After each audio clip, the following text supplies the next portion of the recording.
is the same one who was asleep at that rock. So they returned, taking the same path. When they reached that point, they saw that Al-Qudr was praying. So they sat down waiting. When Al-Qudr concluded his prayers, they saluted him. It is mentioned in some narrations that Almighty Allah revealed to Musa that the desired person will be found where the fish disappears. Musa said to Yusha, "Inform me when the fish disappears." So when Musa and his companion reached the confluence of two rivers, they forgot or left their fish. Musa did not ask about the fish, but Yusha told him. The fish turned toward the sea and went into the water. Some have said that Musa had fallen asleep and the fish became alive and went into the river due to the miracle of Al-Qudr. Some say that Yusha performed ablution. Its water touched the fish and it became alive and jumped into the river. But when they had gone further, he said to his servant, "Bring to us our morning meal. Certainly we have met with fatigue from this our journey." The servant said, "Did you see when we took refuge on the rock? The fish took its way into the river. I forgot about the fish, and nothing except Satan has made me forget to tell you about it." "What a wonder," said Musa. "This is what we sought for." So they retraced their footsteps. There they found one from among our servants whom we had granted mercy from ourselves and whom we had taught knowledge from ourselves. Musa said to him, "Shall I follow you on condition that you teach me right knowledge of what you have been taught?" He said, "Surely you will not have patience with me. How can you have patience in that which you have not got comprehensive knowledge?" Musa replied, "If Allah pleases, you will find me patient, and I shall not disobey you in any matter." He said, "If you follow me, do not question me about anything until I myself speak to you about it." So they went on their way until when they embarked from a boat, he made a hole in it. Musa said, "Have you made a hole in it to drown its inmates? Certainly you have done a grievous thing." He said, "Did I not say that you would not be able to have patience with me?" He said, "Blame me not for what I forgot and do not constrain me to a difficult thing in my affair." So they went on until when they met a boy. Al-Qudr slew him. Musa said,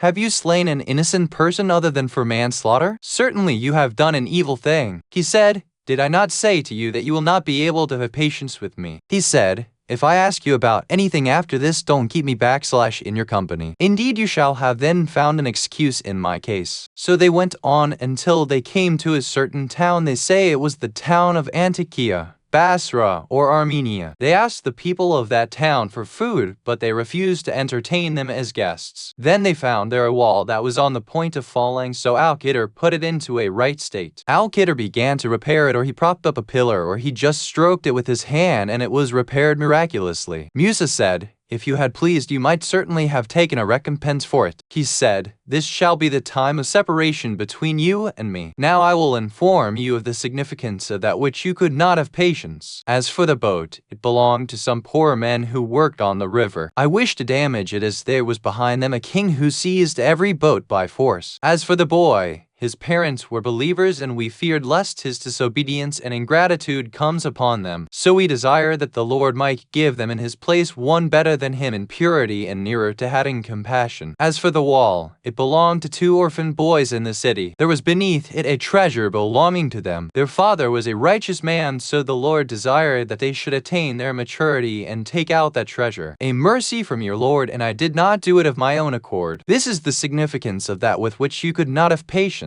17. Ali ibn Ibrahim has narrated from reliable reporters that Yunus and Hasham bin Ibrahim disputed in their opinion about the learned man to whom Musa had gone. Did he know more than Musa? Is it permissible and believable that someone can be a Hujjah or Imam above Musa, who himself was the Hujjah of Allah over the creation? Finally, they wrote about this dispute to Imam al-Rida, who replied, "When Musa went in search of the Alim and found him on the island, he was sometimes sitting, sometimes sleeping, and sometimes reclining. When Musa said salam to him, that man felt it strange because he was in a land where salam did not exist. He asked, 'Who are you?' Musa said that he was Musa. He asked, 'Are you the same Musa bin Imran with whom Allah had conversed with?' 'Yes,' replied Musa. Then that person asked what he wanted. Musa said, 'I have come so that you may teach me from God-given knowledge.' He replied, Allah has appointed me for jobs which are beyond your power, nor do I have the strength for the works entrusted to you. Then that alim described the calamities that would befall the family of Muhammad. Both of them wept profusely. Thereafter he described the greatness of the family of Muhammad to Musa, that the latter repeatedly expressed his desire to be from the household. Then he described the appointment of the Prophet of Allah on their community, and how they would deny him and oppress him, and gave the explanation of this ayah, meaning, we will overturn the hearts and eyes of those who do not believe on the first occasion. He said, what was meant by the first occasion was the Day of Covenant, when Almighty Allah had taken an oath from all the souls before creating their bodies. Anyway, Musa requested the alim to let him stay with him. He refused, saying, you have no patience to observe my deeds. But when Musa insisted, he took a promise from him that he would not object to his work nor create any hindrance to anything he did until he himself explained the cause. Musa agreed. So Musa, Yusha, and that alim proceeded together and reached the bank of a river. There they saw a ship full of men and goods, which was about to sail, when the ship owners said, let us take these 3 persons also with us, as they look like gentlemen. So they also rowed the ship. When it reached midstream, Al-Qidr rose, went to a corner of that ship, made a hole in it, and filled it with old cloth and mud.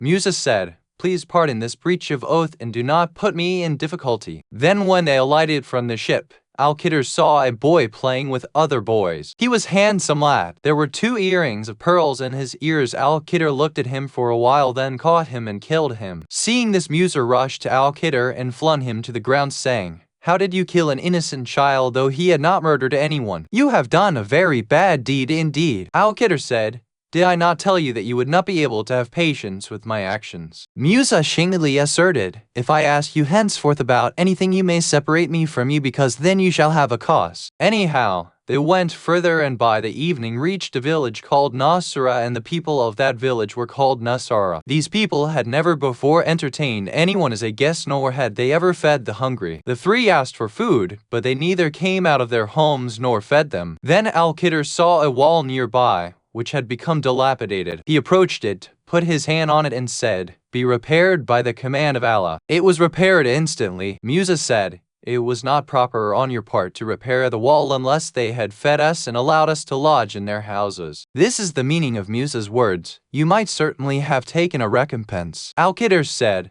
this is the time of parting. Now I will inform you of the significance of that with which you could not have patience. As for the boat, it belonged to some poor men who worked on the river. I damaged it, as there was behind them in another boat a king who seized every good boat by force. I damaged it so that he may not usurp it, and it may remain with these poor people. This verse is like one in the Qur'an of the al-bayt meaning. He said, it was descended like this. It means regarding that boy, his parents were mum and faithful, and he was inclined towards unbelief. Al-Qidr said, when I saw him, I saw the words meaning, it is in the knowledge of Allah that if he remains alive, he will be a disbeliever. I fear that his blasphemy might engulf his parents, therefore I wish that Allah may give them in place of this boy a child who may be spiritually better and nearer to his parents. Allah gave them a daughter in place of that boy, who later gave birth to a prophet. According to other narrations, 70 prophets of the Israelites were born in the progeny of that girl. It is narrated from Imam Ali, Sayyid al-Abidin,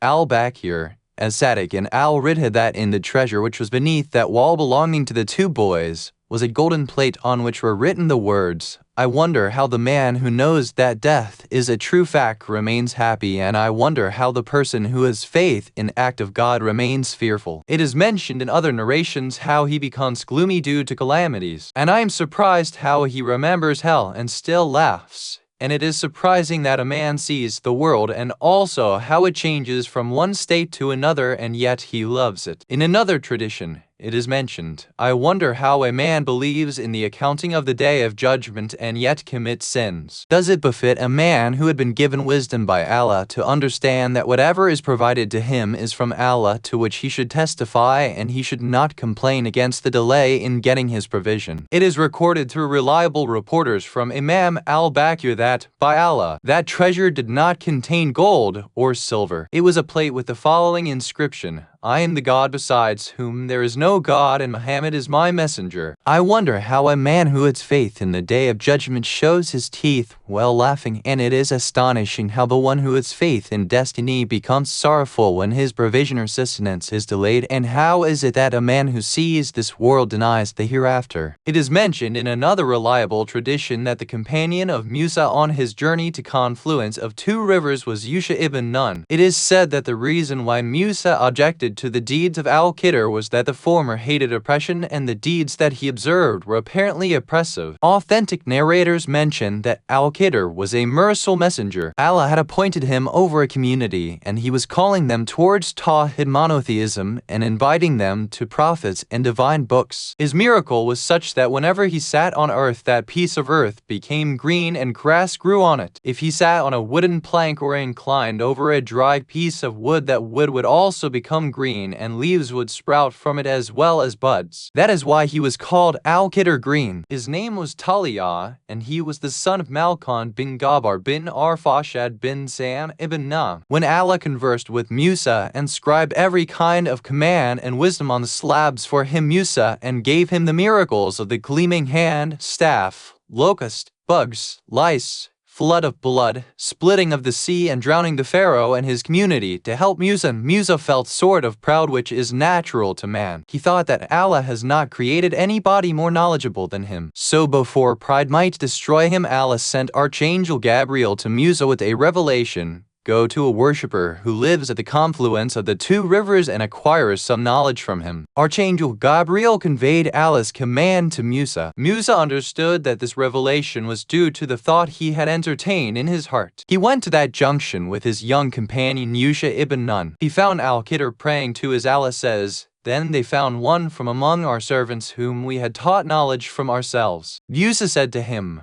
"I shall follow you on condition that you teach me knowledge of what you have been taught." He said, "Surely you cannot have patience with me. How can you have patience in that which you have no comprehensive knowledge?" He said, "If Allah pleases, you will find me patient, and I shall not disobey you in any matter." He said, "If you would follow me, do not question me about anything until I myself speak to you about it." So they went their way until when they embarked from a boat, Al-Qidr made a hole in it. Musa said, "Have you made a hole in it to drown its inmates? Certainly you have done a grievous thing." He said, "Did I not say that you will not be able to have patience with me?" He said, "Blame me not for what I forgot, and do not constrain me to a difficult thing in my affair." Imam says, here forgot means giving up or leaving and not escaping a memory. That is, do not catch hold of me for the first preferable thing which I gave up. So they went on until they met a boy, and Al-Qidr slew him. Musa became angry. He took hold of Al-Qidr by the collar and said, "Have you slain an innocent person other than for manslaughter? Certainly you have done an evil thing." Al-Qidr told him, "Minds cannot comprehend Allah's affairs.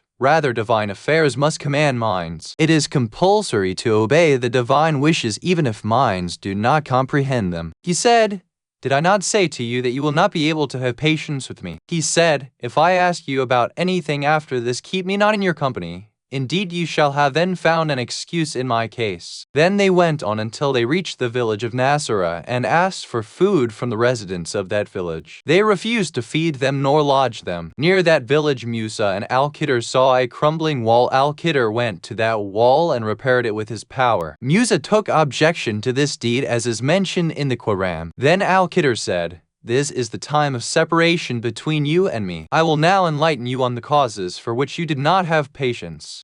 As for the boat, it belonged to some poor laborers who toiled on the river. I wish to make a hole in it to make it defective so that it may remain with them, because a king was arriving in his ship confiscating every working boat. So I did this deed for their benefit. Al-Qidr said, "I wish to damage it so that the deed of damaging the boat may not be attributed to Allah." Allah wanted improvement, not harm. As regard the boy, his parents were faithful and the boy was born a disbeliever. Allah knew that when he grew, his parents too, due to their love for him, would become unbelievers as he would misguide them. So Allah ordered me to kill him, as Allah desired that they should reach the point of his forgiveness so that he may improve their future hereafter. Imam said, at this point Al-Qidr said, "I fear that he will make them disbelievers, so I wish that Allah may bestow on them in place of this boy another one who may be better than this one. This was the type of human talk that had influenced him because he had become the teacher of a prophet like Musa. Hence, respect demanded that he should attribute fear to himself instead of saying that we Al-Qidr and Allah feared, because fear cannot be felt by Allah. Rather, he was fearful that the order of killing the boy. Still other hitters may come up with agree, due to which he may not be able to carry out Allah's command of killing that boy. Thereby, he would be deprived of the reward of that deed and also not succeed in obeying the divine order. Thus, it was desirable that he should attribute the opposite of it to Allah without including himself in it, as he had said, I wished, and would have said, Allah wished to give a child to them in lieu of him. It was not that Al-Qidr was given the status of a teacher for Musa. Musa being a prophet was superior to Al-Qidr, but Allah wished that he should make it known to Musa that knowledge is not limited only to what he knew, and also that if he was not to continue getting knowledge from the Lord, he would remain ignorant and unaware. Then Al-Qidr described the reason of repairing the wall. He said that the treasure belonging to the boy was not of gold and silver, that it was a golden plate, and on it was written, It is astonishing that man,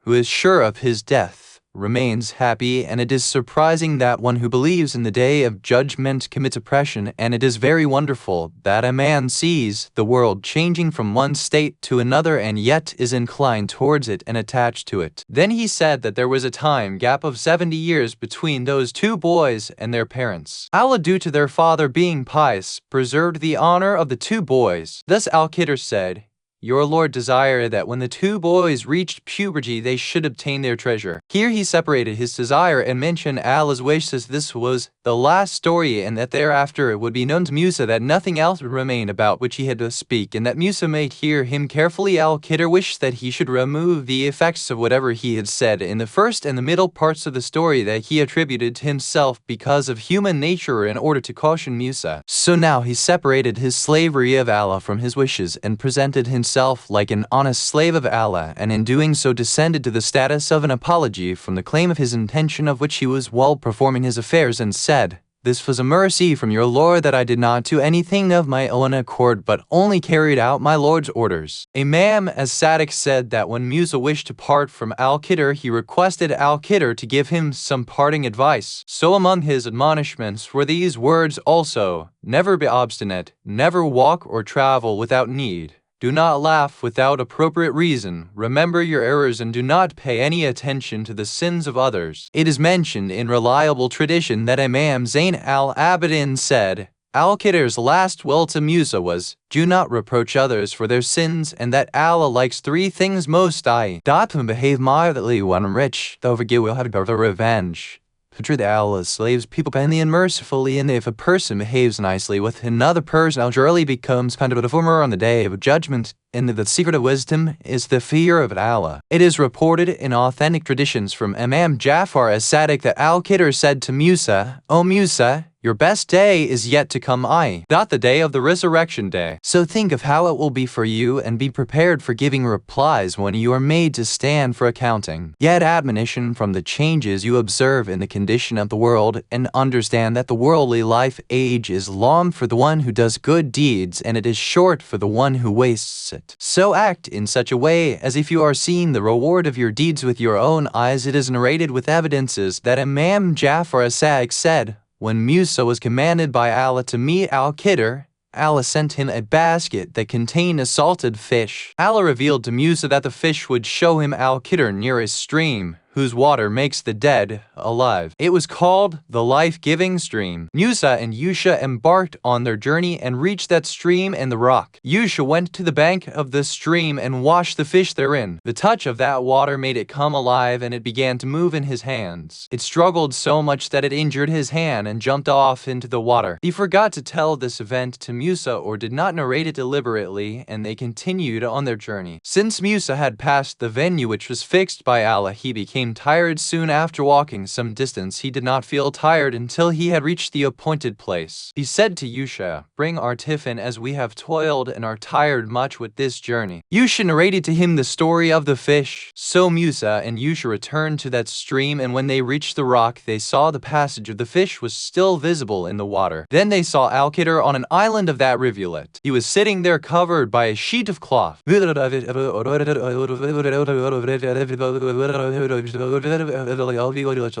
He inquired, "Are you the same Musa son of Imran with whom Allah had conversed with?" He replied in the affirmative. Al-Qidr asked him why he had come. Musa replied, "That I may acquire some knowledge from you." Al-Qidr told Musa, "I am entrusted with jobs that you cannot bear." Then Al-Qidr narrated to Musa the events and the calamities to befall Muhammad and his progeny. Both of them wept much. Al-Qidr described the nobilities and grace of Muhammad, Ali, Fatima, Hassan and Hussein, and of the Imams from their progeny to such an extent that Musa repeatedly said how nice it would have been had he too been born in the Ummah of Muhammad. Then Imam Ja'far as-Sadiq described the story of the boat and the boy and the wall and said that had Musa been patient, Al-Qidr would have shown him 70 astonishing events. It is mentioned in another hadith that, "May Allah have mercy on Musa, he made haste before Al-Qidr. Had he shown more patience he would have seen many more such events, the like of which he had never witnessed, so that it may increase your longing for the reward in the hereafter. Verily the one who goes there from this world is like the one who passes away. From that which has passed away nothing remains except your good deeds, and this will continue henceforth too." According to another reliable tradition, he said, when Al-Qidr repaired the wall of the orphans for the well-being of their parents, the Almighty revealed to Musa, "I give reward to children for the efforts made by their forefathers, i.e. good for good and bad for bad. Do not indulge in adultery with the wives of others, so that others may not indulge in adultery with your wives. If anybody steps in the bed of the wife of a Muslim, the latter too steps in the bed of his wife with a bad motive. Thus you will certainly get the recompense of your deeds." It is mentioned in other authentic narrations that he said, "I swear by the Lord of Kaaba." It is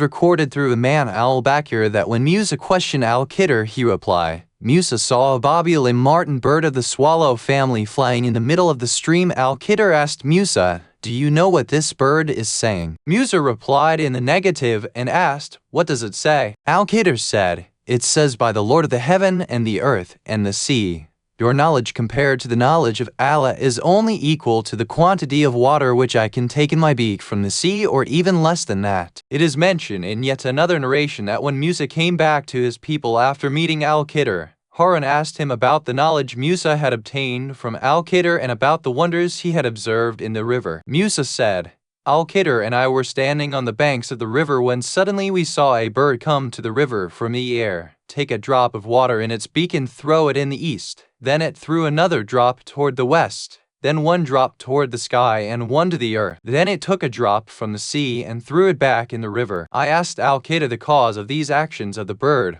but Al-Qidr did not know. Suddenly, I saw a hunter fishing on the banks of the river. He looked toward me with surprise and asked, "What makes you wonder?" I said, "This bird's gesture makes us wonder." He said, "I am only a hunter and I know the cause of these actions of the bird. How is it that despite being messengers of Allah you two do not comprehend it?" We said, "We know only that which Allah has taught us." The hunter said, "This is a bird which is known in the river by the name of Muslim because it utters Muslim whenever it twitters. Web with our best chitters is that our sentiments may have you whose followers will all over the east and the west throughout the world will go up in the fame of the day and the rob and then thought of the problem. The knowledge of Allah's house will be just like a drop of water is revealed to their person, and his knowledge revealed to a cousin and his latest heritage." Oh, Harun! At that time, our knowledge felt little in our own eyes, and then the hunter disappeared. So we understood that he was an angel sent by Allah to discipline us. In a reliable hadith, it is recorded that Imam Ja'far as-Sadiq said, Musa knew more than Al-Qidr, and it is mentioned in another authentic hadith that Al-Qidr and Dhul-Qarnayn were scholars but not prophets. It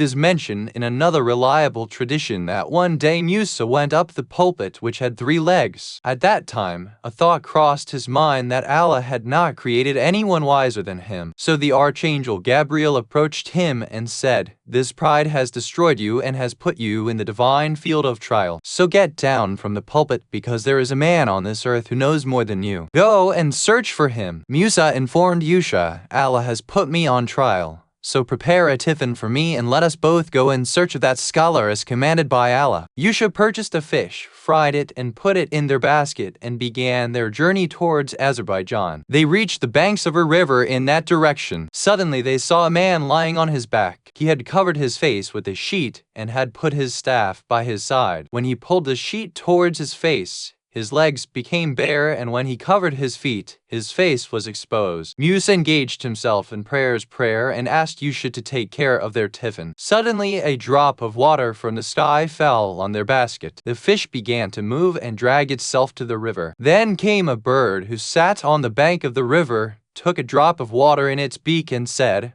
"O Musa, you have not obtained from Allah knowledge equal even to this little drop of water that I have taken from this vast river." Musa arose and started on his journey along with Yusha. After walking for a while, he became tired, though he had traveled longer distances before that without getting tired. That was because a messenger never gets tired in reaching the venue destined for him. Anyway, when Musa heard the story of the fish, i.e. its disappearance, he understood that they had passed the meeting place fixed by Allah. So they traveled back to that place and saw that man sleeping as before. Musa said to him, "Peace be upon you, O scholar." Al-Qudr replied, "And upon you be peace, O scholar of the Israelites." He jumped up, took up his staff as if to go away at once. Musa told him, "Allah has asked me to remain with you so that you may teach me from your knowledge." After the conditions and promises as mentioned earlier, Musa and Al-Qudr proceeded until they reached a boat. The boatmen, considering them gentlemen, seated them in their boat gratis. When they reached the middle of the river, Al-Qudr made a hole in the boat. There was a dialogue between Musa and Al-Qudr that has been quoted above. Then they came out of the boat and saw a boy on the bank of the river playing with other children. He was wearing a dress of green silk and earrings of pearls. Al-Qudr pressed that boy under his feet and beheaded him. Then they reached the village of Nasra on the banks of the river. The residents of that place did not make them their guests, though the two were hungry. When Al-Qudr repaired a wall in that village despite being hungry, Musa exclaimed, "Had you obtained some remuneration for this job, we would have at least purchased bread." It is mentioned in a reliable tradition that Imam as-Sadiq said,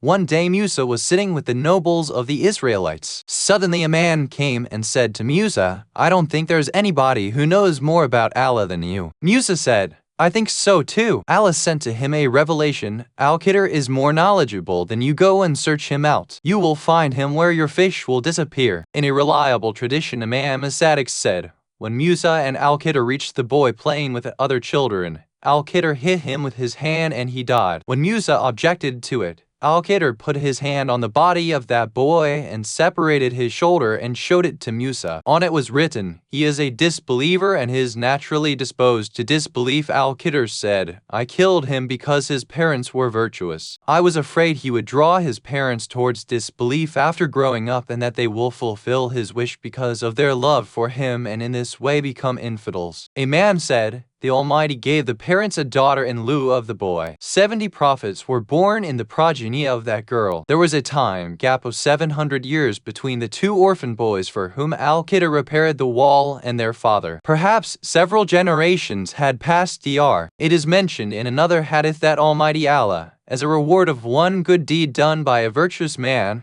grants salvation to his sons and grandsons and his family members and also to his neighbors. Thus, all of them get protection due to the greatness of that faithful person." Then he said, "Did you not observe that as a reward for virtuous parents Allah sent Al-Qudr so that he may repair the wall for their benefit?" 19. Ibn Babawayh has said that his name was Khizriya and that he was the son of Kabil bin Adam. Some have said that his name was Khizrun and some have called him Khaliyah. He is called Al-Qudr because wherever he sat the ground became green and grassy. His age is more than all the children of Adam. The correct information is that his name is Taliyah, son of Malkan, son of Abir, son of Fashad, son of Sam, son of Nudat. 20. It is reliably narrated that Imam as-Sadiq said, when the Prophet of Allah went for Miraj, he felt a fragrance of musk in his path. He asked Archangel Gabriel about it, who replied that the fragrance was coming from a house in which people were tortured and killed for worshipping the one, Allah. Archangel Gabriel informed him that Al-Qudr belonged to the progeny of kings. He believed in Allah and lived alone in one of the rooms of his father's house and was busy in worship. He was the only issue of his father. People advised the king that as Al-Qudr was his only son, he should get him married so that maybe Allah will give him a son and then the kingship might continue in their progeny. Finally, the king married Al-Qudr with a virgin girl, but on the wedding night, Al-Qudr did not pay any attention to her. Next day, he said to his wife to keep the night affair a secret and that if you are asked whether Al-Qudr approached you at night and say yes. She did what Al-Qudr asked of her and said yes. However, the people did not believe her and told the king that this woman tells a lie.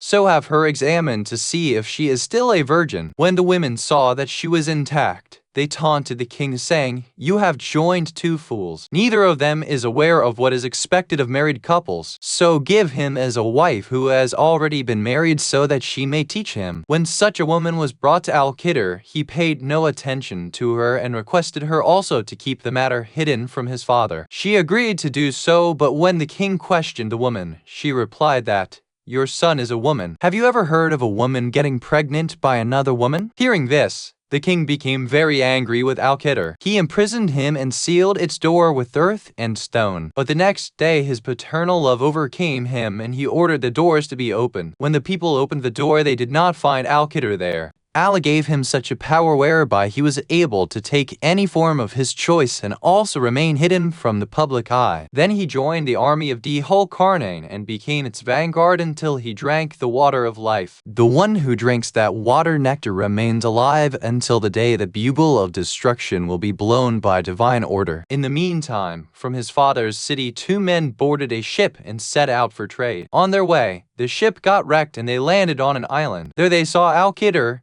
busy in prayers. When he concluded his prayer, he called the two men and inquired about their condition. When they ascribed their accounts, he told them, They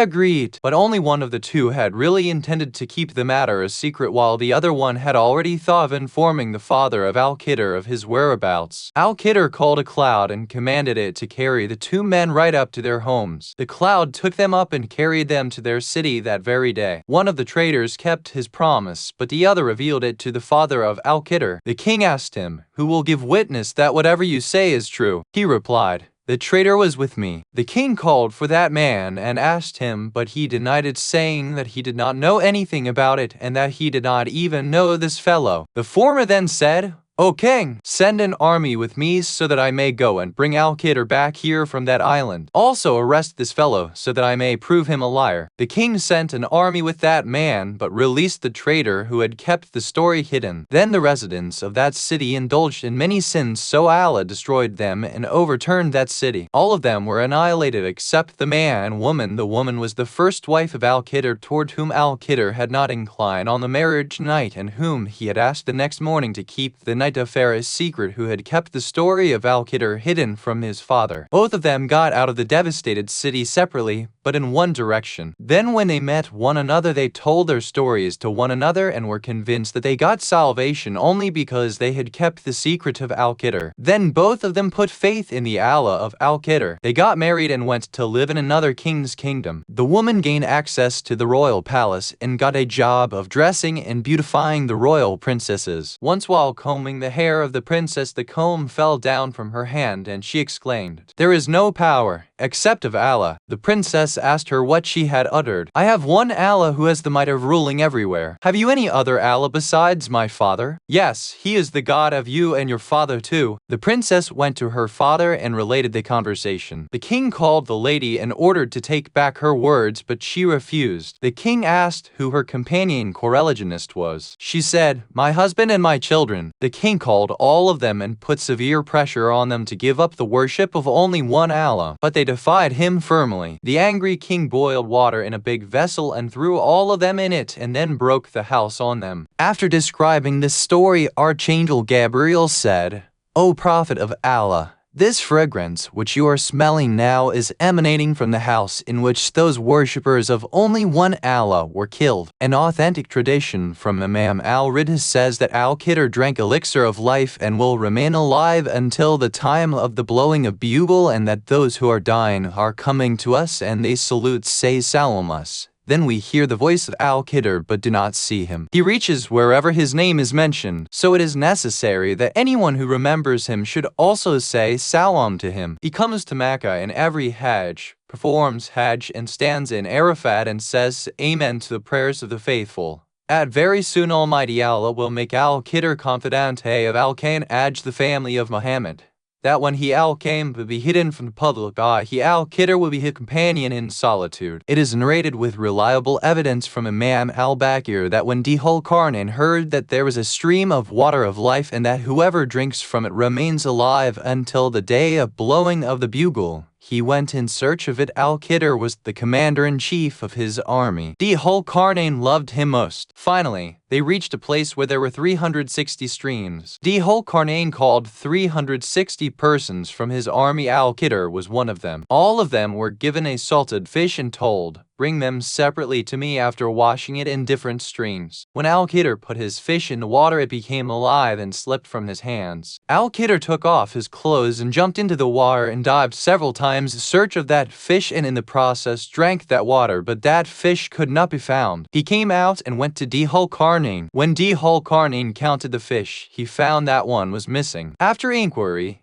it came to be known that Al-Qidr had not brought back his fish. When asked, Al-Qidr told his story. Dhul-Qarnayn asked, "Then what did you do?" He said, "I jumped into that stream to find the fish and also dived many times but could not catch it, so I came out." Dhul-Qarnayn asked, "Did you also drink the water of the stream?" "Yes," he replied. Then Dhul-Qarnayn made many efforts to find out that stream, but failed. Finally, he said to Al-Qidr, "You were created for that stream, and that stream for you." It is mentioned in many reliable traditions through the holy imams that when the Prophet away from this world and calamities came down on the holy al-Bayt at that time, Amir al-Mu'minin, Fatima, Hatun, and Hussein were present in the room in which the holy body of the Holy Prophet was laid. Suddenly there came a voice, "Assalamu alaikum, O al-Bayt. Every living being will taste the taste of death. Your reward will be given fully to you in the resurrection day. If anyone dies, verily, Allah is his substitute and successor who provides patience in every calamity, and he is the remover of its harm. He compensates every loss. So rely only on him, because the real loser is he who loses the reward of Allah." Amir al-Mu'minin said, "He, the invisible speaker, is my brother Al-Qidr. He has come to condole you on the death of your prophet." It is mentioned in reliable traditions that Masjid-e-Salah is the place where Al-Qidr descends, and it is stated at many places in the books of Mazar, etc., that a group of pious people met Al-Qidr in Masjid Salah, and so also Sa, etc., in blessed places. Its description will be too lengthy for this book. Ibn Tawus has related that Al-Qidr and Ilyas meet one another in every Hajj season, and that they recite this prayer while departing from one another. Masha Allah walat inshallah wala quwwata illa billah. Masha Allahu kal nematin. Masha Allahul khair kalihi biyadallah azawajal.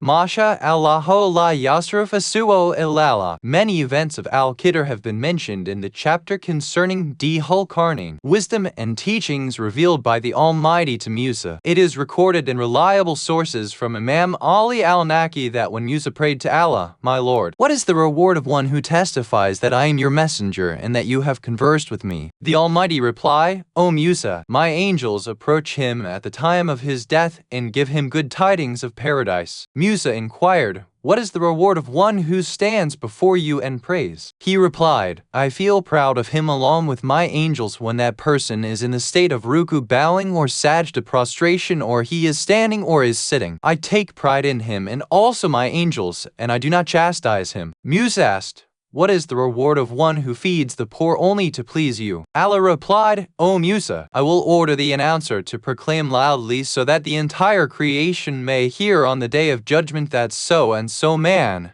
the son of so and so, has been freed from the fire of hell." Musa inquired, "My Lord, what is the reward of one who behaves nicely with his relatives?" Allah replied, "O Musa, I prolong his life and make the hour of his death easy for him, and on the day of the resurrection day the gatekeepers of paradise will say to him, 'Come towards us and enter from whichever gate you please.'" Musa asked, "My Lord, what is the reward of one who never hurts anyone but does good to all?" He replied, "On the day of the resurrection day, hell will say to him, 'Your path is not towards me.'" Musa inquired, "What is the reward of one who remembers you both by his heart and his tongue?" Allah replied, "On the resurrection day I will keep him under the shade of my throne, the holy throne, and will protect him." Musa asked, "My Lord, what is the reward of one who recites your book both openly and secretly?" He said, "O Musa, he will cross the most difficult bridge with lightning speed." Musa asked, "My Lord, what is the reward of one who keeps patience just for your pleasure when people hurt and abuse him?" Almighty Allah replied, "I will protect him from the terror of the day of judgment." Musa inquired, "My Lord, what is the reward of one who weeps due to your fear?" Allah Almighty replied,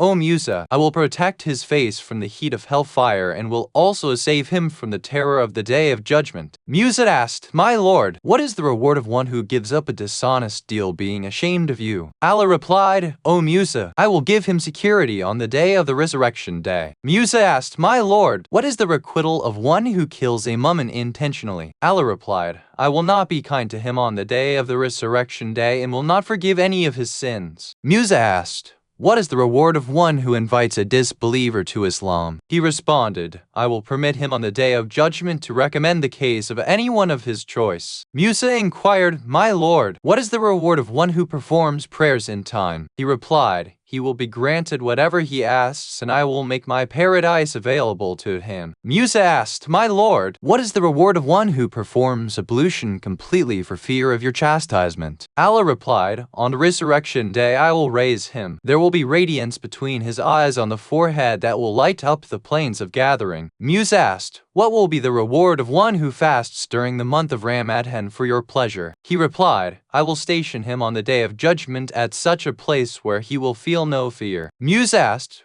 What will be the recompense of the one who fasts during Ramadan for showing it to others? He responded, His reward will be like that of the one who did not fast at all. It is mentioned in a reliable tradition from Imam Al-Baqir that it is written in Torah, O Musa, I have created you for my messengership and have strengthened you for my worship. I enjoined upon you my worship and prohibited you from sin's disobedience. If you obey me, I will assist you in my obedience, but if you disobey me, I will not help you. O Musa, in obedience you will have my favor and in disobedience my proof. O Musa, fear me regarding your hidden defects so that I may hide your shortcomings from public eyes and remember me in solitude and in your desires and tastes so that I may remember you during your errors and may save you from slipping. Restrain your anger from those on whom I have given you control so that I may restrain my anger from you. Keep my secrets concealed in your heart and compromise with my enemies outwardly. Do not expose my disposition and secret to your enemy, otherwise they will use unfair words for me and you will be a partner in this evil of theirs. Then Musa said,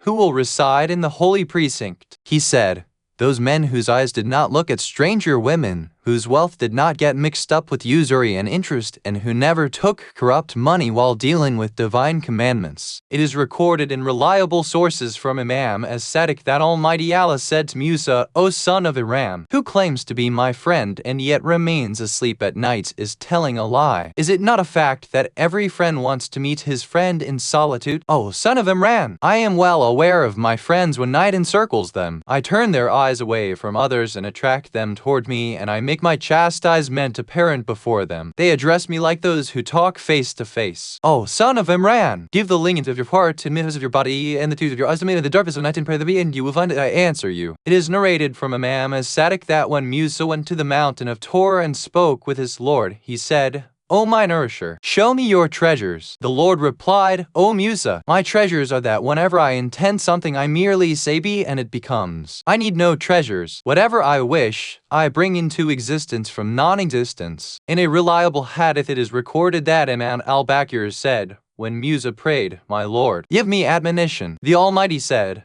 I admonish you that you should for your benefit recognize my right and not disobey me. Musa made this request thrice and got the same response thrice. When Musa repeated it for the fourth time, the Lord said, I admonish you to take care of your mother's right. He got the same reply to his next request. When he repeated it the sixth time, the divine reply was, I admonish you to recognize your father's right. Imam then said, That is why it is said that 2/3 of beneficence is for mothers and 1/3 for fathers. It is recorded in reliable sources that one of the sayings of Almighty Allah to Musa is, O Musa, do not have high ambitions in the world, otherwise your heart will become hard and a hard heart remains away from me. O Musa, be as I want. I want that my servants should obey me and that they must not disobey me. Make your heart dead empty of worldly desires due to my fear. Be pleased with old clothes so that you may remain unknown in the world and well known with beneficence among the residents of heaven. Lighten the dark nights with the radiance of worship and recite prayer chanting like that of patience with meekness before me. Submit penitence for your sins and all your complaints before me like a man who is after fleeing from his enemy takes shelter from the omnipotent and almighty Allah. Also, seek my help and worship as I am the best helper. Al-Musa, I am the Lord who has full control over his slaves. All of my servants are within my might and all are subservient to me. So keep your heart indicted and do not be cheated by it. Let your children become fearless in the matter of religion when your son like you loves the righteous. Al-Musa, wash your clothes and bathe yourself and be in the company of my decent slaves. Al-Musa, lead them in their prayers and adjudicate whenever they have any disputes, then pass orders in the light of apparent evidence, clear argument, and with the light of wisdom that I have bestowed on you. That light shows what has passed and what is to happen in the last age. Al-Musa, I give you an advice, which is like the advice of a kind friend about a great and noble son, that is Isa son of Maryam, who will ride a donkey,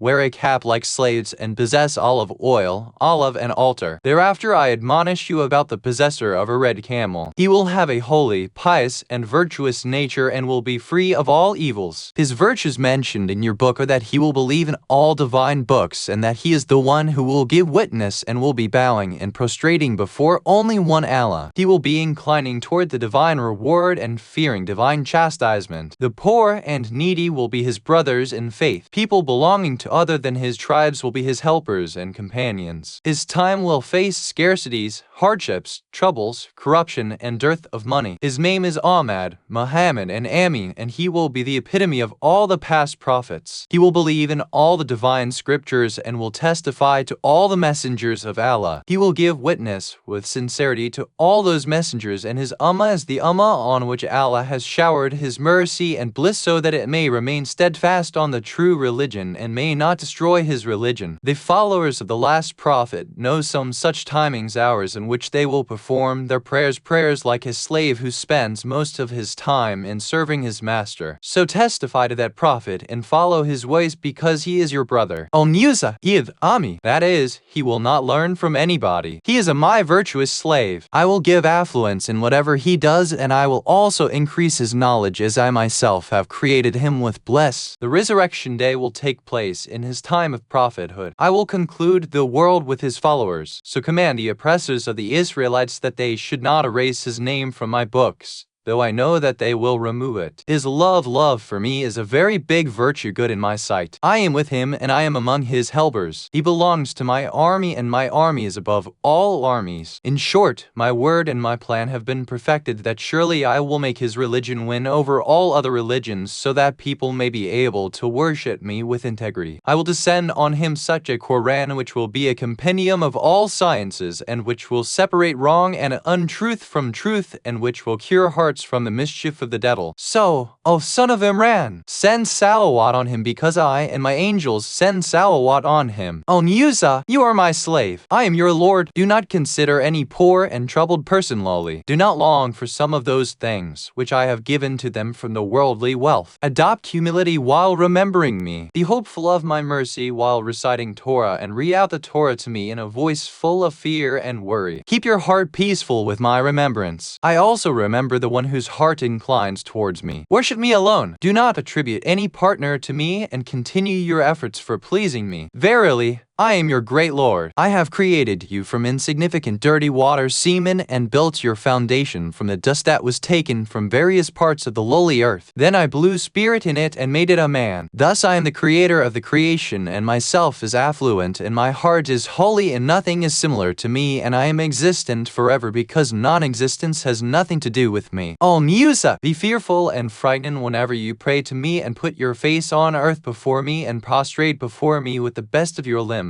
Adopt humility and meekness when you stand before me, and tell me your secrets with a fearful heart whenever you submit your supplication to me, and keep yourself alive by living with Torah. Teach my praise to the ignorant, and remind them of my favors, and tell them not to remain in so much disobedience and waywardness, because when I will arrest, my arrest will be the severest of all, and my chastisement is very painful. Al-Musa, if your relation with me will break off, no other relation will be of any avail to you. So worship worship me and stand like a lowly servant before me and condemn your soul because it deserves more condemnation, and do not become proud in front of the Israelites because of the book which I have given you, as the same book is sufficient to admonish you and to enlighten your heart, as it is the word of the Lord of the worlds. O Musa, when you pray before me, be hopeful of my mercy. I will pardon you even if you have sinned. The heaven is hallowing me for my fear, and the angels continue to tremble because of my terror. The earth goes on praising me, looking to my mercy. The entire creation glorifies me and is meek before me. The prayer must seem pleasant to you because it is great in my sight, and it has a big covenant with me because it presents before me everyone as he should be presented, and I forgive. Keep a deed always connected with prayers, which is one of the conditions for its acceptance and its sacrifice, and offer in my path the best of wealth and food, because I do not accept anything unless it is legal and clean and is offered with the intention only of pleasing me. In addition to giving them zakat, also behave nicely to your relatives, because I am Allah, the Beneficent and the Merciful, and I have created relationships and have measured it with my mercy so that my slaves may behave mercifully with one another. Due to that, I will give a kingdom in the hereafter to the one who maintains kind relations, and I disconnect my mercy with the one who will cut off kindness. I will deal kindly with the one who will have dealt kindly with others, and who will have done good to his relatives, and similarly I will do accordingly with the one who will have disobeyed my command. O Musa, give respect to the one who asks from you something, and give him something when he approaches you, or give him a soft reply, because no one comes to you from men or jinn but are angels who test you as desired by the Beneficent Lord. They ascertain as to how you spend from what I have given to you, and how you thank me, and how you maintain equity between the faithful. Remain meek before me with humility and weeping, and raise your voice with a reciting Torah and we are weeping, and know that I call you in my presence as a master who calls his slaves so that he may give him the top position and high status near him. This is my bounty on you and on your forefathers who have passed away. O Musa, do not forget me under any circumstances, and do not feel happy over affluence of wealth, as the heart becomes hard with the affluence in wealth, and sins also increase with an increase in wealth. The land, sea, and the heavens all are subservient to me, but disobedience has hardened the hearts of men and jinn. I am the merciful and the beneficent Lord. I am kind to all in every age. I cause Isa after hardship and give bounty after scarcity. I bring kings after kings, and my kingdom is intact and continuous, which never end. Nothing in the earth and heavens is hidden from me, and how can it be hidden when it is I who created them? How can your heart not incline toward my pleasure and reward while your return is only to me? O Musa, make me your shelter and reliance, and deposit your treasure of good deeds with me. Fear me and do not be afraid of anyone else, because your return is only to me.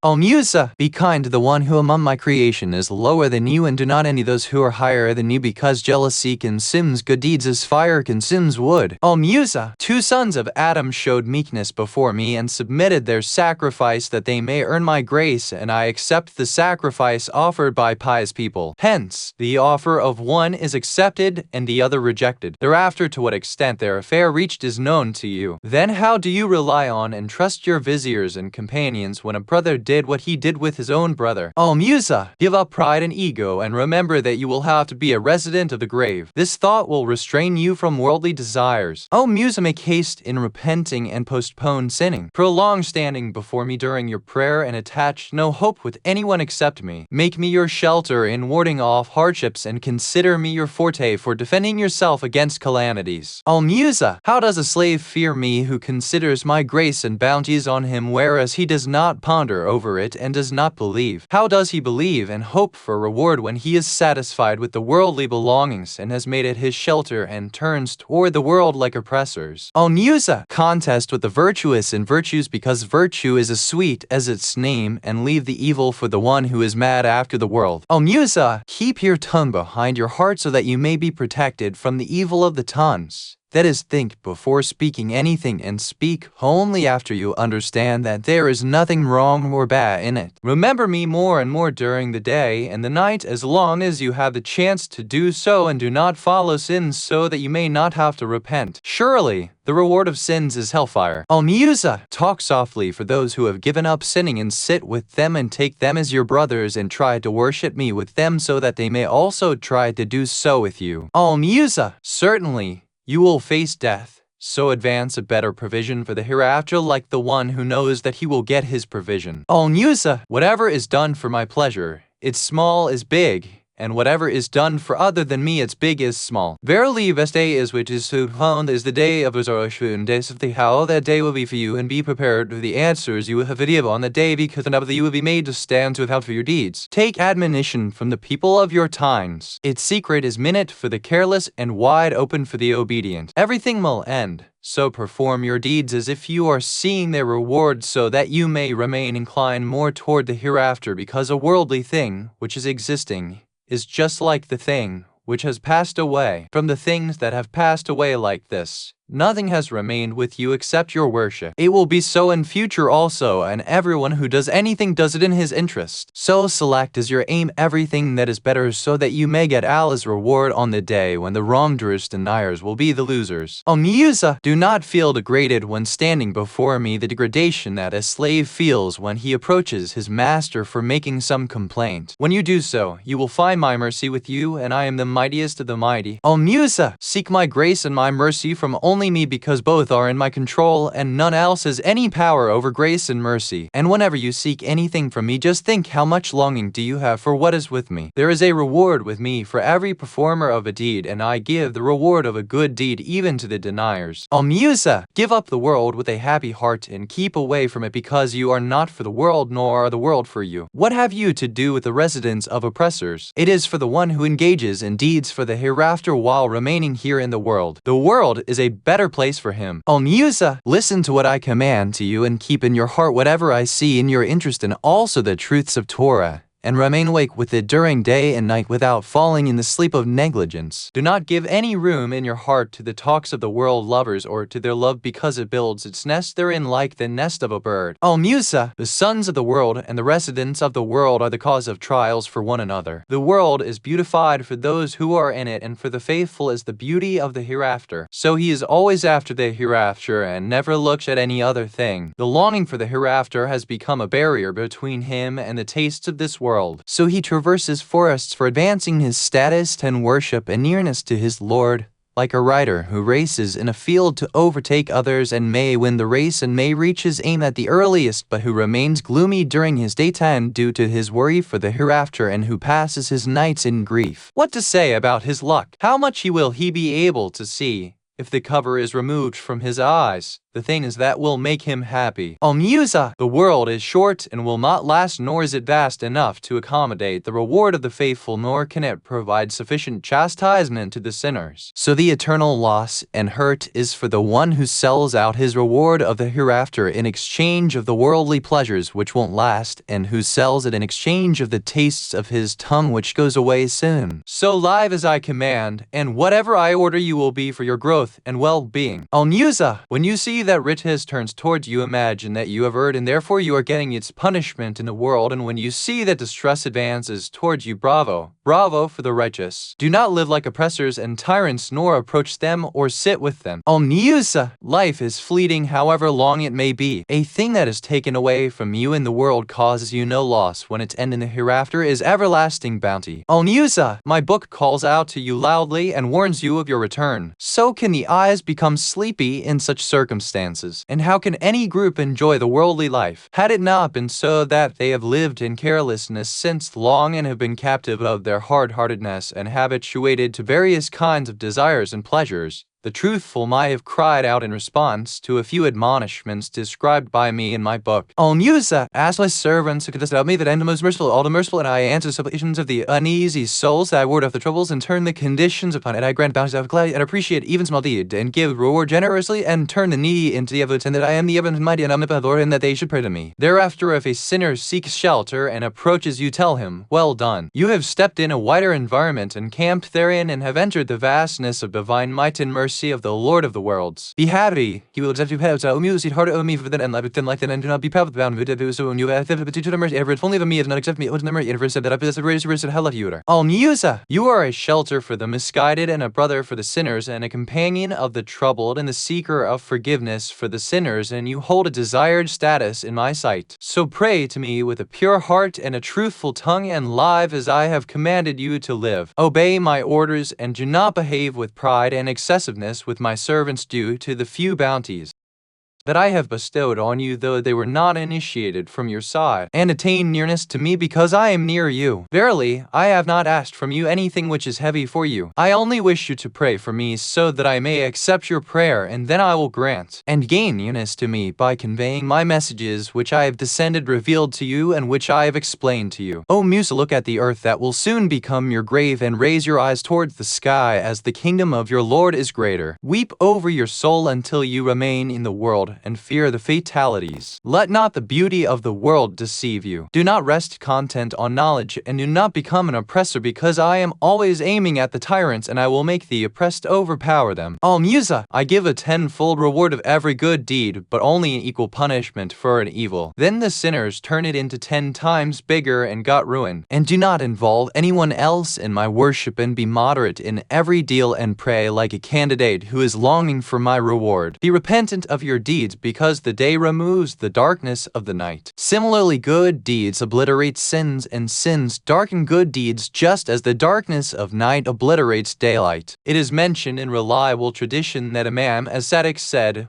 once Satan came to Musa when he was praying to his Lord. An angel asked him, Satan, what do you expect from him, Musa, in this condition? Satan said the same hope which he had entertained from his father Adam when he was in paradise. Imam said some of the admonitions given by Allah to Musa are these. O Musa, I accept the prayer of the one who adopts lowliness and humility for honoring my greatness, and who fills his heart with my fear and spends his day in my remembrance, and who passes his night confessing to his sins and recognizes the rights of my saints and friends. Musa asked, by your saints and friends, do you mean Ibrahim, Ismail, and Yaqub? He replied, O Musa, of course they are such and are my friends, but now what I mean is not they. What I mean is the one for whose sake I created Adam and Hawa and created paradise and hell. Musa asked, my Lord, who is he? He replied, Muhammad, and his name is Ahmed. I gave him this name that is derived from my name because one of my names is Muhammad. Musa said, my Lord, settle me in his followers. The Lord replied, O Musa, when you will recognize him and understand him and his progeny's status in my sight, you will be in his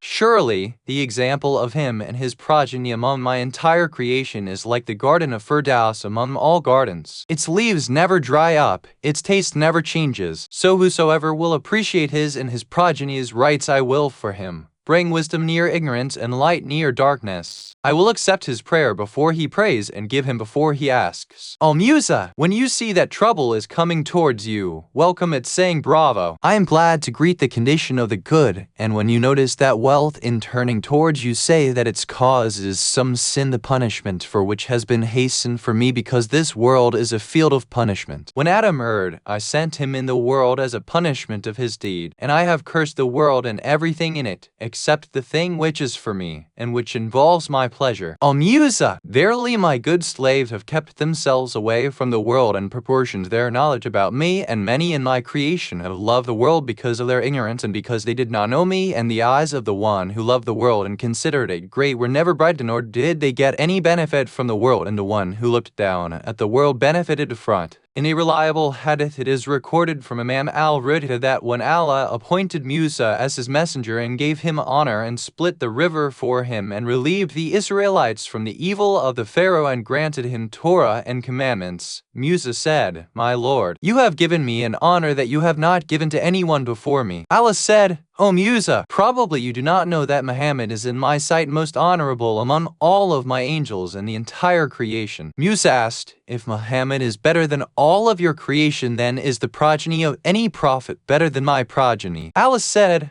O Musa, perhaps you do not know that the progeny of Muhammad is superior to the progenies of all prophets, just as Muhammad is superior to all prophets. Musa inquired, my Lord, if the progeny of Muhammad is like that, then is the followers of any of the prophets superior to my followers, as you made clouds give them shade, and you rained manna and salwa on them, and you parted the river for their sake? The Lord replied, O Musa, perhaps you do not know that the superiority of the Ummah of Muhammad to all other Ummahs is like the superiority of Muhammad to all other creation. Musa said, my Lord, how good it would have been had I seen them. The Lord replied, O Musa, you You will never see them because this is not the time of their appearance, but you will see them before Muhammad in the high heavens when they will be given the bounties of paradise and will be enjoying its pleasure. Do you like that I should tell you more about them? Musa said, Yes, my lord. Allah said, Then stand up before me like a lowly slave who stands meekly before a mighty king. Musa complied. Allah pronounced, O Ummah of Muhammad. All responded from the bellies of their mothers and the loins of their fathers. Labbaik Allahumma labbaik la sharika laka labbaik innal hamda wan ni'mata laka wal mulk la sharika laka. So the Almighty made it the Thalbiyah of Hajj. Then he announced, O Ummah of Muhammad, my decision and my command about you is that my mercy precedes my anger and my pardon precedes my chastisement. I have accepted your asking before you ask, and any one of you who will come to me in such a condition that he gives witness testimony that I am the only one Allah and that Muhammad is my slave and messenger and that he is true in his words and deeds, and testifies that Ali bin Abi Talib is his brother, legatee and caliph, and subjects himself to obedience of Ali as he has subjected himself to the obedience of Muhammad, and testifies that his selected and sinless friends and saints, who are distinct with divine miracles, are the caliphs of Allah, I will admit him to paradise, even if his sins are equal in quantity to the foam of rivers. Imam said, When Allah appointed our prophet, he revealed to him meaning, O Muhammad, you were on the Mount Tur when I called out to your community with this greatness, and you were not on this side of the mountain when we called to him. Say that I praise and glorify the Lord, who is the Lord of the worlds, because of the blessing whereby he granted me this grace exclusively, and said to his Ummah, We praise the Allah, who is the Lord of all worlds, because he granted us these graces exclusively. And it is mentioned in other reliable traditions that a man al-Ridha asked Raz al-Jalat, the greatest scholar among the Jews, I challenge you with 10 verses of Torah revealed to Moses.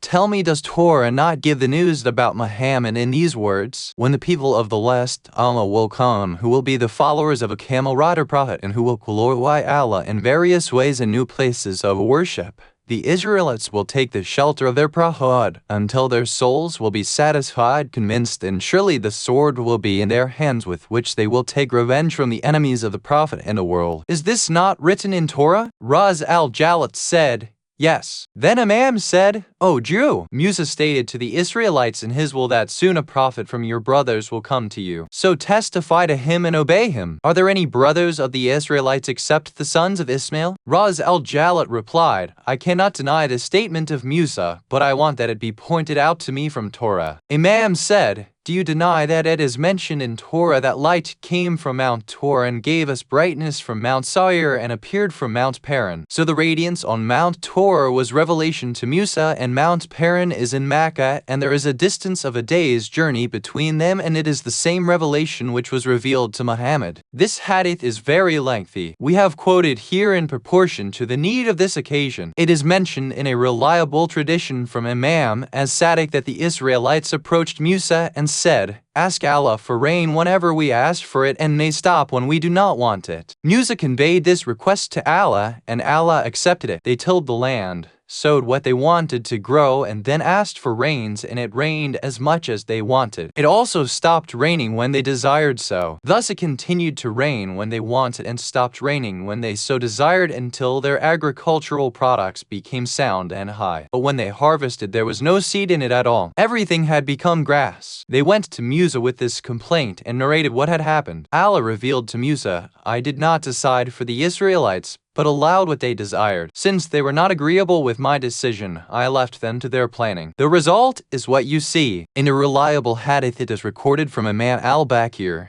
Imam as-Sadiq, and Imam al-Ridha that it is written in the unexpunged Torah that Musa asked his Lord, Are you near to me with whom I can talk softly, or are you away from me with whom I must talk loudly? Allah revealed to him, O Musa, I am the companion of the one who remembers me. Musa said, My Lord, who will be under your shade when there will be no shade except the shade of your throne? The Lord replied, I remember those who remember me, and I befriend those who love one another for my sake. So whenever I propose to send my chastisement to earth, I do not send it due to the auspiciousness of such people. Musa requested, My Lord, sometimes I find myself in such a condition when I feel you too great to be remembered. The Lord responded, Remember me under under all circumstances, as my remembrance is good in all conditions. 21. It is mentioned from Imam Ja'far as-Sadiq that Allah revealed to Musa, O Musa, what prevents you from praying to me? He replied, My Lord, the awe of your greatness as to how I can call you with my dirty mouth. The Almighty revealed,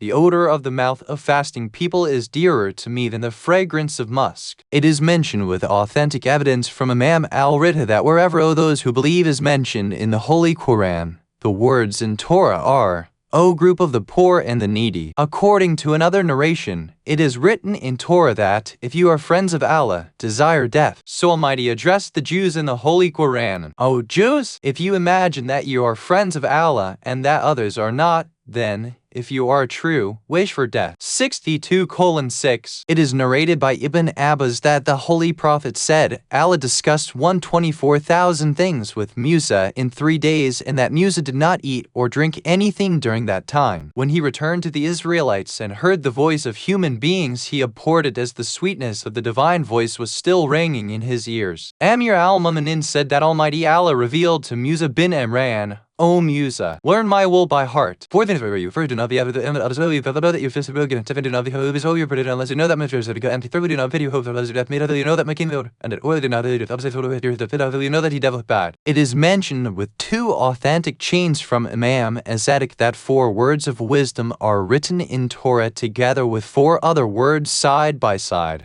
The first 4 words are, the one who gets up from bed with worldly worries shows anger against his Lord. The one who wakes up in the morning with complaints against what has befallen him complains against his Lord, and the one who approaches a wealthy person with the intention of gaining some earthly gains from him destroys 2/3 of his religion, and the one who reads Allah's book and then indulges in deeds leading to hell has ridiculed Allah. And the other 4 words are, you will get the reward of what you do, and the one who becomes a king or gets power wants that he should become the owner of everything, and the one who does not consult others in his affairs repents, and that restlessness and need is bigger than people. It is mentioned in another hadith that Almighty revealed to Musa, O Musa, It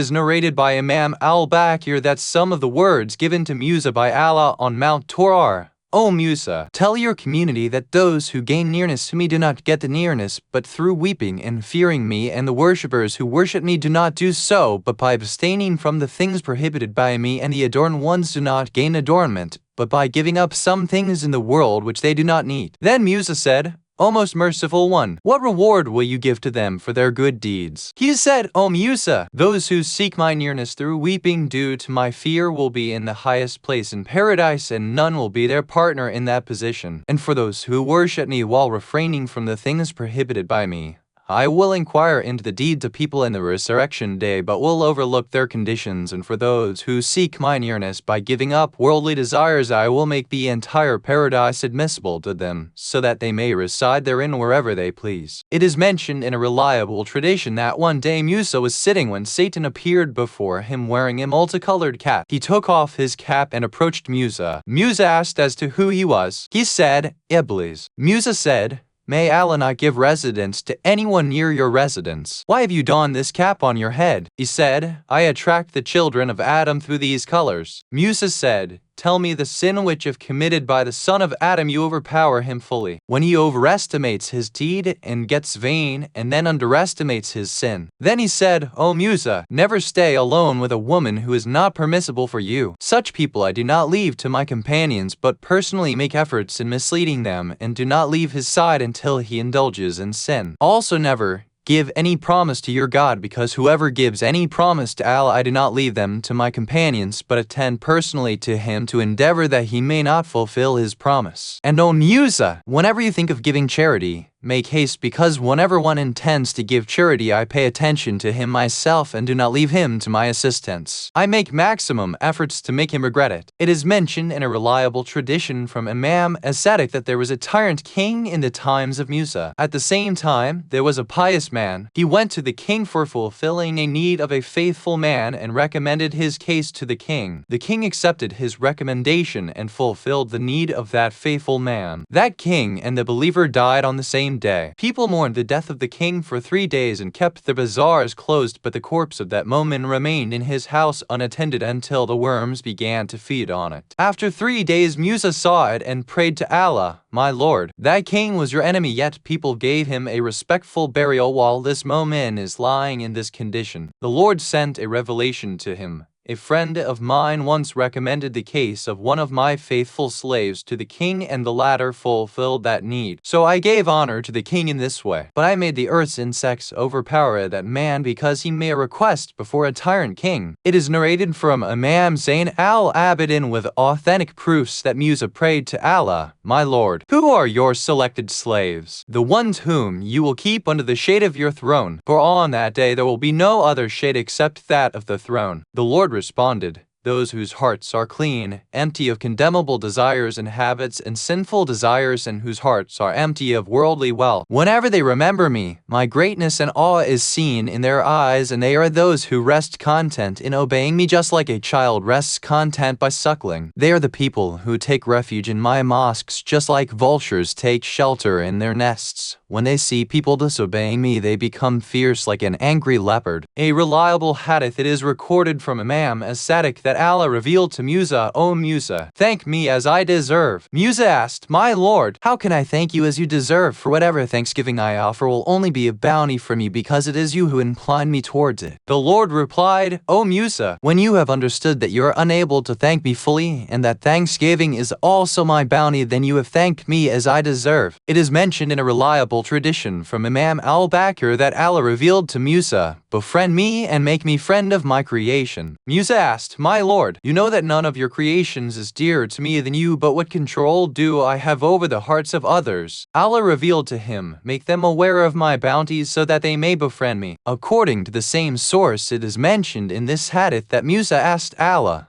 "Let me know the time of early decline of the sun." The Almighty ordained an angel to inform Musa every day. So one day that angel told Musa that the time of decline of the sun has arrived. Musa asked, "When?" The angel said, "Exactly when I told you. But by the time you made this inquiry, the sun had already traveled a distance of 500 years westward." According to authentic hadith, Imam as-Sadiq said, "Once Musa got a revelation from Allah that a certain person from among his friends was backbiting him and conveying his words to his enemies so he should keep away from him. Musa said, 'My Lord, when I do not know him, how can I keep away from him? So let me know who he is.' The Lord said, 'I described the evil of his slander, and now you want me to backbite about him too.' Musa said, 'My Lord, what should I do then?' The Lord said, 'Select 10 persons from your companions, then make groups of 10 from your men and draw lots. The lot will appear in the name of the group in which that person is. Then draw again a lot from among that group, and it will expose that man.' When that man saw that Musa was drawing lots and that he was about to be disgraced, he arose and said, 'O Messenger of Allah, it was I who did this deed. I will not do so again.' It is noted in another authentic hadith that Musa saw a man under the throne of Allah and asked, 'My Lord, who is this person whom you have kept so near to you, so near that you gave him a place under your throne?' Allah replied, 'This man was not cursed by his parents, nor did he envy people because of the things I gave them by my grace.' According to a reliable narration, Imam as-Sadiq said, the Almighty conversed with Musa, telling him that he should not incline toward the world like oppressors, nor like the one who had made worldly things his parents. 'If I leave you, you will surely be attracted towards worldly adornments. O Musa, leave those worldly things that you do not need, and do not look at those who love the world. I have left them, and know that the seed of all troubles is the love of this world. Do you want to be like the one who is liked by masses until you know that I am also pleased with him? And do not long for the position of the man who is being obeyed by people unjustly, because he is the cause of his followers' destruction." It is narrated in another reliable tradition from Imam Al-Baqir that Musa prayed to Allah, "My Lord, who among your slaves is most disliked by you, and who you consider your worst enemy?" The Lord replied, "The one who drops down in his bed at night like a dead body and passes his day in senseless things." Musa asked,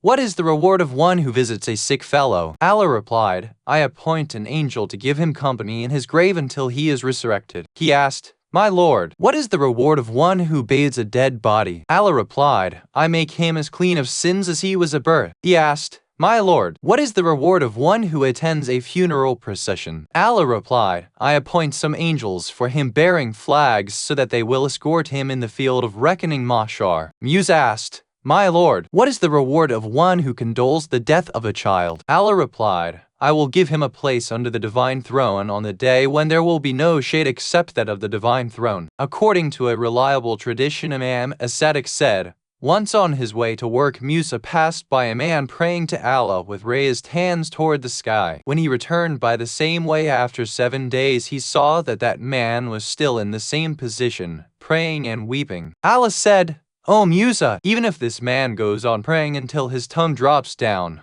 I will not accept his supplication until and unless he does not come to me the way I want him to come. That is, he must love and follow you. That man wanted to worship Allah in a way other than following the teachings of Musa. It is mentioned in a reliable tradition through the same source that once when Musa went to Mount Tor, he took with him one of his pious companions. He made him sit at the foot of the mountain and he proceeded to the top and began talking with his Lord. When he returned, he saw that that man was torn into pieces by a wild beast which had eaten up his face. Allah revealed to Musa that that man had committed a sin against me, and I desired that when he returns to me no sin should remain with him, so I took him thus from the world. It is mentioned in a reliable tradition of Imam Al-Baqir that Allah revealed to Musa, sometimes it so happens that a slave of mine seeks mine earnest with a single good deed, and I issue orders that he may be given a place of his choice in paradise. Musa inquired about that good deed. Allah replied, to undertake a journey for the sake of his brother in faith. Reliable sources quote Imam Al-Baqir that once Musa asked his Lord, My Lord, who among your creations do you consider as your worst enemy? The Almighty said,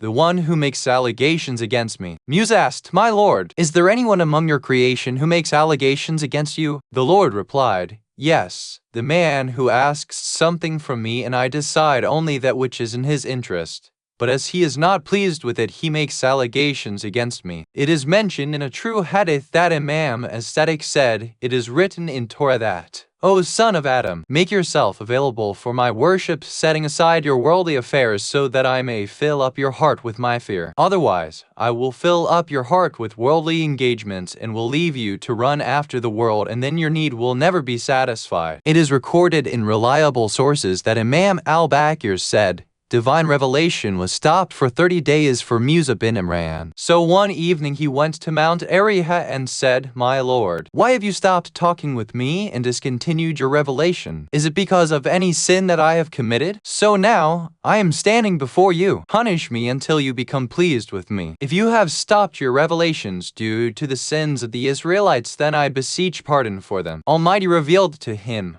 O Musa, do you know why I have selected you from among my entire creation for my talks and revelations? Musa said, My Lord, I do not know it. Allah said, O Musa, my knowledge has covered the entire creation. I did not find among them anyone whose humility before me was more than yours. So I reserved you for my talks and revelations. Thereafter, whenever Musa prayed, he did not rise from the prayer mat until he rubbed the right and left of his face on the ground. It is reported by my holy pride that it was written on a tablets, then me and your parents, so that I may protect you from calamity and troubles, was to serve that I may lengthen your life and keep you alive with a better living, and may grant you a life which will be much better after this earthly life. It is mentioned with authentic evidences that the grand names consists of 73 letters, out of which Allah sent 4 letters on Musa. It is mentioned in an authentic hadith from Imam As-Sadiq that it is written in Torah, O son of Adam, remember me whenever you are angry with anyone so that I may remember you when I am angry. Then I may not destroy you with those people who I want to destroy. Whenever someone oppresses you, leave its retaliation thinking of me because my revenge is better than yours. In another hadith, the Prophet of Allah said that Allah revealed to Musa, O son of Imran, do not undo and do not live at attempt to he who does not remain pleased with what he distribute is and become so it does not remain high prioritize in the way of the right distribute and I have made. Such a person is not mine nor am I his. It is recorded from Imam Al-Baqir that the Israelites complained to Musa that many among us have become lepers. The Almighty revealed to Musa,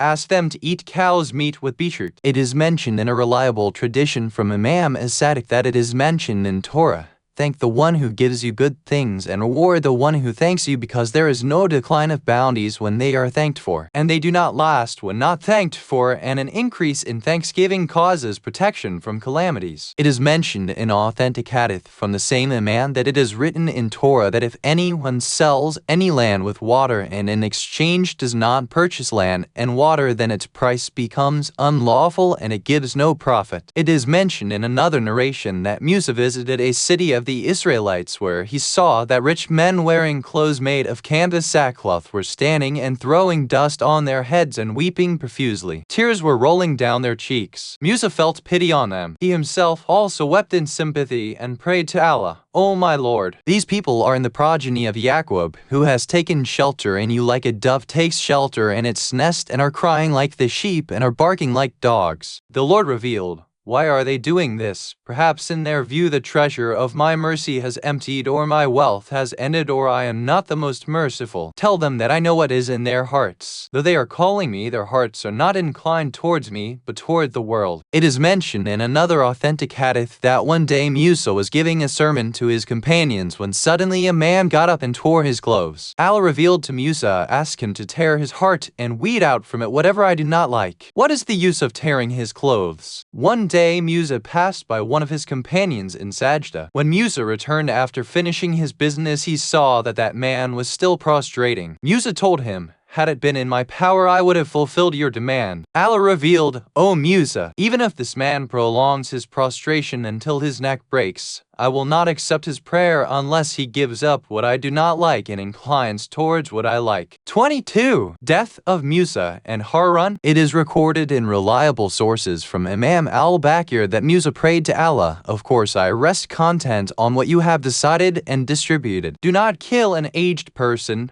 let alone a child." The Lord replied, "O Musa, are you not happy that I am the provider of provisions and I am the maintainer?" Musa submitted, "My Lord, I am happy. Doubtlessly you are the best caretaker and the best maintainer." Imam As-Sadiq said that one day Musa went to Mount Tor with Harun. On the way, they saw a house. There was a tree at its door. Before that, they had neither seen the house nor the tree. Two clothes hung on that tree, and there was a couch in that house. Musa asked Harun, "Remove your clothes and wear these, then enter this house and sleep on the couch." Harun complied with the order. When he slept on the couch, Allah seized the soul of Harun, and that couch in that house went up in the sky. Musa returned to the Israelites and informed them that Almighty Allah had seized the life of Harun and called him up in the heavens. The Israelites said, "You are lying. You killed him because we loved him and because he was kind towards us." Musa complained to Allah about the allegation made against him by the Israelites. The Almighty commanded, and two angels lowered the couch with Harun from the heavens and kept it hanging between earth and heavens until the Israelites saw and were convinced that he had died and that Musa did not kill him. According to another hadith narration, Harun spoke up from the couch and said, "I have died my death and Musa did not kill me." It is mentioned in another hadith that the bereaved can tear off his collar while mourning one's father or brother, as Musa had torn his collar at the death of Harun. According to a reliable tradition, Imam Al-Rida said that Musa asked Allah, "My Lord, my brother has died, so forgive him." Allah revealed to Musa, "O Musa, if you wish me to forgive all those who have died and also who are yet to die, I will pardon all of them except the killers of Husayn bin Ali, from whom I will take revenge." It is mentioned in some reliable and authentic hadiths that Imam Ja'far as-Sadiq said that when the end of Musa's life approached and the angel of death came and said,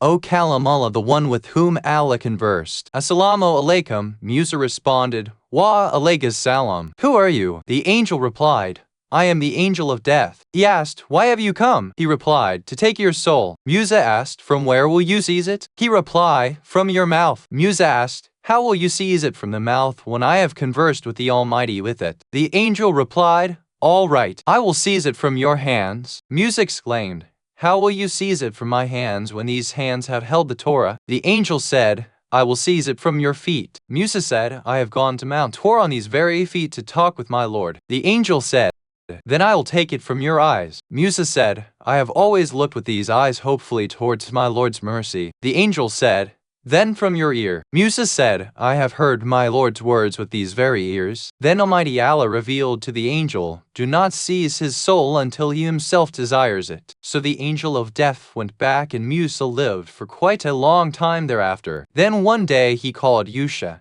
gave his will to him, made him his legatee and asked him to keep the will a secret until the time of his Musa's death. He also asked Yusha to pass on the wasiya will at the time of his Yusha's death to someone else as desired by Allah. Saying this, Musa disappeared from his people. During these days of his absence, he once met a man digging a grave. Musa told him that he would like to help him in digging that grave. He said, that is good. Musa engaged himself in the digging. Soon the grave was completed by them. The man intended to go and lie in that grave to ascertain whether it was properly dug or not. But Musa said, wait, let me do it. Saying this, Musa entered the grave and slept therein. Allah removed the curtain from his eyes and he saw his place in paradise. He said, my Lord, call me back to you. So the angel of death seized his holy soul then and there. That person buried him in the same grave and closed it by filling it with earth. That man digging the grave was an angel in the shape of a man. Musa died in Tia. An announcer announced from the heavens that Musa Kalamullah has died, and who is he who will not die? The Imam said, this is why Musa's grave is not known to people and the Israelites do not know its location. People asked the Prophet of Allah about the location of the grave of Musa. He replied, near the highway adjacent to the red hillock. After Musa, Yusha became the leader of the Israelites. He was always busy in their affairs and was bearing all kinds of difficulties caused to him by the kings of those days. 3 of those kings died. Thereafter the condition of Yusha became strong and he became independent in the matter of law and order, giving orders to do or to refrain from doing things. Then 2 hypocrites of the community of Musa conspired and took Safra, daughter of Shaib, the wife of Musa, with them and revolted against Yusha with 100,000 men. Yusha overpowered them. Many groups of them were killed and those who remained alive fled by the divine order, and Safra, daughter of Shaib, became the captive of Yusha. Yusha told her, I am leaving you in this world so that in the other world when I meet Musa, the Prophet of Allah, I may complain to him about you and our community about what I have suffered due to you. Safra said, by Allah, if paradise is made open to me so that I can enter it, I will feel ashamed of seeing their Musa, the Prophet of Allah, as I have torn his veil and thereafter I revolted against his legatee. 23. Sunnis have narrated from Abdullah bin Mas'ud that he said, I asked the Prophet of Allah, who will bathe you after your demise? The Holy Prophet replied, every prophet is given a bath by his wasi. I asked, O Messenger of Allah, who is your wasi? He replied, Ali bin Abi Talib. I asked, O Prophet of Allah, how long will he live after you? He said, 30 years, as Yusha ibn Nun, the legatee of Musa, and Safra, daughter of Shaib, revolted against him. Yusha and had said, I am more entitled than you to be ruler of the Israelites. Yusha fought her, destroyed her army and arrested her. After capturing her, he behaved nicely with her, and in this way the daughter of so and so will, along with thousands of men of my Ummah, revolt against Ali. Ali will defeat her army, make her captive, and will behave nicely to her after arresting her. This verse has come in that connection. O wives of the Prophet, remain seated in your house and do not come out in a style of olden day ignorance. And said that olden day ignorance means coming out in the field like Safra, daughter of Shaib. Authentic narrators mention from Imam Al-Baqir that the wife of Musa had revolted against Yusha ibn Nun riding on a giraffe. Wife of Musa had the upper hand on the first day, but on the second day Yusha subdued her. Some people said to Yusha, punish her. But Yusha said, since Musa had rested by her side, I have given her respect due to Musa's honor. I leave the revenge to Allah. It is mentioned in reliable tradition from Imam Jafar as-Sadiq that angel of death came to Musa and saluted him. Musa inquired, why have you come? He said, I have come to seize your soul, but I have been ordered to do so only when you so desire. Then the angel went away. After some time, Musa called Yusha, made him his legatee, and disappeared from his people. During this absence, he went to some angels who were busy digging a grave. Musa asked, for whom are you digging this grave? They replied, by Allah, for a slave of Allah who is very high in the sight of Allah. Musa said, indeed, he must be very great in the sight of Allah, because I have never seen a grave better than this one. The angels inquired, O slave of Allah, do you wish to be the same fellow? Musa said, of course I do. The angels said, Then go and sleep in it thinking about your Lord. Musa went in it and slept and sought his place in paradise and desired for his death from the Almighty. His soul was seized then and there, and the angels buried him. It is mentioned in another reliable tradition that Musa lived for 126 years and Haran for 130 years. It is mentioned in yet another reliable tradition that the 21st night of the month of Ramadan is the auspicious night in which the legatees of prophets left this world. Isa was lifted up on this night, and Musa also passed away on this night. It is authentically narrated from Imam al-Baqir that during the night in which Amir al-Mu'minin was martyred, fresh blood was gushing out of every stone that was picked up until sunrise, and that Yusha ibn Nun was also martyred on this night. It is recorded in reliable sources that Imam as-Sadiq said, Musa willed to Yusha ibn Nun and made him his successor.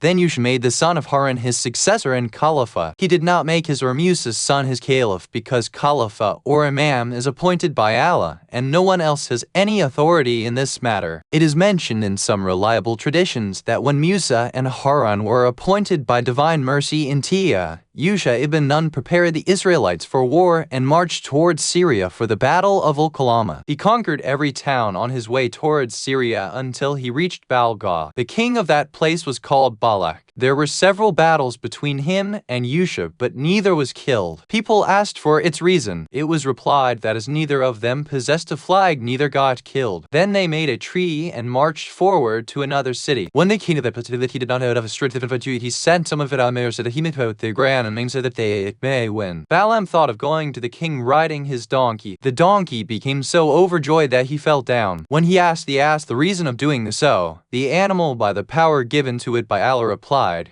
How can I not become overjoyed when this archangel Gabriel, holding a weapon in hand, prevents you from going to fight with him? This did not impress him, and he went further. When he reached the king, the latter asked him to recite the grand name and to curse the people of Yusha. Balaam said, Allah's prophet is with him, and therefore no curse will affect them, but I am planning differently for your sake. Decorate many beautiful women, send them to their army under pretext of sale, and purchase so that when presented to men they may indulge in adultery, because Allah sends the disease of plague to those people who make excess in adultery. When he did so, the community of Yusha indulged in much adultery. Allah revealed to Yusha, These people had angered me much by doing such a heinous deed. Now if you desire, I will have them subdued by the enemy, or if you like, I will have them killed through famine, and if you so desire, I may destroy them with a hard and quick death. Yusha said, My lord, they are the children of Yaqub, and therefore I would not like the enemy to control them, nor would I like them to be killed by famine. So if you so desire, you may punish them with instant death. Then 70,000 of those people died within 3 hours of the plague. It is mentioned in the narrations of Shias and Sunnis that, thereafter when Yusha fought with them and was about to overpower them, the sun set. Yusha prayed to Allah, and he made the sun reappear by his might and kept it shining until they won the war. Only then did the sun set. Likewise the sun reappeared for the successor of the last prophet, Amir al-Mu'minin. It is recorded in reliable sources from Imam al-Ridna that Allah had given Balaam Bayar the grand name. Every supplication made by him was accepted because of it. At last, he inclined towards Pharaoh. When the Pharaoh intended to follow Musa and his people, he requested Balaam to pray to Allah so that he may detain Musa and his men, thus enabling him to reach them. Balaam rode his ass to lead the Pharaoh following Musa's army, but his donkey stopped and did not budge, thought he kicked it much. Allah made the animal talk, and it asked, Woe unto you! Why are you hitting me? Do you want me to be with you so that you may curse the prophet of Allah and the faithful? Then he beat the donkey so much that it died and went away from him. It was wiped out from his heart, as has been mentioned by Allah in Qur'an. O Prophet, tell your people the tale of the one whom we had given our signs, that is, our evidences or arguments. Then he came out of those signs and sciences and was taken back from him.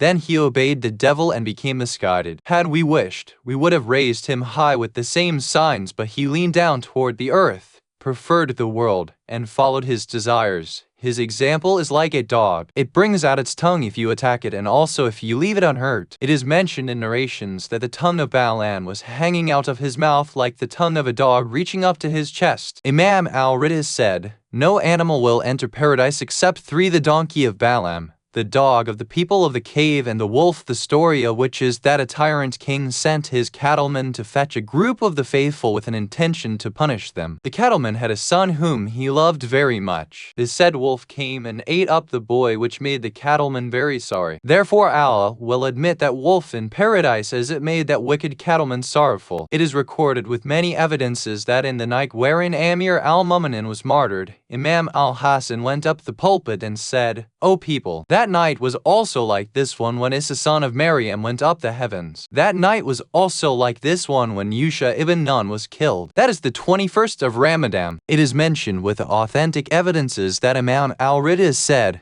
a companion of the Holy Prophet got a letter which was brought to the Holy Prophet. The Holy Prophet had an announcement made that all should be present in the mosque. Then he went up to the pulpit and said, this letter has been written by Yusha ibn Nun, the legatee of Musa. The subject matter is like this: in the name of Allah, the Beneficent, the Merciful. Surely your Lord and your friend is kind to you. Verily the best among all the slaves of Allah is the unknown pious, and the worst among the creation of Allah is the one who is conspicuous with his wrongful power state. So whosoever wants to get full reward and wants to be thankful to Allah should recite this supplication daily. Semuan Allah kama yambai Allah ilha illa kama yambagi al awal atam no lil kama yambagi al awal hawal qala bill wal as Allah jamiyamers hulun wen nabiyina. It is mentioned in another reliable tradition that among the Israelites were 4 faithful persons who were connected with one another. One day 3 of them gathered in a house for some work. The 4th one also arrived and knocked on the door, which was opened by a slave. He asked him, where is your master? He replied, he is not in the house. So that person went back. The slave returned to his master, who asked him, who knocked the door? He replied, he was so and so, and I told him that the owner of the house is not at home. The owner of the house and his friends did not say anything about this and kept quiet. They did not care about the going back of the faithful. They resumed their talks. Next morning he returned and saw them coming out of the house. He observed that they intended to go to the farm of one of them. He saluted them and asked whether he too could accompany them. They said, all right, come along. But they did not express any sorrow for the previous day's incident when he had returned. He was a poor man among them. On the way, a cloud appeared in the sky and came over their heads. Thinking that it would start raining, they started to run. Suddenly a voice was heard from the cloud.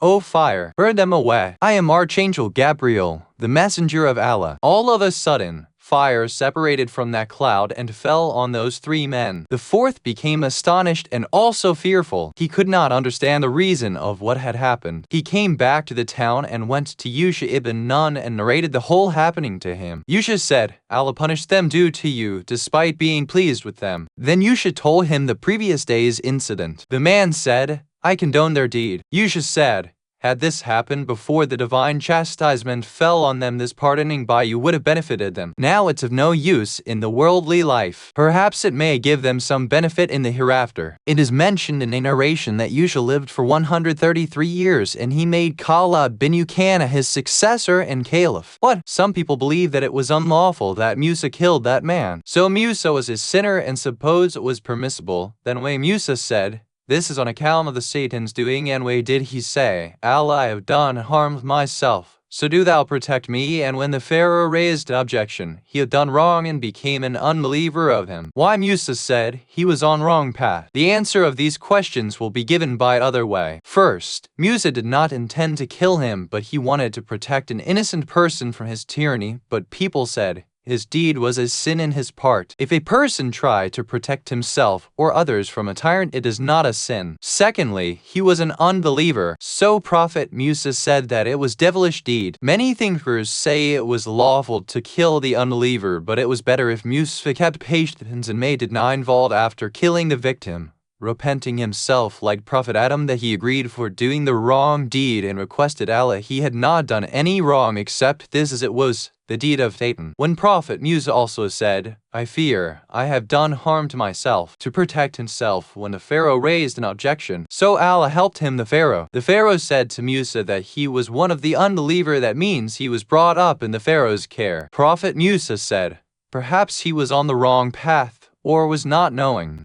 Maybe Prophet Musa had 2 sticks, one which was given by Prophet Shaib and other which Archangel Gabriel brought. 3. Allah asked Prophet Musa to cast off his shoes and come up as he is in the blessed spot of the valley and his tuwa. A narrator says 1. Shoes were made of the skin of animals. 2. Imam Jafar al-Sadiq said, shoes were made of a cow and Allah ordered him to remove his shoes so that his feet would touch the blessed spot. And Prophet says that place is called Wadi al-Muqaz because souls of prophets and angels were being exalted and Allah chose the same place to speak to Musa. 3. Allah ordered him to come there barefoot to visit the supreme power. 4. Prophet Musa put on shoes for protection from serpents etc. 5. Allah says the shoes allude to the world. O Musa, there is no need to put on shoes as you are close to me. I am Allah, the Lord of the worlds. Believe in me and love me. 6. Prophet Musa had came to take fire for his wife and his attention was there, so Allah revealed him to remove all the worldly desires from the heart and remember him and his bounties, also not give importance to worldly life. Then Allah said, one who sees in a dream that his shoes are lost, tell him, this is the sign of his wife's death. When our last Imam was very young and was sitting on his father's lap, a man came and asked the explanation of this verse of Qur'an. Imam al-Mahdi replied at once that Musa's shoes were made of the dead animal's skin. That is why Allah asked him to remove the shoes down the hill. One asked what was better, Musa's shoes or his prayers. Imam said, one who think or say like this is surely ignorant and does not know when to pray and when not. The narrator asked Imam to explain the verse. Imam said, when Musa reached the valley and said, O Allah, my whole attention and affection is for you and nor for others. Though Musa loved his wife, that is why Allah asked him to remove his shoes down the hill. Means remove your affection towards your wife if you love me truly. Imam Jafar al-Sadiq said, to remove the shoes means to remove his 2 fears from the mind of Prophet. First, he was afraid of his wife's death because he left her alone suffering with pain. He saw a fire far away and had come there to bring fire to warm her. Secondly, he was afraid of the Pharaoh. Allah said, do not fear him. You are quite safe in my protection. 4. Prophet Musa came back to his wife. There are different opinions about the fear of Musa. According to another tradition, Musa thought that people will think he is a magician like other magicians. Imam Ali quotes Musa was waiting for Allah's revelation. It was rather late, so Musa was afraid that people would think that the Pharaoh's magicians were true. But it's doubtful matter whether the Pharaoh killed all the magicians or not. But it is true, he hanged them and cut off their hands and legs. Indeed, they all were magicians and unbelievers, but in their last time they became loyal and faithful to Musa. According to another tradition, they all were arrested and were involved in divine's chastisement and were released with the people of the Israelites. The people said to the Pharaoh not to taunt them. Then they prayed to Allah to give them patience against the Pharaoh. In another tradition it is stated that the Pharaoh said to his magicians that Musa has taught them magic power and he is their leader. He said they would be hanged on the date tree and then realize whose chastisement is severe. The people said, Allah, the Almighty, has created the world and all of us. We do not believe in you. Therefore do whatever you like. Life is very short and your order is also temporary. We believe in Allah. Indeed, He is great and we have faith. He will forgive our sins. You compelled us to use magic power on Prophet. But Allah is kind and He is immortal. There are different opinions about it. Some say that the Pharaoh wanted to threaten him and some says he wanted to kill him. Some says it is possible that he wanted to threaten him only and not to kill him. Regarding the reason of repentance of the Pharaoh, that Allah did not accept his repentance on account of final chastisement, some writer says he did not repent by heart, but he was pretending to save himself from divine wrath. Another writer says he believed in Allah, but he had to accept the prophethood of Musa. There are different opinions of different authors. In many books it is recorded that there were 3 people who verified the prophets. They were Mu'min al the Pharaoh, Mu'min al-Yasin, and best of them Ali ibn Abu Talib. 9. Commentators have differed in their opinion about the Holy Land as to what place is it. Some have said it is Jerusalem, some have said it is Damascus and Palestine. According to some it is Syria, and some say it is the land between Tor and the land around it. Traditions regarding this have been quoted earlier. Similarly, there is difference of opinion as to whether Musa had entered the Holy Land or not, but reliable traditions mention that Musa expired in Tia, and that his legatee Yusha ibn Nun took out the Israelites from Tia. It is also not unanimous whether or not the Bab al-Hida was in the desert. They faced it after getting out of it. Most of the people are of Tia desert. The Israelites were ordered that they should enter the gate of Jerusalem or of Arihe in the aforesaid manner. According to this belief, Musa should not have been with them at that time. Some have said that Musa had made a Quba Kipola equals dome in Tia, and he was praying Salat facing it. The Israelites were commanded to enter the gate bowing and requesting divine pardon for their sins in a state of humanity. It might have meant ruku bowing. Some have said, prostrating after entering me and seeking pardon. The earlier hadiths make these two reasons preferable. Salaba has narrated in Aries that Lord Almighty had given a promise to Musa that he will grant him and his community the holy land of Syria as their place of residence and will destroy the community of Amalekah who were then ruling over Syria. When the Israelites entered Egypt after the Pharaoh was drowned, the Lord Almighty ordered them to turn toward the city of Ariha in Syria because I have decided that it should be your residence. So go, fight with Amalekah, and occupy Ariha. And he ordered Musa to appoint 12 Naqib chiefs, that every Sabt tribe should have one Naqib who should be their chief. The Israelites said, we will not proceed to fight with them until we know more about them. Musa sent those Naqibs to ascertain about Amalekah. When they arrived near the city of Ariha, they met with the rebellious man Aj bin Unnak. It is narrated that he was 23,330 hands tall, and that he used to catch fish himself from the bottom of the sea and to bake it high in his hand and then eat it. Water had reached only his thighs during the flood of Noah. His age was 30,000 years, and his mother Kunak was the daughter of Adam. It is said that he fetched a mountain rock equal in size to the camp of Musa so as to throw it on them.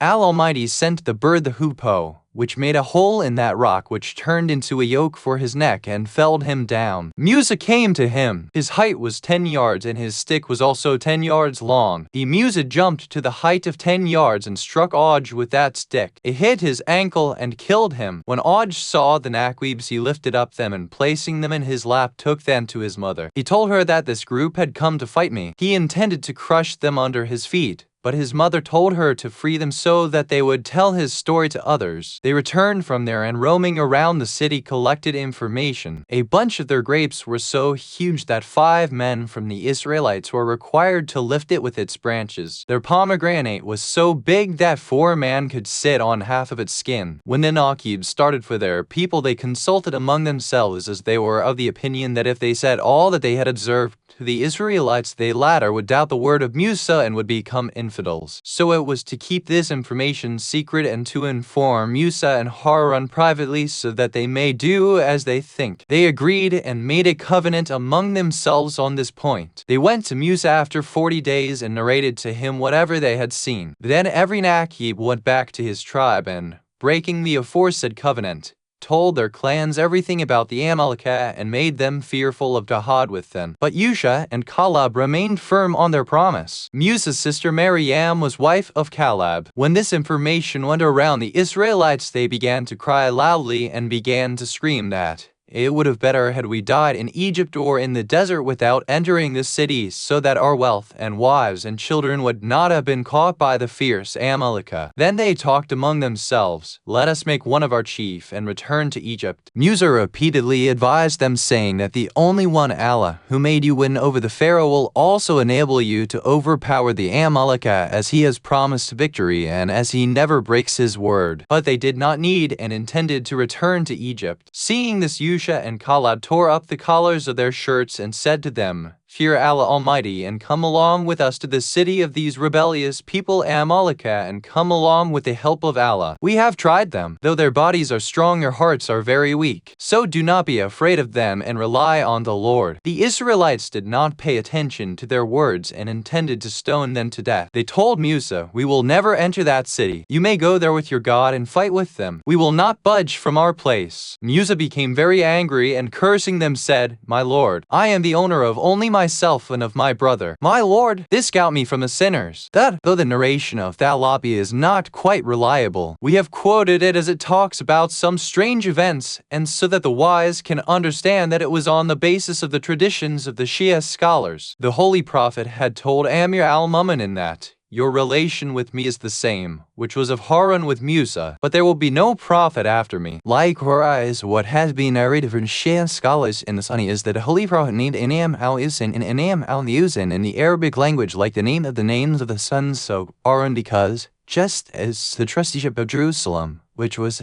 the Qibla and an Ardis of the Israelites, and the protection of the chest, which was the treasure of their spiritual knowledge, in the celestial fire, which was the criteria of the acceptance or rejection of their deed, was according to the Wabi, who is one of the great commentators and head scholar, was related to Amr al-Mu'min in his progeny Pius, that his personality should be the center point of the raining of divine radiances and the treasures of the spiritual knowledge in secrets, and that the acceptance or rejection of the deed of the creation ought to be in their hand, and that their obedience and birth on this Ummah must be connected with the radiant wilayah. Rather, the Jerusalem of this Ummah is the wilayah of these great personalities. 11. It should be remembered that it is the part of the religious beliefs of the Shias that Allah is invisible, that His holiness cannot be viewed with an eye. Rather, the inward eyes of the heart and mind too are unable to comprehend the self and attributions of the Lord. How can He be seen when He does not possess either a body on an environment or a place space, nor can He be in any direction? Then how did Musa, despite being greatest messenger, put such a question before him? This doubtful question can be answered in two ways. First, the asking of Musa was not for seeing with the eye, and that he wanted to comprehend Him and His attributes through understanding, and that at the same time he may also attain the maximum limit of the human understanding, since the first wish was prohibited and the second was above his status. The Lord, by shedding the particle of His greatness on the mountain by making Musa unconscious, made it clear that no one has the strength to comprehend His grandeur, and that no one has ability to reaching the maximum of state of understanding, because it is only for the prophet of the last era Muhammad saw. Second, the asking by Musa was on behalf of his community, and he was appointed to take care and to cater the needs of their, including to declare whatever they asked for. He made this question on the demand of his people, even though he knew that it was an impossible thing and a prohibited affair. But he wished his people should also understand this truth. And this second cause is clearer, as will be seen from the following hadith of Imam al-Rai, currency sign A12. This story is one of those which concern those who are in doubt about the sin or error of messengers, because both Musa and Harun were great messengers. If Harun had done a thing which angered Musa so much that he held his head and bread and pulled toward himself and made him talk very harshly with him, then Harun had committed a sin. And if he did not commit a sin, then it was a sin or an error on the part of Musa to insult his brother, who too was a prophet,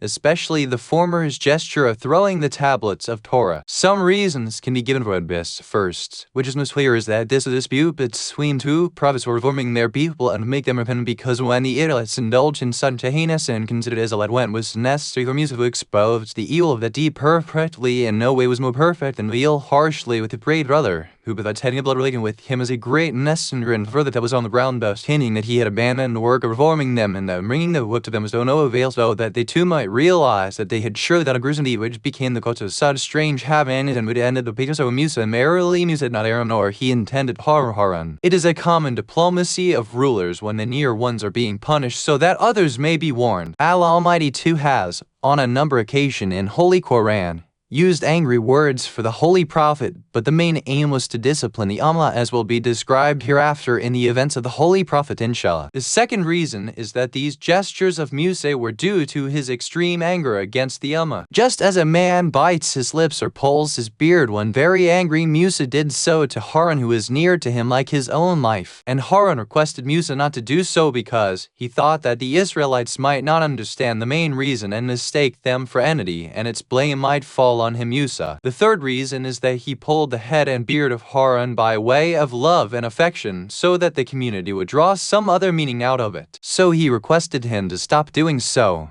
that somebody may not think bad about Musa. The fourth cause is that what Musa did to Harun, or the deeds of both of them, were a sort of tark al-Allah, giving up the desirable which did not amount to a sin or disobedience, which could be contrary to prophethood. Other reasons also have been mentioned beside these, but the first one is the clearest, and as regards throwing of tablets, it is possible they might have dropped from his hands due to extreme anger, and hence unintentionally, or perhaps they were thrown to show divine worth or toughness and religion or refutation of the opponents, and that such throwing cannot be regarded as a disrespect. It should be borne in mind that there are various and varying hadiths about Musa's promise to his people. Most of them mention that Musa had promised that he would remain absent for 30 days, but that the Almighty, due to some contingency, by way of bad or novel gesture, turned that promise into that of 40 days. The 30 days promise had a condition attached to it, and that condition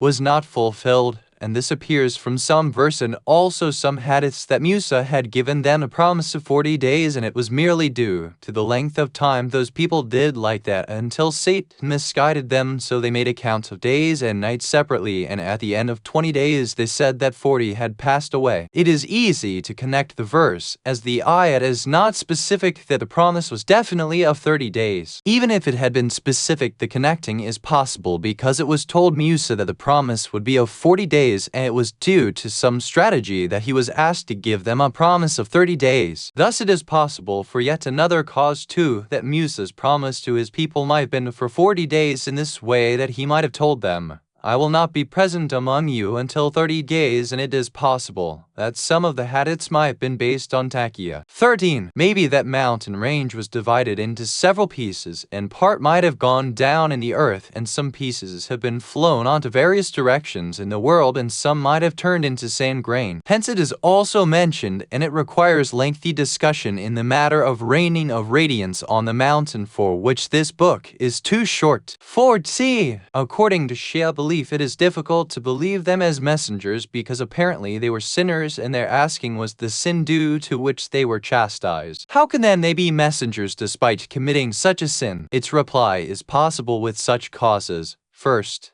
the description of their becoming messengers might have been by way of taqiyya, because most of the Sunni non-Shias have related like that. Second, when they died, their first earlier life with sin had ended, and they might have been innocent in their second life, which is sufficient for their messengership. There is scope for discussion in this cause. Third, their asking might also have been behalf of their community, and the chastisement might have been by way of disciplining the community. This also appears difficult to believe. Fourth, the word messenger might have been used figuratively, that is, to convey the sense that after being alive they turn pious like prophets. But the first cause is clearer. It must be understood that this event is to give witness the truth in the belief of Raj resurrection, that as it is in this event, in the time of the Al-Qam al-Mahdi. Some have said that what has happened in the Israelites will happen in this Ummah also, which will be mentioned in a following chapter inshallah. It should be remembered that it was according to these repeated hadiths about the repetition of what had happened in the Israelites that the Holy Prophet had told Amir al-Mu'minin that you are for me as Harun was for Musa. And in this the story of the first oppressor, like that of Samiri and the calf, that he was worse than the calf, and the second was more cunning than Samiri, and as they did not obey Harun, these did not obey the land prophet's rightful legatee, and when they dragged the emir forcibly, much of the allegiance may be obtained from him. Ali, facing the grave of the Holy Prophet, addressed him as Harun had addressed Musa. And when the era of caliphate passed away, which was like that of the calf and Samiri and Qarn, and when people gave allegiance to Amir al-Mu'minin, swords came out of their sheaths like the Israelites, and they began to kill one another. Just as the Israelites remained restless in the desert of Tia for apparently 40 years, this Ummah also will, by the command of Allah, due to their own selection, remain restless in their worldly and otherworldly affairs until the time of Al-Qam al-Muhammad. Many things have been narrated about each of these affairs through Shia and non-Shia sources, which will, inshallah, be mentioned henceforth in their appropriate place. 50. Possibly Torah began to come down in Rama currency sign and was concluded in the month of Dhul-Hijjah, or maybe the tablets had,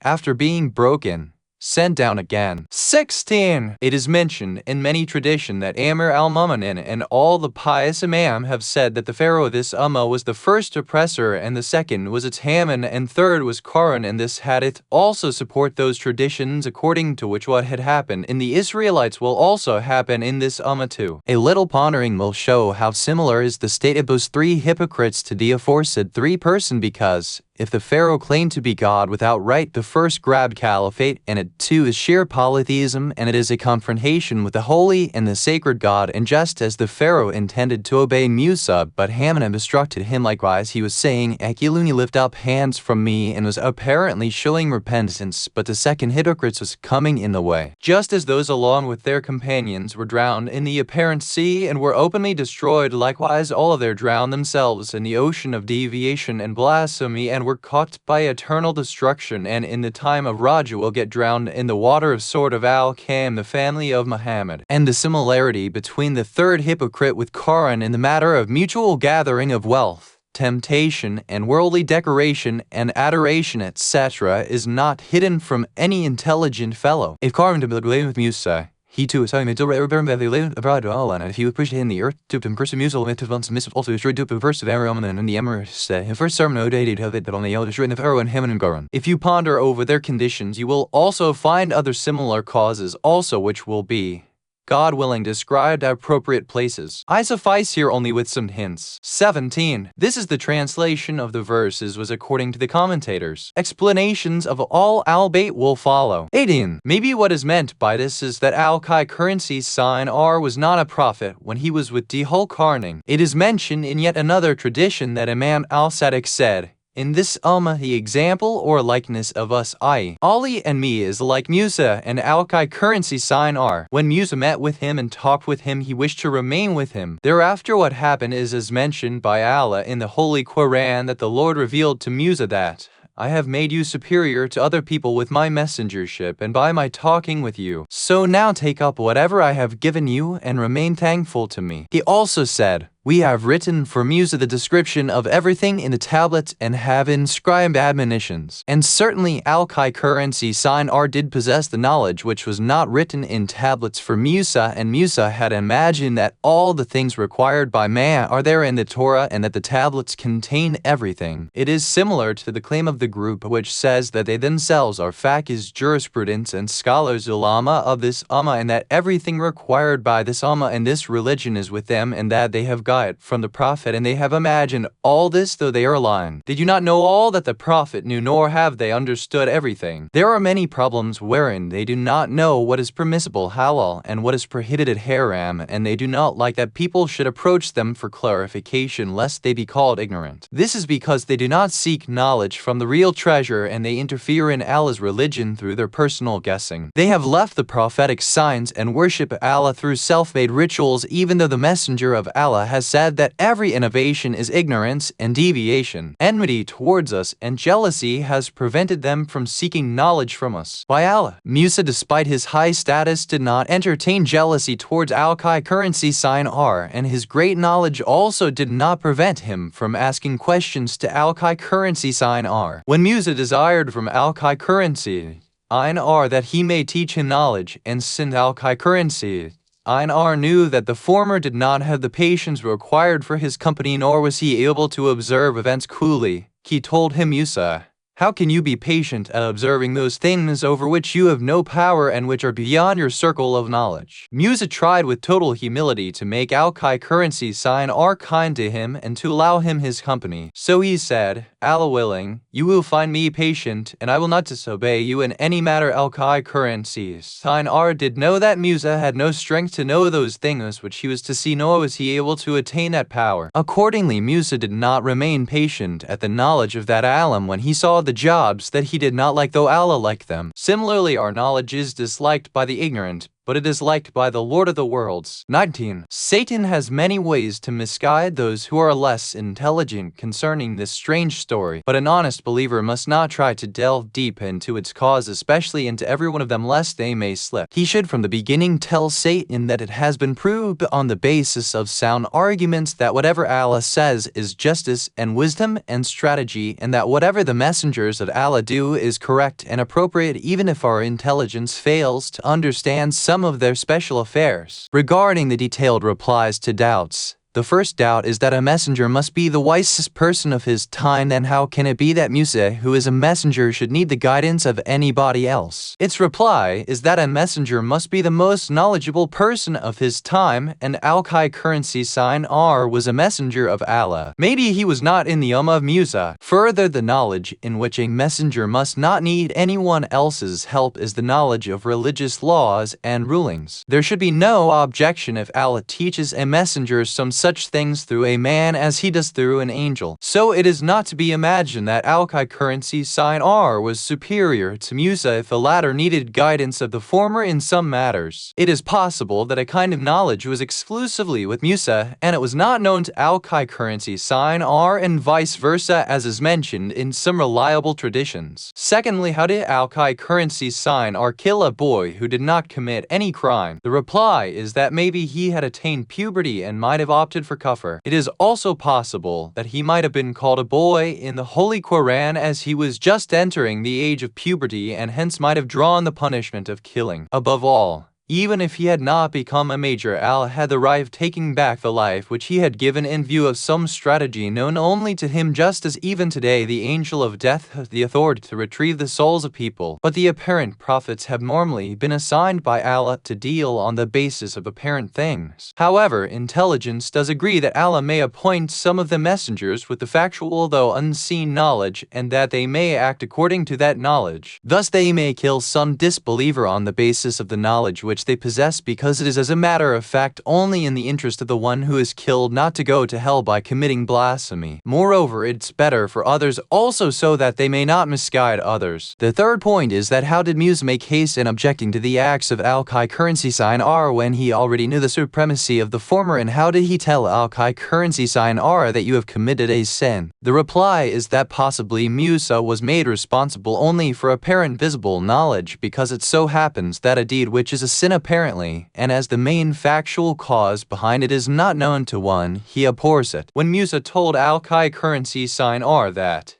you have committed a munkar detestable deed, what he meant was that you did a thing that apparently is a munkar. Some have said that the words of Musa were conditional to express that you have done a thing that astonishes and confuses the mind. The fourth objection is that when Musa had given a promise that he would not take any objection nor ask any questions until Al-Kai currency sign R mentioned the causes, how did he make a breach of that word of promise? A reply is that it is not known for sure, and that the keeping of the word was obligatory, especially when it might have been based on the will of Allah. When he had in the beginning said Inshallah, it was not obligatory to keep the word under all circumstances. Hence it is no sin if it was not kept. Fifth, how did Musa say La tu'akizni bima nasitu? Because nisyan means forgetting, and according to the Shia Lama, a prophet cannot forget anything. Reply to this objection is that it is mentioned in traditions that at this place, and also when Yusha has said in Nena Seedalhut, the meaning of nisyan is giving up or leaving, and the meaning of this word is found in the Arabic vocabulary also. All other replies to these objections and doubts have been mentioned in the book Bahar al-Anwar, and as this book has no room for including all those replies, I have not written them here. Now, I am writing all events of Al-Kai currency sign R. Most of it has been included here in this story, so I have not formed a separate chapter for Al-Kai currency sign R. 20. Some have said his name was Yalba, and according to some other Al-Yasa. Others say it was Elias. 21. Perhaps what Musa meant to convey was that he might inform him about the etiquette of calling him.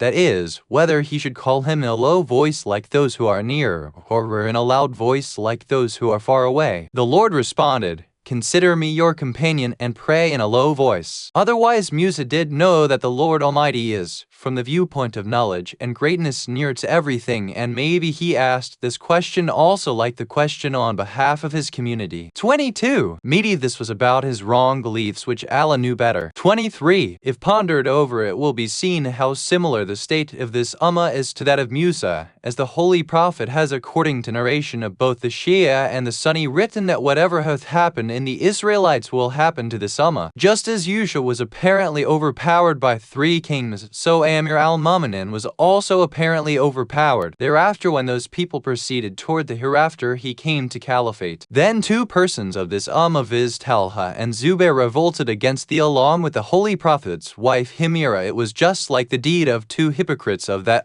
who had revolted against the legatee of Musa along with Safra, wife of Musa. Likewise, as they were defeated and Safra was made captive, and Yusha did not take revenge from her in this world. Similarly, Amir al-Mu'minin also won the war, and when he caught Himira, he gave respect to her and postponed the revenge until the day of judgment. An account of his skill. According to a tradition of Sheikh Tabarsi, the people of the Israelites left the city to save themselves from the epidemic. Some said they left the city due to war. Some said they belonged to the family of Hizkil, the third Caliph of Musa. The first was Yusha ibn Nun, the second Caleb bin Ukana, and the third Hizkil, known as Ibn al-Majlis, because in his old age his mother beseeched Allah for his son, and Allah fulfilled her wish and Hizkil was born. According to another tradition, people called him Dulkaful because he saved 70 prophets from the tyrants. He asked the people to leave the country as early as possible and said it would be better if I would be killed instead of all of you. Thus, they all were saved from the cruel tyrant. After that, the Jews came to him and asked about them. He said that he does not know where they have gone. They all left, but Allah kept him under his security. There are different opinions about the population of the Israelites. Some say that the population was about 3,000 to 10,000 people, or 40,000 to 60 or 70,000 people, and that they all died by the curse of Shammon. At that time, the city's name was Ovardin. Some said Hizkil also cursed them. According to Ali ibn Ibrahim, they were staying in one of the city of Syria. In that city, there was a plague and they all died. Their bones were scattered all along the way. One of the prophets passing by that way saw the bones lying here and there. He raised his hands in prayer. So Allah brought them back to life, and they all returned to their own houses. They lived for many years and died according to their time. Hanaran asked about this from Imam al-Baqir. Imam replied that this incident happened twice. They got a new life twice, meaning Allah made them alive twice. They lived for many years, i.e. according to the years prescribed to them on earth, and then die. Imam says Allah the Glorified said, "Have you not considered those who went forth from their homes for fear of death, and they were thousands? Then Allah said to them, die. Again, He gave them life. Most surely Allah is gracious to people, but most people are not grateful." 2:243-1. According to another tradition, Imam al-Baqir and Imam az-Zadok have narrated this when the people asked the explanation of the above ayat. They described as follows: the people of the Israelites lived in a town of Syria. The population of the city was about 70,000. Once a plague started in the city. At once, the rich people left the city and went to another place to save themselves from death, but the poor stayed there. As the epidemic spread and people started dying, those people started thinking that if they had left the city, they too would have been saved. After that, they decided that the next time there was an epidemic, they would not stay in the city. When they were struck again by the epidemic, they all left their houses and went to another city. The houses of that city were vacant because the people of that city had also died by an epidemic. Their dead bodies were annihilated except their bones. The people of the Israelites settled in the empty houses. Again, by the order of Almighty, they all died. Many years passed. Once a caravan passed by the way where the bones were scattered. They saw the bones lying on the way. They collected the bones, kept them aside, and cleared the way for the passers-by. Hizkil passed this way. When he saw the human bones lying in a bad condition, he grieved and wept much. He raised his hand to Allah and prayed, "O Allah, make them alive again in the same way as you have taken away their lives, so that the city can again be prosperous and they can increase the number of your followers and true believers." Allah was pleased with him and asked, "O Prophet, do you want me to make them alive?" The Prophet replied, "Yes, my Lord." Then Allah answered his prayer, and Hizkil saw the scattered bones regaining their original form until the parts of their bodies came to their original form and they were alive. They met each other, thanked Allah, performed prayers, and thanked Allah again and again. Seeing this, the Prophet said, "I witness that Allah is one and almighty." According to the tradition of Imam as-Zadok, these people regained their lives on Navroz 21st of March. Allah asked the Prophet to spray water on their bones. He did so, and the people became alive again. According to the Prophet, there were about 30,000 people. From that day, on every Navroz, the people of Azam spray water on each other, but they do not know the real reason. 2. According to hadith, an atheist accepted Islam by listening to the arguments of Prophet. The Prophet narrated, a group of the Israelites left their city to save themselves from death. By Allah's order, they all were destroyed and died. Their body parts and bones were dispersed. Allah sent his guilt toward that city. He raised his hands for dua, and they all regained their life. Imam al-Ridha visited al-Mamun and argued with the Christians that you believe that Isa is Allah because he used to bring the dead back to life. Even Yusha used to make dead men alive. Then why don't you believe him to be a god? Even Prophet Hizqil made 35,000 dead people alive after 60 years. Why don't you consider him to be a god? Then he said, don't you know that these people were Palestinians, which are also discussed in Torah, the holy book of Palestinians? Many Palestinians were killed, then Allah sent Hizqil to Palestine, and by his dua all became alive. After that, Imam al-Ridha narrated the incident that took place when the plague spread and the people left the city to save themselves. He also said that the residents of the city drew a boundary in the city in which the bodies of dead people were kept. By passing that way, Hizqil made them alive by the order of Allah. There is a tradition from Imam al-Baqir that King Kabeth decided to send his troops to destroy Jerusalem. The people gathered and went to Hizqil and requested him to relieve them from this trouble. He said, I will pray to Allah about it in the night. He prayed to Allah, and Allah promised to save the people from the cruel king. Allah ordered the angel of wind to take away the life of the king's troops, and they all died. In the morning, Hizqil informed his people that the troops had been killed. The people of Palestine came out of the city and saw them dead. After that, Hizqil thought to himself that there is no difference between him and Suleiman. He became depressed about the incident and became ill. Then he pleaded to Allah to cure him from that unbearable disease. Allah ordered him to go near the fig tree and apply its juice on his chest. When he applied it, he was cured. 3. According to a tradition of Imam Jafar as Sadiq, Allah revealed to the Prophet to inform the king that he would expire on a particular day. Hizqil informed the king. When the king heard the news, he came down from his throne, wept and pleaded to Allah to keep him alive until his son grew up and sat on the throne. Allah heard his prayer and asked the Prophet to tell the king that Allah has extended his life by another 15 years. He said, O Allah, the people trust me and trust my words. They have never heard a lie from me. When I inform the king about this, the people will think that I'm a liar. Allah said, you are my true believer. You must obey and listen to me. Do as I say and keep on preaching to them. What? This is the true incident of the Israelites. They left their houses to save themselves from death, but they died. Again, Allah made them alive. No doubt Allah is merciful, but many people do not thank him. Shia scholars have also agreed and accepted this. Third, the people are spraying colored water on each other on Navroz Day like the Hindus. This custom is not indicated in any Islamic books. This is strictly prohibited. Allah and his prophets are displeased with this. Allah, mercy on them. 3. Note, from the above discussion, it is clear that Hizqil came after Suleiman and he was the third Caliph of Musa. Prophet Ismail, Allah glorified, has bestowed Ismail with the title keeper of promise. Allah says, and mention Ismail in the book. Surely he was truthful in his promise, and he was an apostle, a prophet, and he enjoined on his family prayer and almsgiving, and was one in whom his Lord was well pleased. 1954-55. Imam al-Ridha has stated that Allah called him keeper of promise because a man asked him to meet at a particular place. He kept his promise and waited there for a whole year, but the man did not turn up. Imam as-Sadiq has stated that Ismail was the son of a prophet. He preached to the people about Allah and his commands, but they did not believe him. They kept enmity with him. Once his people beat him and removed the skin of his head and face. Allah sent his angel to him. The angel said, Allah has given you his regards and has asked you about the people who have behaved very brutally with you and asks what kind of punishment should be given to them. He replied that he did not want to take any revenge from the world. He was patient like Imam al-Hussein, the grandson of Prophet Muhammad al-Mustafa. According to another tradition, once buried at Jali asked Imam as-Sadiq that people believed he was the son of Ibrahim, but is Ismail, who has been given the title keeper of promise, the son of Ibrahim or someone else? Imam replied, Allah had bestowed him with prophethood in the presence of Ibrahim. He was the prophet of that time. If there is one prophet in the world,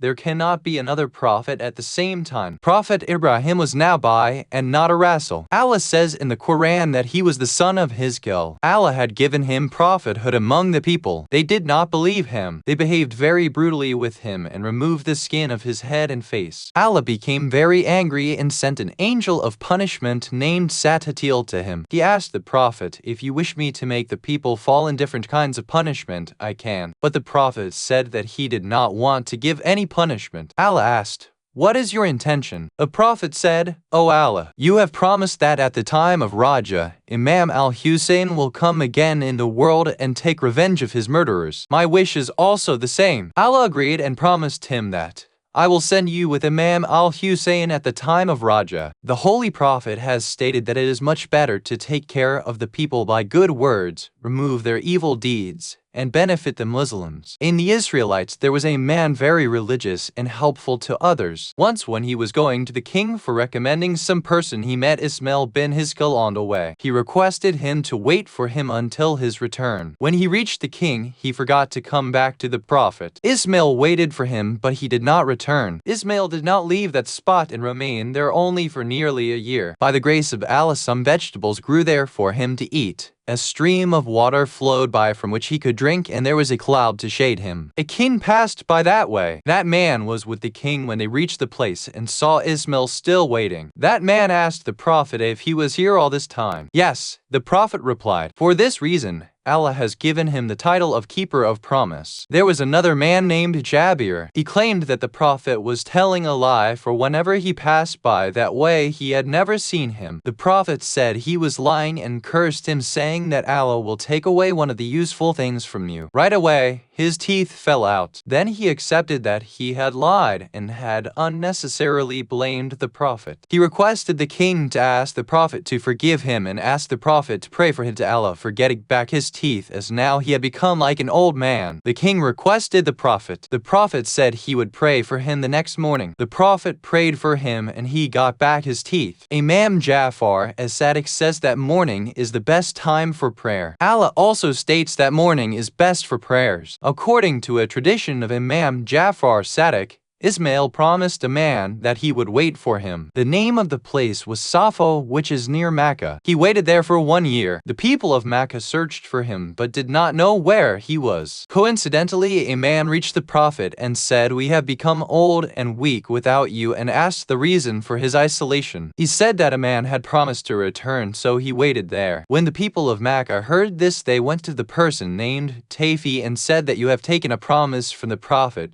but did not return to him. Hearing this, the man came running and apologized and said, "By Allah, I had forgotten the promise." The Prophet said that he would not have left the place until his death. Allah also praised him in the Qur'an, and his title Keeper of Promise is true. A brief sketch of Ilyas and Yusha. According to a tradition from of Ibn Abbas, after Musa, Yusha bin Nun divided the population of the Israelites in Syria, and Syria was divided among them. One of the groups was settled in the city named Baalbek, where Ilyas preached the people. There was an idol worshipper king who compelled his subjects to worship the statue named Babel as their god. Allah the Exalted says, "And Ilyas was most surely of the apostles, when he said to his people, 'Do you not guard against evil? Are you not afraid of Allah's chastisement? What? Do you call upon Baal and forsake the best of creators? Allah, your Lord and the Lord of your father of your 37:123-6. But they called him a liar and didn't believe his words. The king's wife was a sinful woman. When the king went abroad, he entrusted the kingdom to his wife. She had a clerk. He was very wise and intelligent, who saved the lives of 300 people from her. She was the most sinful woman of the world. 7 kings of Jerusalem married her. She was mother of 90 children and grandchildren. The king's neighbor was virtuous. He believed in Allah and his apostles. His garden was next to the king's palace. The income of garden was his livelihood. The king also respected him. Once the king went for traveling. She took a chance of the absence of the king and murdered him and took away the garden from his family. Allah became very angry. When the king returned from the journey, he was informed by his wife. The king said that she had done wrong. Allah commissioned Ilyas on the people to preach them about true religion and pray to Allah and him only, and give up idol worship, but the people said that he was a liar, insulted him and threatened to kill him, but he remained patient. Again,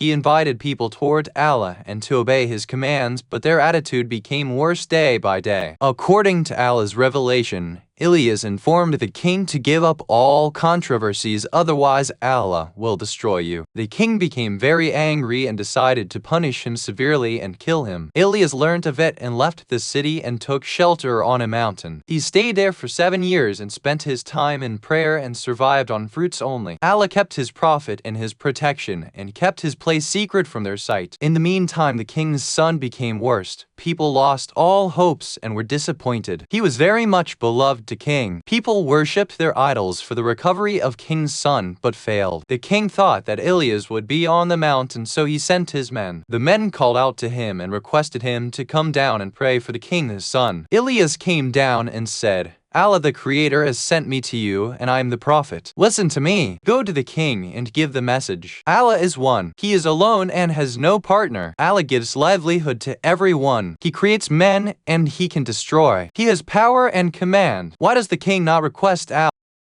the merciful, and instead prays to the dumb and idols? The people went to the king and narrated that to him. The king got annoyed and ordered his men to bring him as a prisoner because he is my enemy. The people could not find him and returned. The king sent his 50 chiefs from the army to arrest him. He said, "First tell him that we trust you and your Allah. When he comes to you, arrest him and bring him here." The 50 commanders went to the mountain and said in the loud voice, "We trust you, so please come down and meet us." Ilyas was in the forest. He heard them. He raised his hands to Allah for the prayer to allow him to go to them, and if they are liars, protect me from them and send a chastisement of fire to burn them. Allah is knowing and hearing. Allah sent a chastisement of fire at once, and they were all destroyed in a moment. When the king came to know, he was furious and ordered his wife's clerk, who was good and pious and a believer of Allah, to go along with people, and said, "It is time of repentance. Go to Ilyas and pay allegiance to him and ask him to come and preach and show the right path." Then he told his people to give up idol worship. The clerk went along with the people to the mountain and called out. Ilyas recognized his voice. Allah revealed to him to go to the believer, greet him, and shake hands. Ilyas came to him. The clerk narrated the king's condition and said, "If you won't come, the king will kill me." Allah revealed to his apostle that the king's message is false. He wants you under his control and wants to kill you. Allah said, "Tell the clerk not to worry of the king. His son will die. The king will be sad and not harm him." When the clerk reached the king, he saw the condition of his son becoming worse and he died. The king did not take care for them as he was sorrowful of his son's death. After a long time, the king became comfortable and asked the clerk about the Ilyas. He said he didn't meet Ilyas. After that, Ilyas came down from the mountain and stayed in the house of Prophet Yunus for a year. When Yunus was born, Ilyas left his house and went to the mountain again where he was staying before. When Yunus was young, his mother stopped suckling. She went toward the mountain in search of Ilyas and gave the sad news of her son's death and said that Allah has revealed to her to come to you for my child's life. If you pray Allah for my son, Allah will make my son alive. I have kept my son secretly and I have not informed anyone of his death nor buried him. Ilyas asked,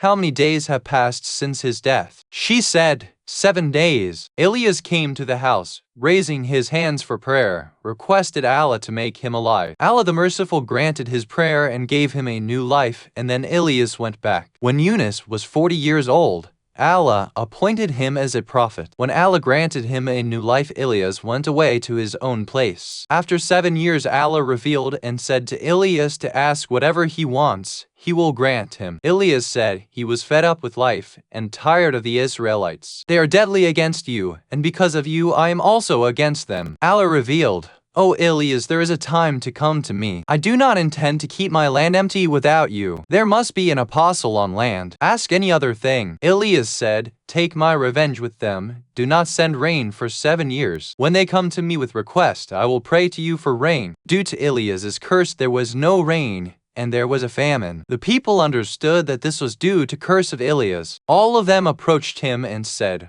"We will obey you and do whatever you say." Ilyas along with his companion Yusha went to the king. The king said, "You have destroyed the country with divine wrath." Ilyas said, Allah has destroyed the unbelievers who had no faith. The king requested him to pray to Allah to relieve them from his wrath. In the dark, Ilyas raised his hands and prayed to free people from chastisement and asked Yusha to watch the sky. Yusha said he sees a cloud. Ilyas asked him to inform the people, "It will be raining now, and to be careful for their safety." Rain started falling everywhere and famine disappeared by the grace of Allah. Ilyas stayed there for a long time. People also spent their lives doing good deeds. Then after some time they all turned against the Prophet. Sometimes Allah takes revenge by his apostle, and sometimes he takes revenge by sending the enemy of his own community. All of a sudden, one of the king's enemies attacked him and killed the king and queen and threw them in the garden of the follower of Allah. Ilyas declared Yusha his legatee. Almighty Allah favored him with wings and raised him up to the heaven. While moving towards the heaven, Ilyas threw his scarf for Yusha, and Allah appointed Yusha as a prophet of Palestinians and bestowed him with all his bounties by revelation upon him. The Israelites respected him and followed his path. Muzaffar bin Kamar has stated that one day they went to Imam as-Sadiq's house and asked for permission to enter. Upon entering, they heard the Imam's voice speaking with someone in a strange language. It was Syriac. The Prophet wept too much, and we also wept with him. After that, the servant came out and asked us to go in. We all entered the house. The narrator said that he heard his voice at the door and asked whether the language was Arabic or Syriac. "You wept, and we also wept." Imam replied that I remembered Ilyas is one of the best prophets, and I was reciting the dua that he recited. The Imam recited the same dua in front of the people. The people had never heard recitation of such verses before. Then he translated it in Arabic and said when was recited this dua, Allah revealed to him to raise his head from prostration, that he will not give any punishment to him. Ilyas said, "I am your servant and you are my Lord, the Beneficent." Allah revealed to him to raise his head from sajda. He will keep his promise what he said. Imam Muhammad al-Baqir has narrated the same story. By Musa bin Aqil indicated the name Ilya instead of Ilyas. According to a tradition, Imam Ja'far as-Sadiq said, Ilyas and Yusha ibn Nun ate parsley seeds with their food. Imam Muhammad al-Taqi is quoted in a book that Imam Ja'far as-Sadiq said that once his father Imam Muhammad al-Baqir was circumambulating the Kaaba when a man came. After the Imam's circumambulation, he took him to a house near the hill of Makkah. He called me there. The three of us were there and no one else. He welcomed Imam as-Sadiq and blessed the Imam by putting his head on Imam's head. Then he turned his face to Imam Muhammad al-Baqir and said, "Would you like to inform me first or I question you?" Imam Muhammad al-Baqir said, "As you like." The man said, "If I ask you question, answer me only with what is inspired in your heart." Imam al-Baqir replied that he had heard from his father that he who asks like this has two types of knowledge ideas which are different from each other. The knowledge of divine has no differentiation. The man said, "My question is, what is that?" Imam replied, "Allah, the Great, and he has given the knowledge to the Prophet and Imams for the necessity of the people." Hearing this, he lifted his veil from his face and sat comfortably and became very happy and said, "I have came for this reason." Then he inquired that the necessity of the knowledge for the people has been given to the Prophet and their descendant, but say how they know. Imam said, "By revelation of Allah, and they hear the voice of angels, but the prophets can see them. The descendants can't. They can listen the angel's voice. The status of the Prophet is very high and they can go to Allah and talk in the moment and come back. But this position is not given to all." The man said, "It is true what you have said, O the son of Prophet. Now I will ask you a difficult problem. Why does Imam not disclose their knowledge on the people as the Prophet did?" Hearing this, Imam al-Baqir laughed and said that Allah does not want the ordinary people to be notified of divine knowledge except his apostles, as Allah has tested their hearts. Prophet Muhammad al-Mustafa kept patience on high-handedness of the people of Makkah by the permission of Allah, and Allah had not given permission of war against the unbelievers and kept secret of his prophethood to his community. Then after a long period, Allah revealed to him to publicize his orders to the unbelievers. The Prophet did. First, he was worried to tell them openly. He was waiting for the correct time to show his position and his divine knowledge because he knew people would not believe him. He had no permission of war. Prophet said,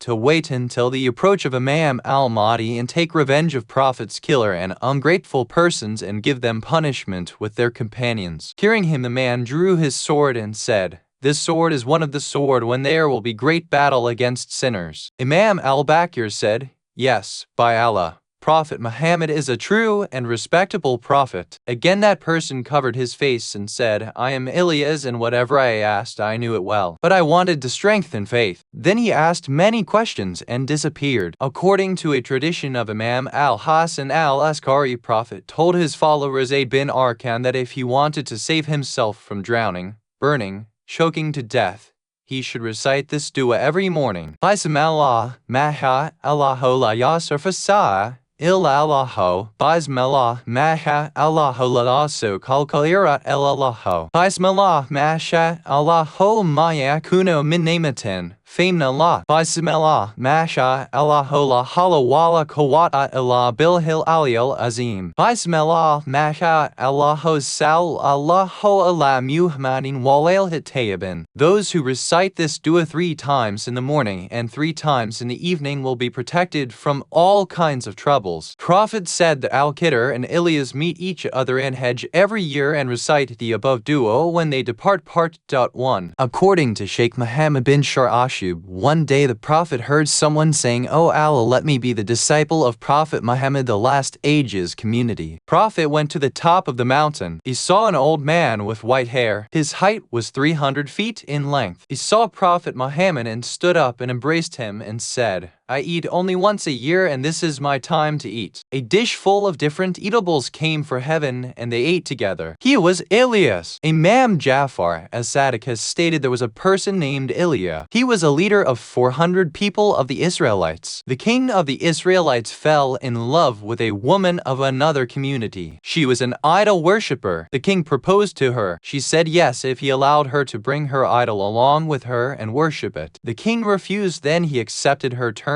and married her and brought her with the idol. Another 800 people came with her with their idols. At that time Prophet Ilyas came to the king and said, Allah has made you a king with a long life, and you have become disobedient to Allah. The king did not care what he said. Ilyas cursed him and prayed to Allah to let them be struck with famine for 3 years. The famine struck everywhere. They slaughtered their animals and ate them except one foal on which king was riding. The king's minister was good, religious, and a believer of Allah. He was staying with Prophet Ilyas along with his followers. Allah revealed to his prophet to go to the king and ask him to repent and that Allah will forgive him. Prophet went to the king and gave him the message of Allah and said to him to obey him. The king argued and promised him he will obey him. Then the prophet called all his followers. First, he sacrificed an animal as offering. Secondly, he killed the king's wife and burnt her idol. The king repented very much and became a true follower of Ilyas. Allah the Merciful showered the rain and made them free from famine. Imam al-Rida said, the people of Jerusalem believed Isa as their God because he made the dead alive. Yusha also made all dead alive, walked on water and healed the blind. 2. What? Ilyas is still on the earth like Al-Qai currency's sign R, and he will be there until the time of Imam al-Mahdi's.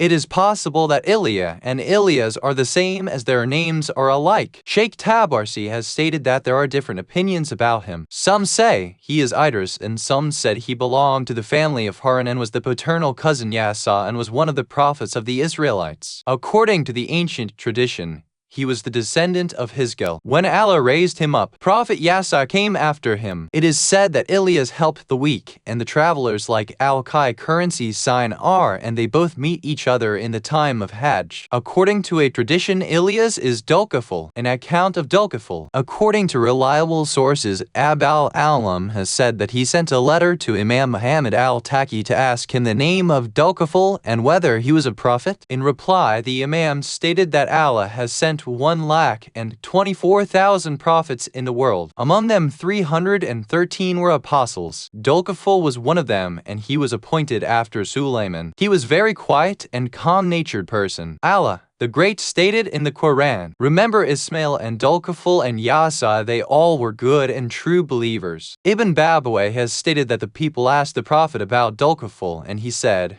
Dulkuf belonged to Hadramaut and his first name was Oadia. His father's name was Orion. Yasa once asked, "Who will be successor after me upon certain conditions?" and preached the people calmly and never became angry with them. According to another tradition, he used to fast in the daytime and pass the night in prayers, and not to be angry on anyone. Oadia stood up and said, "I accept your terms." Again Yasa repeated twice. Oadia said, "I will follow your terms." After that Yasa died and Oadia became the successor and preached the people. One day Iblis asked one of his companions, "Which one of you would go to Oadia, make him angry and compel him to break his promise?" A companion of Iblis, named Abias, said he was prepared to do this. Iblis ordered him to go and try. At that time the Dulkuful was resting after solving the problems of the peoples. The Satan came and said that he has been harassed by someone. The Prophet said to him to go and call the person who has harassed him. He said,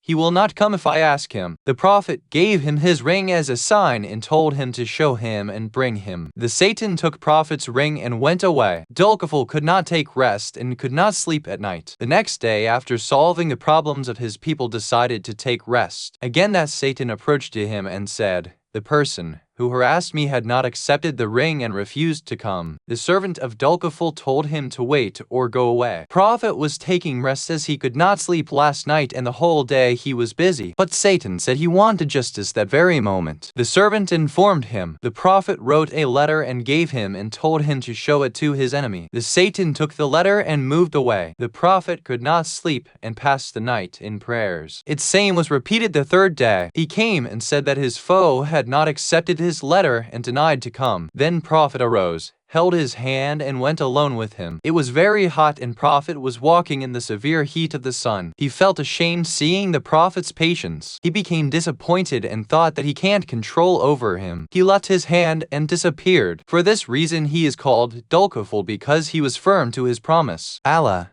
the Almighty, stated about his patience to his last prophet so that he can also have patience on the troubles given by his community. Shaykh Tabarsi has stated that many seditious people said, "He was a good person, but he was not a prophet." To get the prophethood, he was fasting in the daytime and was praying in the night and did not get angry on anyone and followed the divine orders. Dulkuful acted upon all the practical laws. Other people believe that he was a real prophet and his name was Dulkuful, and Allah has increased his rewards for his deeds. Some say he was Ilyas and belonged to the family of Yasa. Allah says in Qur'an that he was Prophet Ilyas and Dulkuful was another prophet after him. Note: a narrator has described in his book that Dulkuful was the son of Ayyub the patient one, and Allah granted the apostleship after his father and sent him to Rome. The people accepted him as his prophet. Allah ordered them to fight the enemies, but they said they like to live in the world peacefully and do not like to die, and we do not want to go against Allah and his prophet. O Prophet,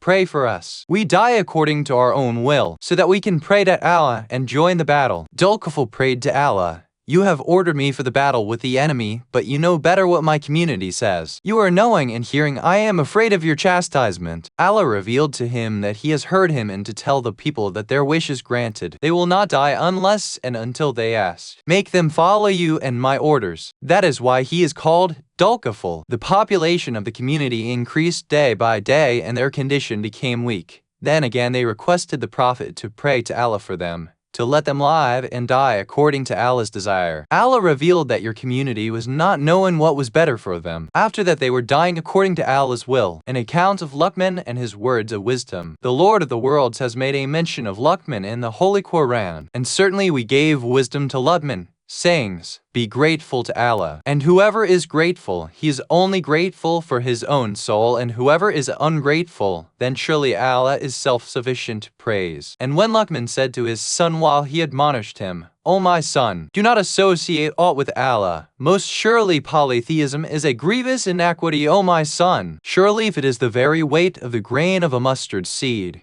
even though it is in the heart of rock, or high above in the heaven or deep down in the earth, Allah will bring it to light. Surely Allah is knower of subtleties, aware. O my son, keep up prayer and enjoin the good and forbid the evil, and bear patiently that which befalls you. Surely these acts require courage, and do not turn your face away from people in contempt. nor go about in the land exulting overmuch. Surely Allah does not love any self-conceited boaster, and pursue the right course in your going about and lower your voice. Surely the most hateful of voices braying of the asses. 31:12, 13, 16-19. Sheikh Tabarsi says there is difference of opinion about Luqman. Some say he knew divine wisdom but was not a prophet. Some say that he was a prophet. Other commentators have said that Luqman was son of Baqir and belonged to the Az tribe, and that he was the son of the sister of the aunt of Ayyub, that he lived up to the time of Dawud and learned knowledge from him. It is recorded in reliable sources that Imam Ja'far as-Sadiq said, I swear by Allah and say that Allah did not give wisdom owing to his lineage, wealth, family or physique, but only because he was steadfast in obeying Allah and refraining from his disobedience. He was a silent gentleman who never talked without wisdom. He possessed a peaceful heart and a thoughtful mind. His eyes were ever ready to pick up admonition and did not require others' advice. He did not sleep in daytime. Nobody ever saw him bathing or answering nature's calls openly like others of that time, because he carried out all such affairs secretly. He had a sharp eye, but he never liked to be aware of others' secrets. He never laughed on any occasion fearing his sins, nor did he frown upon anybody for his own sake. He never ridiculed anyone. He neither became overjoyed by getting any worldly gift nor became sorrowful due to losing anything. He married many women and begot many children. Many of his children died, but he never wept at their loss nor counted their number to be proud of their number. He never went away from two quarreling persons until he made peace between them and they gave up fighting. He never got pleased with anyone's good word unless he obtained its meaning and explanation. He also asked from whom the other person heard it. Most of the time he sat with the wise, the intelligent, and jurisprudence. He used to go to the judges and the kings and the rulers only to get lesson from their conditions. While seeing the judges, he used to be kind, looking to their difficult duties. He was also kind toward the kings, thinking that being ignorant they were running away from Allah and were loving the material world. He took lessons from their kings' events. He also used to remember some of their undesirable things, whereby he controlled his desires. He was fought his desires and kept away from conspiracies of Satan. He was treating the diseases of his soul through contemplation and by obtaining lessons from worldly people. He never moved from his place unless he had a hope of any gain by doing anything. Because of all these qualities, Allah had bestowed upon him his wisdom and had made him sinless. In the middle part of a day, when the rest of the people were taking rest, Allah sent some of his angels to Luqman. The angels called Luqman, but in such a way that he could only hear their voice without seeing them. The angels asked him, O Luqman, do you wish that Allah may make you his caliph so that you may solve people affairs, disputes, etc.? Luqman replied, If the Lord of the worlds commands me to do so, I will obey him, because if I accept it by his order, he will help me, will also teach me the necessary things for that office, and he will then also protect me from making mistakes. But if he has given me an option about accepting that post, I would prefer safety. I want to be excused. The angels asked, Why so? Luqman replied,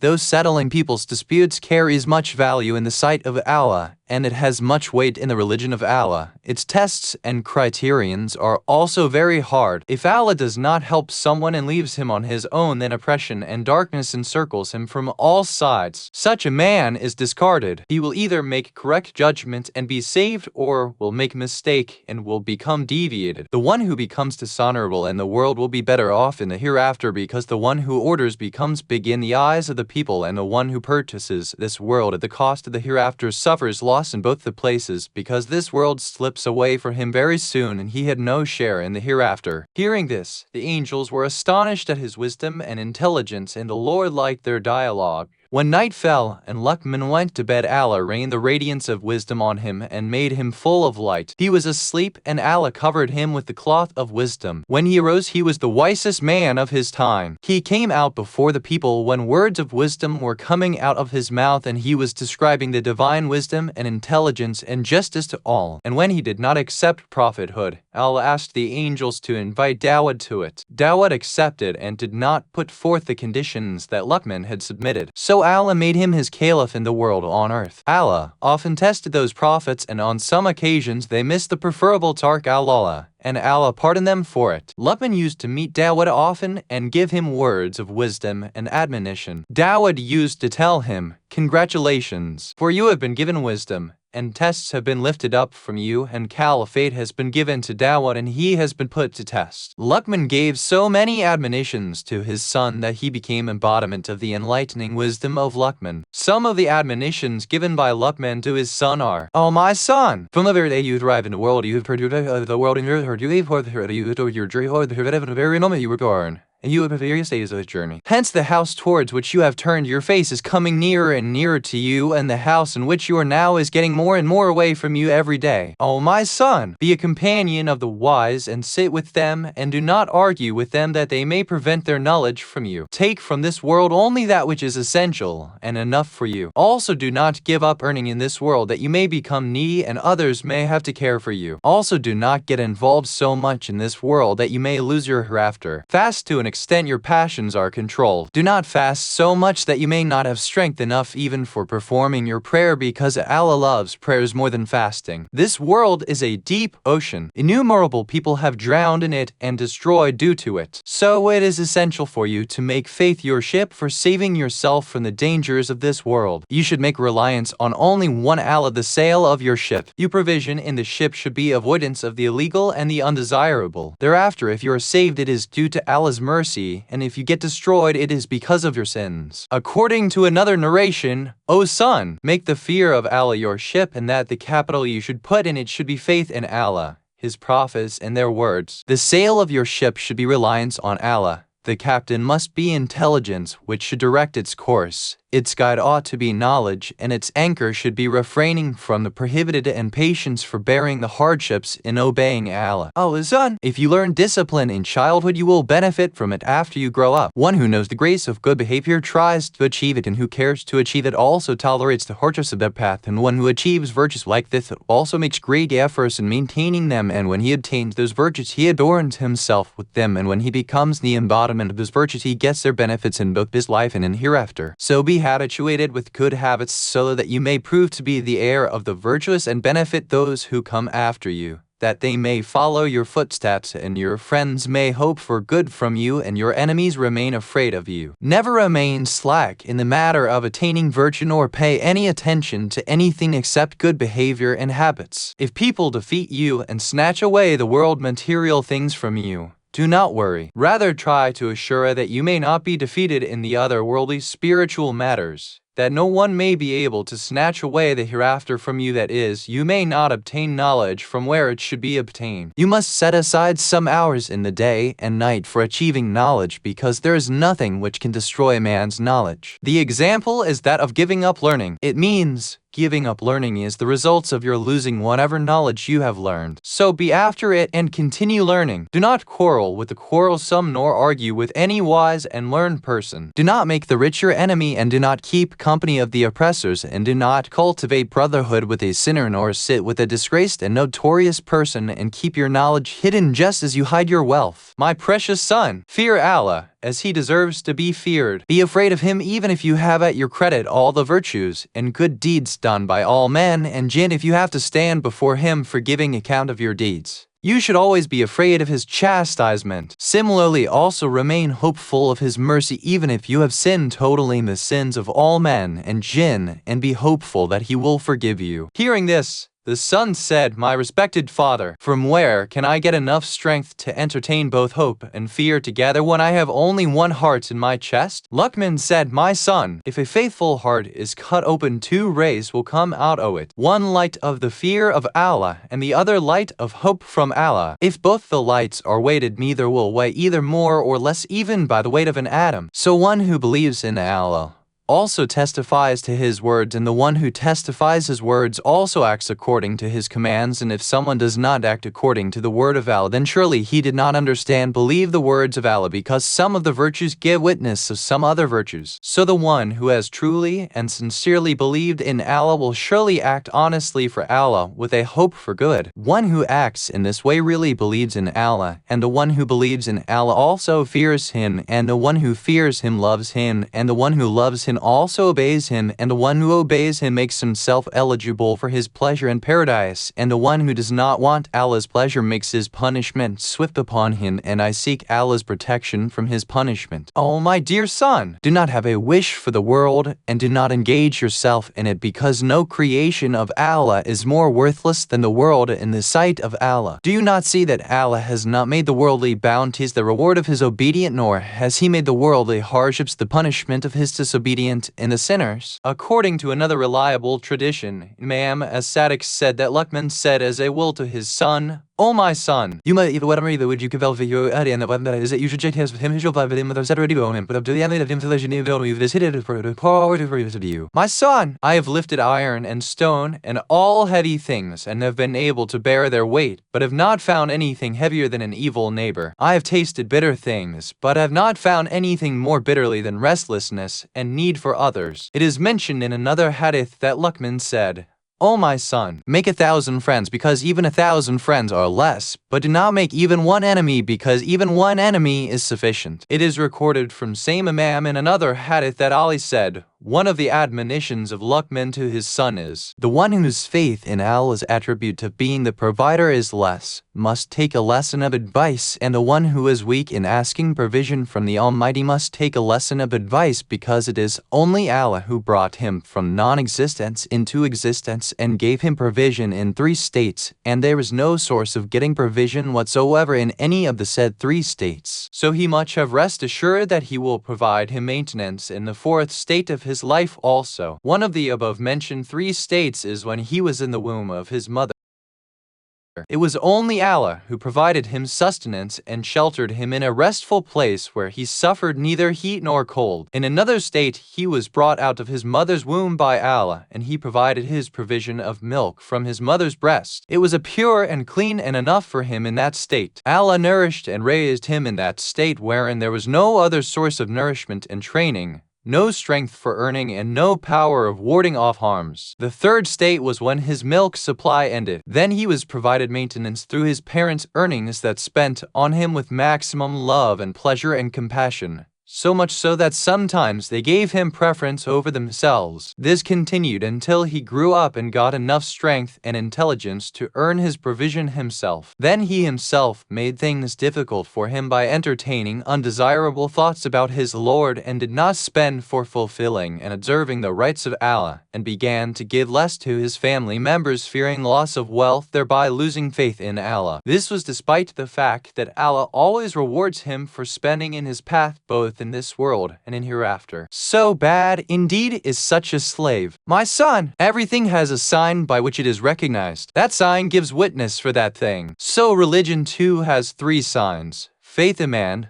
knowledge ilm, and deeds amal. Faith has 3 signs: testifying of Allah's books. Knowledge also has 3 signs: knowing his Lord, ascertaining what his Lord likes and what he dislikes. Again, there are 3 signs of the one who acts according to his knowledge: daily prayers, fasts, and zakat, poor tax. Also, there are 3 signs of a man who closes the door of knowledge for himself and does not become learned. He quarrels with one who is wiser than him, mentions things which are higher than his level of intelligence though he acts against it, oppresses the weak and assists the oppressors. And there are 3 sins of the hypocrites: his tongue does not corroborate his heart does not corroborate his character, and his outward appearance is different from his inner self. There are 3 signs of a sinner: he embezzles people's wealth, tells lies, and acts contrary to his words. There are 3 signs of ostentation: he is slack in his worship while he is alone, but makes a show of full attentiveness in worship while in public, and he does it so that people may praise him. The envious has also 3 signs: he backbites people and flatters them on the face, feels happy when people are in trouble. There are 3 sins of extravagant: he eats things which are beyond his capacity, and so also he wears likewise, and he feeds others crossing his limits of capacity. There are 3 signs of an indolent: he is slack in doing good deeds, and he postpones good deeds unless he is threatened, and he becomes so lazy that the job is spoiled, and thus he becomes a defaulter. There are 3 signs of a negligent man: he is doubtful in his worship, becomes careless in matter of remembering his Lord, and he forgets good deeds. O my son, do not ask for things which are not within your power and for which you do not have sources, and leave aside things which you can achieve and for which you have resources, so that your opinion may not falter and your wisdom may not go waste. My son, confront your enemy by giving up the prohibited. Help yourself by achieving grace in your religion through magnanimity. Keep your soul clean of Allah's disobedience. Keep your secrets hidden and your inner self pure. When you will do so, you will do to Allah's secret. Will have no fear of your enemy becoming aware of your weakness and defect. Do not become fearless, careless of the enemy's conspiracies, lest he finds you unaware and overpowers you, and then there will be no excuse. You should always show him your happiness. My son, hard work for attaining a useful thing should be considered light, and less effort in achieving a harmful thing should be considered heavy. O my son, do not go against the prevalent practice of company well with people, and do not expect from them things which are difficult for them, otherwise your companions will abhor you forever, and others will also part company with you, and you will become lonely. There will be no companion to sympathize with you and no friend to help you. When you will become alone, you also will be disrespected and valueless. Do not offer excuse before a person who may not accept your apology and who may not recognize any of your rights. Do not seek anybody's help for serving your purpose except the one who may charge something for that service, because in that case, he will do your job just as he does something for himself. In this way, after fulfilling that need, he will be benefited both in this passing world as well as get some reward in the hereafter, and hence he will make a good effort to do that job. You should also select compassionate, wealthy, wise, and respected persons for making friends or for seeking help in your affairs, so that if you give them any benefit, they may thank you, and if you part with them, they may remember you. O my son, if the learned persons whom you have befriended are loyal to you, then you must think of improving yourself. If they turn away from you, then keep distance from them, because their enmity will be more harmful to you than the enmity of others, because people will believe whatever they will say about you as they know you. O my son, if you dislike something in your friends, do not get impatient, and do not get nostalgic or misbehave with them, because friendship cannot be maintained in this way. Make it a point to act with restraint and without haste. Do not rush to do anything without properly thinking over its consequences. Be tolerant if you get any pain from your brothers and friends, and try to make your character the noblest of all. O my son, if you do not have enough to help your kith and kindred within over your brother's boy, then do not be stingy, and keep your face smiling and your tongue sweet all meeting and behaving with them, because people of random persons and good character, and evil persons keep away from them. Be content on what Allah has fixed for you, so that you may always remain happy. If you want all honors and respects of the world, then drive away your desires for those things that are in possession of others, because no prophet or truthful have ever attained that honorable status without being careless about the possessions of others. O my son, if you need a king's help in any matter, ask with much respect and earnestness and humility. Do not ask for anything unless the time is appropriate. That time is when he is pleased with you and when he is carefree. Do not despair if you fail in getting any needed thing, because its fulfillment is in the control of Allah, and it will be fulfilled only at an appointed time. When that time comes, the work is done. Always remember Allah and ask only from him, and keep your fingers moving with total humility while praying to Allah. O my son, the world is small and your age is short. Do not care much for achieving anything from a limited world in a short lifetime. O my son, never be envious. Consider it against your status to be envious. Never behave badly with others. Do not make it your wish to do so. These two evils can harm none but you. When you harm yourself, you carried out the business of your enemy yourself, because your enmity with yourself is more harmful than the enmity of others. O my son, do good to the person who deserves it, and your purpose behind it must be to please Allah and not any worldly interest. Be moderate in spending for others. Do not be so miserly that you may not give even though you can, and also do not give away so much that you may become needy of others. O my son, the best behavior is wisdom, acquiring of which is very essential. It is the religion of Allah, and it is similar to a grown-up tree. Its water is belief in Allah, which keeps it alive and standing. Its root is prayer, which keeps it straight and steadfast. Its trunk is zakat, poor tax, and its branches are the efforts for maintenance of brotherly relations with one's brothers in faith merely for the pleasure of Allah. Its leaves are good morals. Its fruits are abandoning disobedience of Allah. No tree is complete unless its fruit is not nice, and similarly a man's religion is not complete until one gives up all the things prohibited by Allah. O my son, the worst restlessness is disruption of intellect. The greatest sin is a sin against religion, and the greatest calamity is the danger to faith, and the most profitable wealth is the wealth of heart. So enrich your heart with knowledge, faith, good morality, and rest content on whatever you get in this world. Remain pleased and happy on what Allah has fixed for you, because whoever pilfers people's property does not get legal and permissible provision as Allah stops it from him, as fixed by him, and such persons earn only sins. A man who is patient gets halal permissible provision, and he is protected from the chastisement of both this world and of the hereafter. O my son, make your obedience pure and let it not be contaminated by any act of sin, and adorn your obedience by following the truthful, because following the truthful follow Allah. Beautify it with knowledge and wisdom. Protect your knowledge through tolerance, which should not be senseless. Collect your knowledge through humility, which must not have folly in it, and strengthen its gate through farsightedness, which should not have meekness, and mix your farsightedness with kindness, which must not have harshness and rigidity in it. O my son, do not engage an ignorant person for conveying any message anywhere. If you do not find a wise man, then convey your message yourself. My son, keep away from evil so that it may itself remain away from you. Amir al-Mu'minin said, people asked Luqman who was the best of the people. He replied, a rich faithful. They asked, you mean richness of money? He said, no, of knowledge, so that when need be people may benefit from his knowledge. If people do not require his knowledge, then he can pull on with his own knowledge. People asked, who is the worst among us? He replied, the one who does not care if people see him sinning. Luqman told his son, O my son, whenever you travel with a group of people, take their advice very often regarding your problems, and so also about their affairs. Do not smile much in front of them, and be generous in your expense. Go to them whenever they call you, and give them assistance whenever they call for it, and be ahead of them in three matters, viz. In silence, in prayers, and in generosity of wealth, and in manliness. Whenever they ask for your witness to someone's right, then be their witness, and whenever they seek your advice, make utmost efforts for their benefit and good. Do not be careful, give your opinion in your favor until you think over it, and do not give your reply until you get up from there. Move,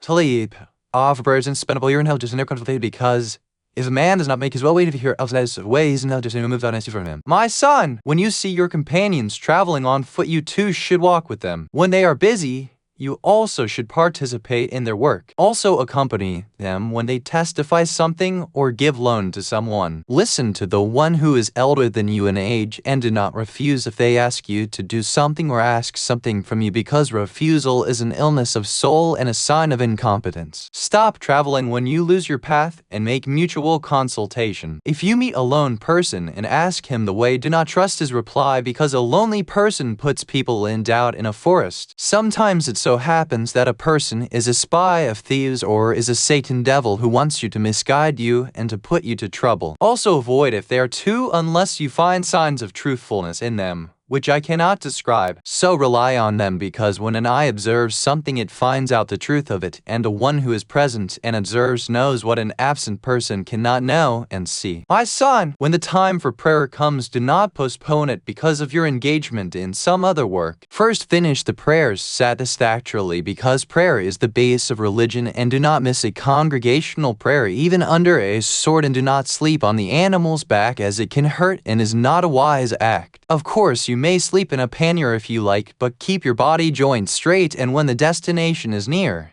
get down from the animal and walk on foot. After reaching there, first feed the animals. When you intend to camp, select a land which is good in color, softer, and has more grass, and when you are about to camp, first offer 2 rakahs units of prayer. When you have to answer call of nature, go to afar from the people. When you leave the place, salute, say salam to the residents of that place, because there are angels on every piece of land, and, if possible, do not eat before giving anything as alms. It is necessary to recite the book of Allah so long as you are writing, and keep remembering and praising hallowing Allah in every work. It is also necessary to pray on conclusion of every job and never start your journey in the first part of the night. You should travel from midnight until dawn and must not raise your voice in the way. It is recorded in reliable sources that Imam Al-Baqir said, "People asked Luqman, 'What among your problems and your wise actions is such on which you have utmost faith and which you never leave?' He said, 'I do not take up any issue for which Allah himself has already become a guarantor on my behalf, and I do not spoil a work which he has left to me.'" According to the same source, Luqman told his son, "My son, be friendly with 100 persons, but do not make even a single one your enemy. My son, nothing except your morals and good behavior will benefit you. Your character between you and your God is your religion. Your behavior between you and your people is your contact with them. Therefore, do not create enmity with others, but always show a pleasing behavior. O my son, become a slave of good people, but never prepare to be the son of the evil persons. My son, if anybody gives you anything as a trust, return it as it is, so that your world and the hereafter may be protected. Be honest so that you may remain rich and needless." It is mentioned in a reliable tradition that Imam Al-Qulub and said, Luqman told his son,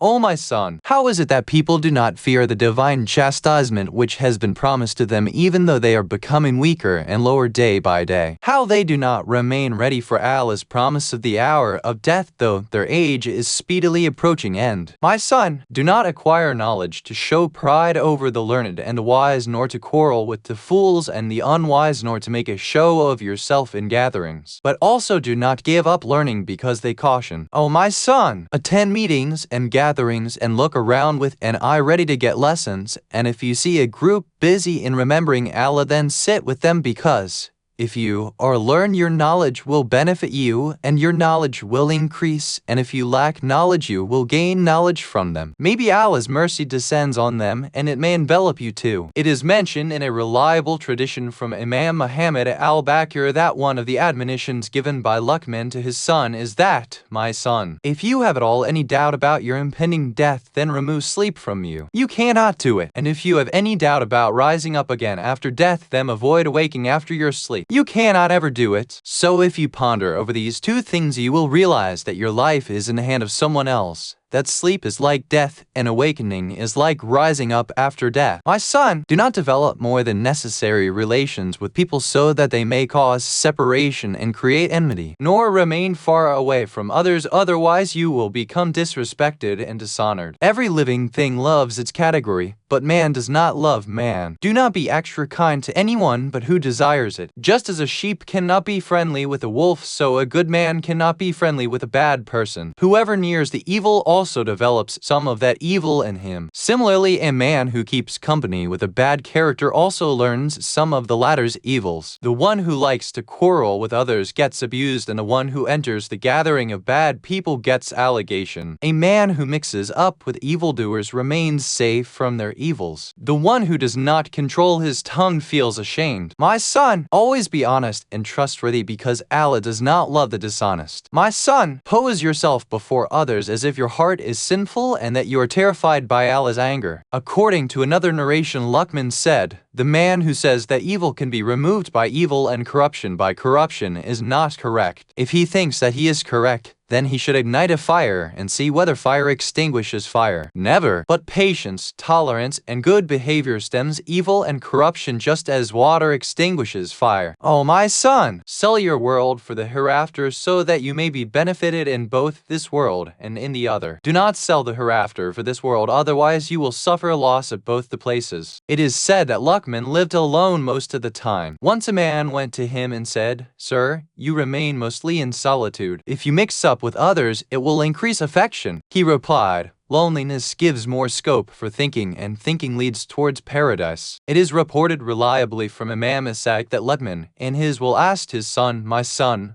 people before you gathered wealth for their family members. Then neither they lived nor their wealth lasted, nor those for whom it was gathered. You are a laborer who has been ordered to do some jobs on fixed remuneration. So carry out your duties. take your remuneration and not to live in this world like a sheep which goes to a field and grazes so much that it becomes fat and then it is slaughtered because of its obesity. But you should pass through this world like crossing a bridge that is built over a river. After crossing it, you never return to it. Do not remember that when you admit with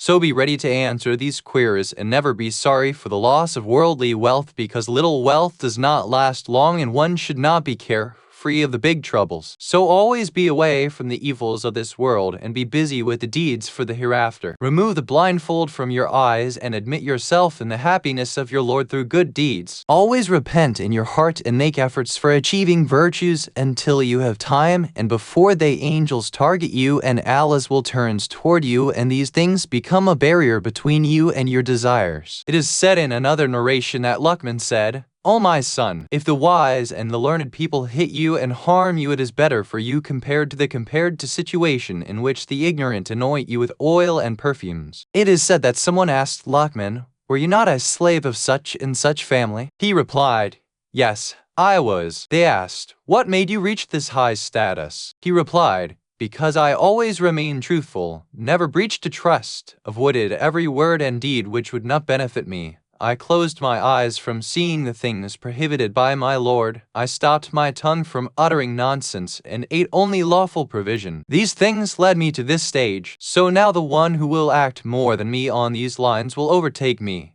The one who will act less than me will remain behind me, and the one who will act just like me will be like me." And Luqman said, "My son, never delay repentance because death arrives all of a sudden without warning. Do not criticize anybody about his death because death will come to you also. Do not ridicule a man who falls in trouble and never stop doing good to others. My son, be honest so that you may remain needless of others' wealth. My son, consider piety as a business which will give you profit without investing any capital. If you commit a sin, send a donation in advance, spend to help the needy, or do a good deed which may remove that sin. My son, admonition seldom impresses a fool just as it is difficult for an old person to climb a height. My son, if be you not be kind to the one whom you are oppressing, be kind to yourself because you are harming yourself through that oppression. When your position of power invites you to oppress somebody, then remember the power of Allah. My son, learn from the learned what you do not know and teach others what you know." It is mentioned in another tradition that when Luqman left his city, he first camped in a village called Maz and Musil. When he found no follower and nobody agreed with him, he became disheartened. He closed the door of his house and cornered himself with his son. Advising him, he gave him several admonitions. Some of them are, "O my son, talk less and remember Allah at all places because he has warned you of his chastisement and has made you a wise observer. O son, take admonition from other people so that they may take advice from you. Be cautioned by little trouble before a big calamity comes down on you and then you may not be able to avoid it. O my son, keep control on yourself when angry so that you may not be ditched in hell. O son, distress is better than the wealth earned through oppression and becoming an oppressor. My son, people's lives are mortgaged for their character, so woe unto them due to the earnings of their hands and hearts. O my son, the people of the past were caught in the net of the world, so how those who came after them can remain protected? My son, regard this world as a prison for you so that you may enter paradise in the hereafter. My son, do not approach the kings, otherwise they will kill you. Do not do as they say, otherwise you will become a disbeliever. O my son, sit with needy people and poor Muslims and behave like a kind father with the orphans and like a sympathetic husband with widows. My son, Allah does not pardon the one who says pardon me, but he pardons the sins of the one who obeys him. My son, first make companions and then start traveling. My son, living alone is better than having a bad companion, and a good company is better than solitude. My son, do good to one who does good to you and leave the one on his evil who does evil to you, because he is doing a worse thing to himself than what you would do to him by revenge. My son, who is he who obeyed Allah, and Allah did not help him, and who is he who searched for Allah, and yet he did not find him, and who is he who remembered his Lord, and the Lord did not remember him, and who is he who relied on Allah, and yet Allah left him to others, and who is he who wept before Allah, and Allah did not pity him? My son, consult the elders, and be ashamed of consulting the younger. My son, never be in the company of sinners, because they are like dogs dogs who, if they find anything with you, will eat it up, otherwise will condemn and disgrace you, and their love is but for a split second. My son, many of the verses that the venture for the Xenon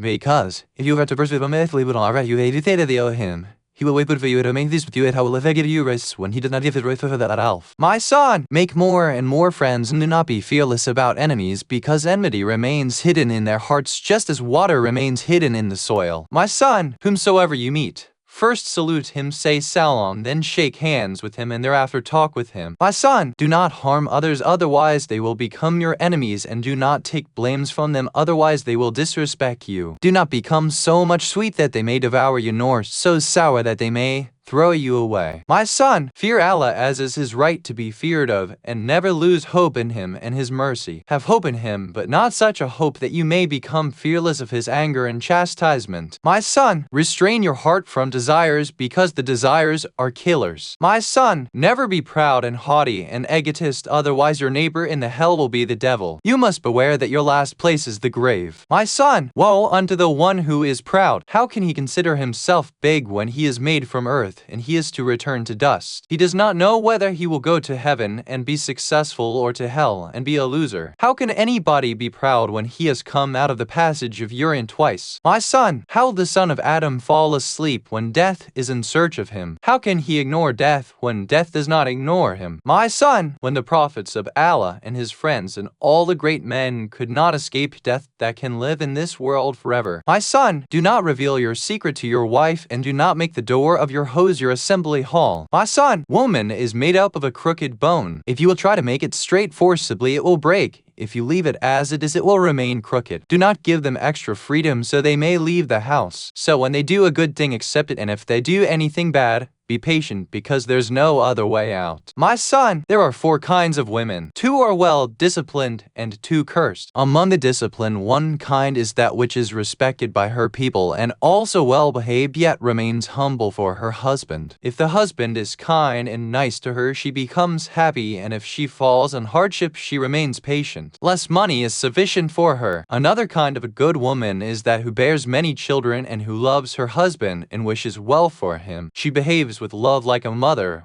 also with the relatives and children of the husband, and gives respect to the elders. She is kind toward children and loves those children of her husband who were born of another wife of her husband. She reforms herself and her house and household and children. If her husband is present, she helps him in his jobs, and if he is absent, takes care of him in every respect. Such a woman is as rare as red earth. Fortunate is the man who gets such a wife. And among those 2 cursed types of woman is one who thinks very high of herself, but she has no respect in her community. If the husband gives her something, she becomes angry, and if he does not, she becomes furious. Hence the husband always remains ashamed and in distress, and her neighbors restless due to her behavior. Thus she is like a tigress. If you live with it, will eat you up, and if you run away, it will kill you. And another kind of the cursed ones is that who is very quick in becoming angry and who starts weeping instantaneously. She gives no benefit to her husband if he is present, and she maligns and disgraces him if he is absent. Such woman is like a salty land. If you water it, it will become salty and bear nothing, and if you do not water, it will remain thirsty. If such woman bears a child, you will get no benefit from it. My son, never marry a slave girl, lest she bears a son and sell him in exchange of you. My son, if it was possible to taste and eat women like other eatables, nobody would marry a bad woman. My son, do good to a man who harms you, and do not earn the world wealth too much, because you have to one day get out of it. Just see where have you to go from there. My son, never devour the wealth and property of orphans, otherwise you will be disgraced on the day of judgment, and you will be forced to return that property on that day. But you will not have kept it there, will not have it there to return. My son, the hellfire will envelop everybody on the day of the resurrection day, and no one will get salvation except the one upon whom Allah sheds his mercy. My son, you do not like a man whose tongue is harsh and with whose tongue people fear. On the day of judgment, the heart and tongue of such people will be sealed, and his limbs and organs will give witness to what he had done in the worldly life. My son, do not abuse people, because it's like abusing your own parents. My son, every day that dawn is a new day, and it witnesses about your deeds before the Lord of the worlds. My son, remember that people will wrap you in a shroud and put you in a grave where you will see all that you had done during life. My son, just think how you can live in the premises of the one whom you had angered by disobedience. My son, never give anyone authority over yourself and never leave your wealth for your enemies. 1. My son, do accept the admonition of your kind father and make haste in doing good deeds before death overtakes you and before mountains fall off on the day of judgment and the sun and the moon mix up and stop moving and skies fold up and roads of fright and angels come down on earth and you may be asked to cross the bridge. Then you will see your deeds and balance will be fixed for weighing the deeds and the accounts of the deeds of all the creations will be opened. My son, I have given you 4,000 words of wisdom. If you remember even 4 of them, it will suffice you provided you act upon them. They are: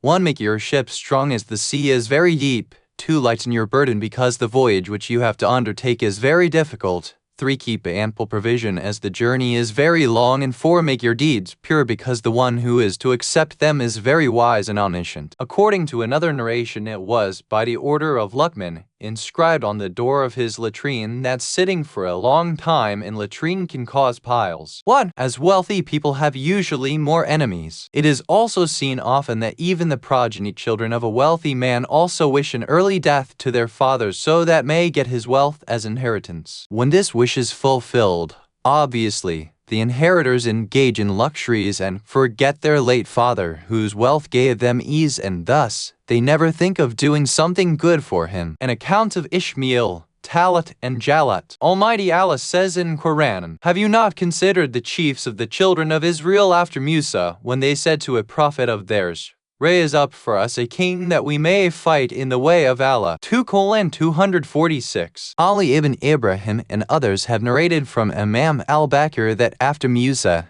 the Israelites committed many sins and deformed the religion of Allah and defied His commandments and disobeyed their prophet who used to give them divine orders. Allah gave a Copt named Jalat control over them who disgraced them, killed their men and drove them out of their homes and enslaved their women and robbed their properties and wealth. Then they sought shelter with Allah's prophet and requested him to pray Allah so that he may send a king for them with whom they might fight the infidels. It was a rule in the Israelites that the prophet was from one family and the king from another, because until then Allah had not amalgamated prophethood and kingship in one family. Therefore they said, "Appoint for us a king." They said, "And what reason have we that we should not fight in the way of Allah? And we have indeed been compelled to abandon our homes and our children." But when fighting was ordained for them, they turned back, except a few of them, and Allah knows the unjust. And their prophet said, "Surely Allah has raised Talat to be a king over you." They said, "How can he hold kingship over us while we have a greater right to kingship than he?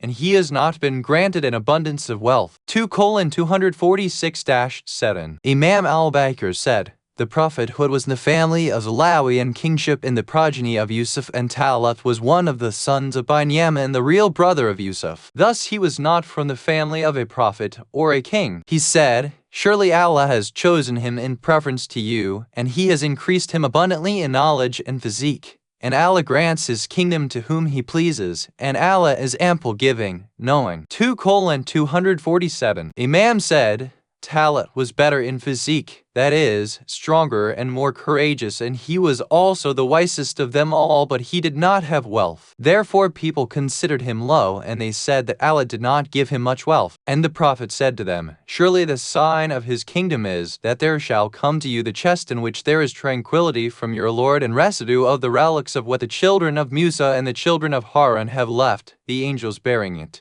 Most surely there is a sign in this for those who believe." 1. Imam says, the chest which was sent by Allah for Musa from heaven and in which Musa's mother had put him and pushed into the sea was the same chest which was with the Israelites. They used to seek barakah, abundance from it. When the time of Musa's death arrived, he put his Amor, tablets of Torah, and some relics of his messengership in it and entrusted it to his Wasi legatee Yusha. That chest always remained with them until they gave up honoring it and began to to disrespect it. Children began to play with it on roads. The Israelites lived a life of honor until that chest was respected. But when they gave up respecting it, Allah lifted it from among them, and now He exposed it for them in the time of Talut's kingship. It is mentioned in a true hadith that angels brought the chest to the Israelites. Another hadith days that they took it to the Israelites in the form of a cow. It is recorded with authentic proof that residue of the relics of what the children of Musa and the children of Harun have left means the rest of prophets, with whom the chest used to remain. It is mentioned in tafsir of the word Sakina that the Israelites had left the chest between the ranks of Muslims and infidels. A fragrant air came out of it and took the form of a man, seeing which the unbelievers ran away. It is authentically mentioned that Imam al-Ridha said that Sakina is a breeze which had arrived from paradise. Its face was like a human being. When that chest was put between the believers and the non-believers,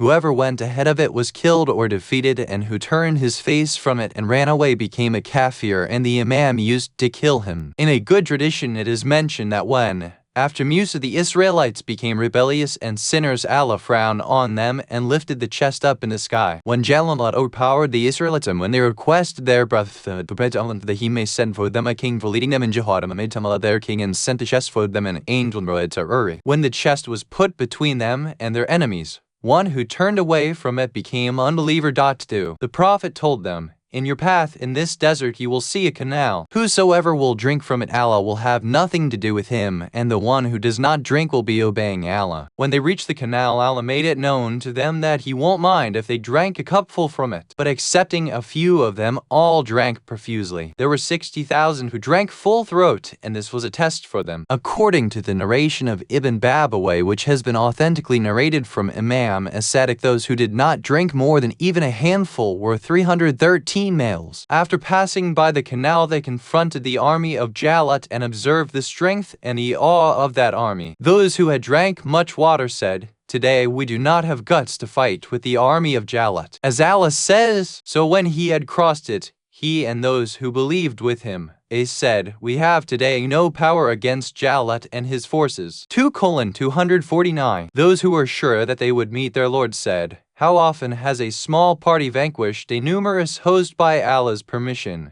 and Allah is with the patent." And when they went out against Jalut and his forces, they said, "Our Lord, pour down upon us patience, and make our steps firm, and assist us against the unbelieving people." 2:250. Imam said, these were the words of those who had quenched their thirst from the canal. War started, and Dawud came up and stood in front of Jalut. He was mounted on an elephant. He had a crown on his head and a ruby on his forehead shone, and his army had lined up before him. Dawud took one out of the 3 stones that he had picked up from his path, put it in the sling, and flung it toward the army on the right of Jalut. That stone rose high in air and fell on the right flank of the army. It killed whomsoever it hit instantly until all fled. He flung his 2nd stone at the left ranks, and the soldiers on that side also ran away. He threw the 3rd stone on Jalut. It rose up and hit the jewel shining on his forehead, pierced it, and reached his brain. Jalut fell down and went to hell, as the Almighty says. So they put them to flight by Allah's permission. And Dawud slew Jalut, and Allah gave him kingdom and wisdom, and taught him of what He pleased. And were it not for Allah's repelling some men with others, the earth would certainly be in a state of disorder. But Allah is gracious to the creatures. 2:251. It is mentioned in authentic traditions that Imam al-Ridha said, "Sakina is a breeze from paradise. It is in the form of a human being and possesses a lovely fragrance. The same was sent to Ibrahim when he was raising the walls of Kaaba. Sakina was moving at the places of idols, and Ibrahim was laying the foundations of Kaaba at those points thereafter. The same Sakina was within the chest of the Israelites. The plate in which the hearts of prophets were washed was also in that chest. It was a tradition in the Israelites that prophethood was in the families wherein the chest was kept. Imam, it will be where these things will be. It is mentioned in another reliable tradition that the chest of Musa, that is, the chest in which his mother had put Musa and pushed it in the sea, was 3 hands in length and 2 hands in width, and that the staff of Musa was also in it, and so was Sakina. People asked, "What is Sakina?" Imam said, It was the spirit of Allah. Whenever there was a dispute among them about any matter, Sakina used to talk with them and to make them aware of what they wanted. It is narrated authentically from Imam as-Sadiq that when Yusha went toward eternity and remained hidden from his laities and imams and leaders for 400 years for fear of the oppressors of his time, from the time of Yusha to Dawud and 15 imams had come in that period, his followers used to come to him secretly and obtain solutions to their problems. When the period of his last days ended, he appeared and gave them good tidings that Dawud would soon appear, liberate them from the evil of the oppressors, clear the land from the calamity of Jalut and his armies, and save them from all the troubles. Thereafter they remained ever in a wait for him, until the time of appearance of Dawud drew near. They were 4 brothers, including Dawud, who was to free people from the oppression of Jalut and his army men. The Shia's partisans Imam knew that Dawud was born already and had also become major. They were seeing him Dawud, but Dawud's brothers did not know that he was Dawud despite talking with him. When Talut assembled the Israelites for a fight with Jalut, Dawud's father accompanied the army of Talut with his 4 sons. But the brothers were not prepared to take Dawud with them, thinking that he was too weak and hence insignificant, and so they said that he should be left at home for grazing their sheep. Anyway, fighting began between the Israelites and Jalut. The Israelites were frightened much and so began to demoralize. Dawud's father returned home and sent Dawud with provisions for his brothers so that their strength might get a boost. Dawud was short stature, having livid eyes and scanty hair. His soul was quite pure and his character clean. Dawud reached when both armies had come face to face and everyone had taken up his position. He passed by a stone in the path. The stone cried loudly, "O Dawud, pick me up and kill Jalut with my hit, because I have been created for killing Jalut." Dawud took up the stone and put it in the bag in which he was putting other stones to be flung with his sling while grazing his sheep. When he entered the army of the Israelites, he came to know that Jalut was proving very hard for his army of the Israelites. So he said, "How do you consider him, Jalut, so big? By Allah, if I see him, I will kill him at once." His word reached the army until Jalut too heard it. He called Dawud and told him, "O young man, how much strength have you and how much experience of war that you dare fight with Jalut?" Dawud replied, "Once a tiger pounced upon my herd of sheep and began to walk away with one of my sheep. I followed that tiger, twisted his neck and released my sheep from his mouth." Allah had informed Talut through revelation that the man on whose body your armor will fit exactly as if made only for him will kill Jalut. Talut called for his armor and gave it to Dawud to wear. He wore, and despite being quite thin physically, it fitted him perfectly. Then Talut and the Israelites became fearful and realized his status. Talut said, "I hope this young man will kill Jalut." Next day, when both the armies readied for confrontation, Dawud asked Talut to show him who is Jalut. People showed him Jalut. Dawud took out from his bag the stone that he had picked up from the path, put it in his sling and flung it toward Jalut. It hit him between his 2 eyes and went up to the brain in his head. He fell down from his horse and a word spread in the army that Dawud killed Jalut. People made him Dawud their king. Thereafter nobody obeyed Talut. Allah revealed Zabur book of Psalms to him. Dawud taught him how to make armors and made iron as soft as wax in his hands. And Allah commanded birds and mountains to sing praise of Allah along with Dawud. Allah gave Dawud such a melodious voice that none before him had ever heard. He also made Dawud perfect in worship. He lived among the Israelites with both prophethood and terrestrial rulership. According to another hadith, among the Israelites, prophethood and kingship had always remained separate before. Allah amalgamated them in the time of Dawud. Earlier, the king used to wage jihad along with the army, and the prophet used to administer his affairs and to convey Allah's words to him. Therefore, in the time of Jalut, the Israelites wished for a king for them and made a plea for it before their prophet. He told them,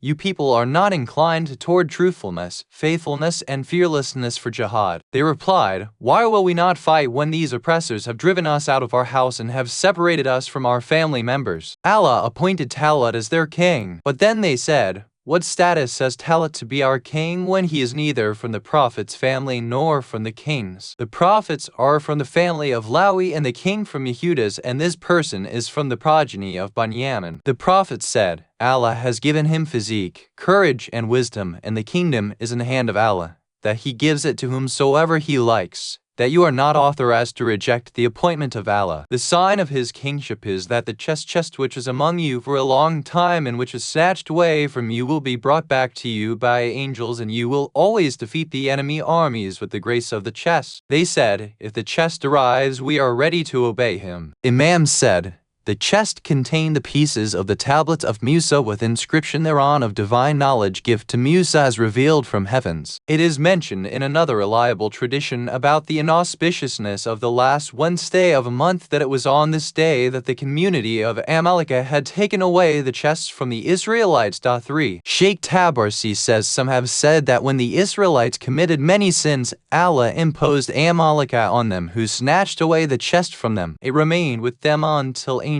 lifted it up from them and then brought it for the Israelites. Imam as-Sadiq also is reported to have said so. Some have said that when the people of Amalek took away the chest and placed it in their temple, all the idols fell upside down. Then it was taken out from there and put at one corner of the town. It resulted in the spread of plague and an illness of throat. In short, wherever they put it resulted in one or another trouble for them. Finally, they put it on an arrow, tied it with 2 oxen, and drew it away out of the town. Then angels came and drew it to the Israelites. Some say that Yusha had put it in the desert of Tia, and angels brought it from there. Some have said it was 3 hands long and 2 hands wide, and was made of boxwood. Golden sheets were fixed on it, and that it was kept in front while waging a war. A kind of voice used to come out of it. When it became high in pitch, people advanced with courage and won the war. Whenever that voice stopped, they also stopped fighting. It is well known that there were 80,000 men with Talat. Some say they were 70,000. Many have said that those who did not drink more than a handful of the canal water were 313, like the number of those who were with the Holy Prophet during the war of Badr, who had remained steadfast with him and who had faith in Allah's help. Those who had drunk more water had run away from war. It is understood from Ali's sermon of Talat and all other hadiths that those who had remained steadfast with him were these 313. Some traditions say those who did not drink the water at all were these 313 men, and that those who did not drink more than a handful were more. It should be remembered that most of the commentators of Qur'an and non-Shias historians have considered Talat as one who committed error and kufr, and they have said that after the killing of Jalut he had become an enemy of Dawud and also had intended to kill him. They had begun to attribute many such undesirable thoughts about him. But the Shia traditions do not mention such absurdities. Rather, the apparent meaning of the verses and most of the narrations show that he was on the side of truth, and some of the not so famous narrations even say that Amir al-Mu'minin said, I am the Talat of this community. When Talat went to fight with Jalut, he had told his army men that Allah would take their test through a canal. The one who will drink water from it is not from me. The one who will not drink is from me, or there is no blame on the one who will drink only a handful. As has been mentioned earlier, it should be kept in mind that these verses are a proof showing that Amir al-Mu'minin Ali is more eligible for imamate in caliphate than those who usurped his caliphate, because these verses are a clear proof of the fact that superiority of courage and knowledge is essential for kingship and for the statesmanship of the kingdom of Allah, and it is unanimously agreed that Ali was more courageous and more knowledgeable than all other companions. There is no difference of opinion regarding this, and hence he was more rightful of khilafat and imamate in comparison to those who ran away from jihad, expressed their ignorance in many cases, and refer them to Ali. What? Surah Baqir 2:248-2. Now we conclude the hadith. Then Allah sent a revelation to their prophet, informing him that Jalut will be killed by a man on whose body the armor of Musa will fit properly, and that he will be from the sons of Lawi. His name will be Dawud. Dawud's father was a shepherd having 10 sons. Dawud was the youngest of all. Anyway, when Talat gathered the Israelites for a fight with Jalut, he also called for father of Dawud along with his sons. When he arrived, Talat called the sons one by one and made them wear the armor, but it did not fit on anyone's body. So Talat asked him whether he had left out any of his sons. He said,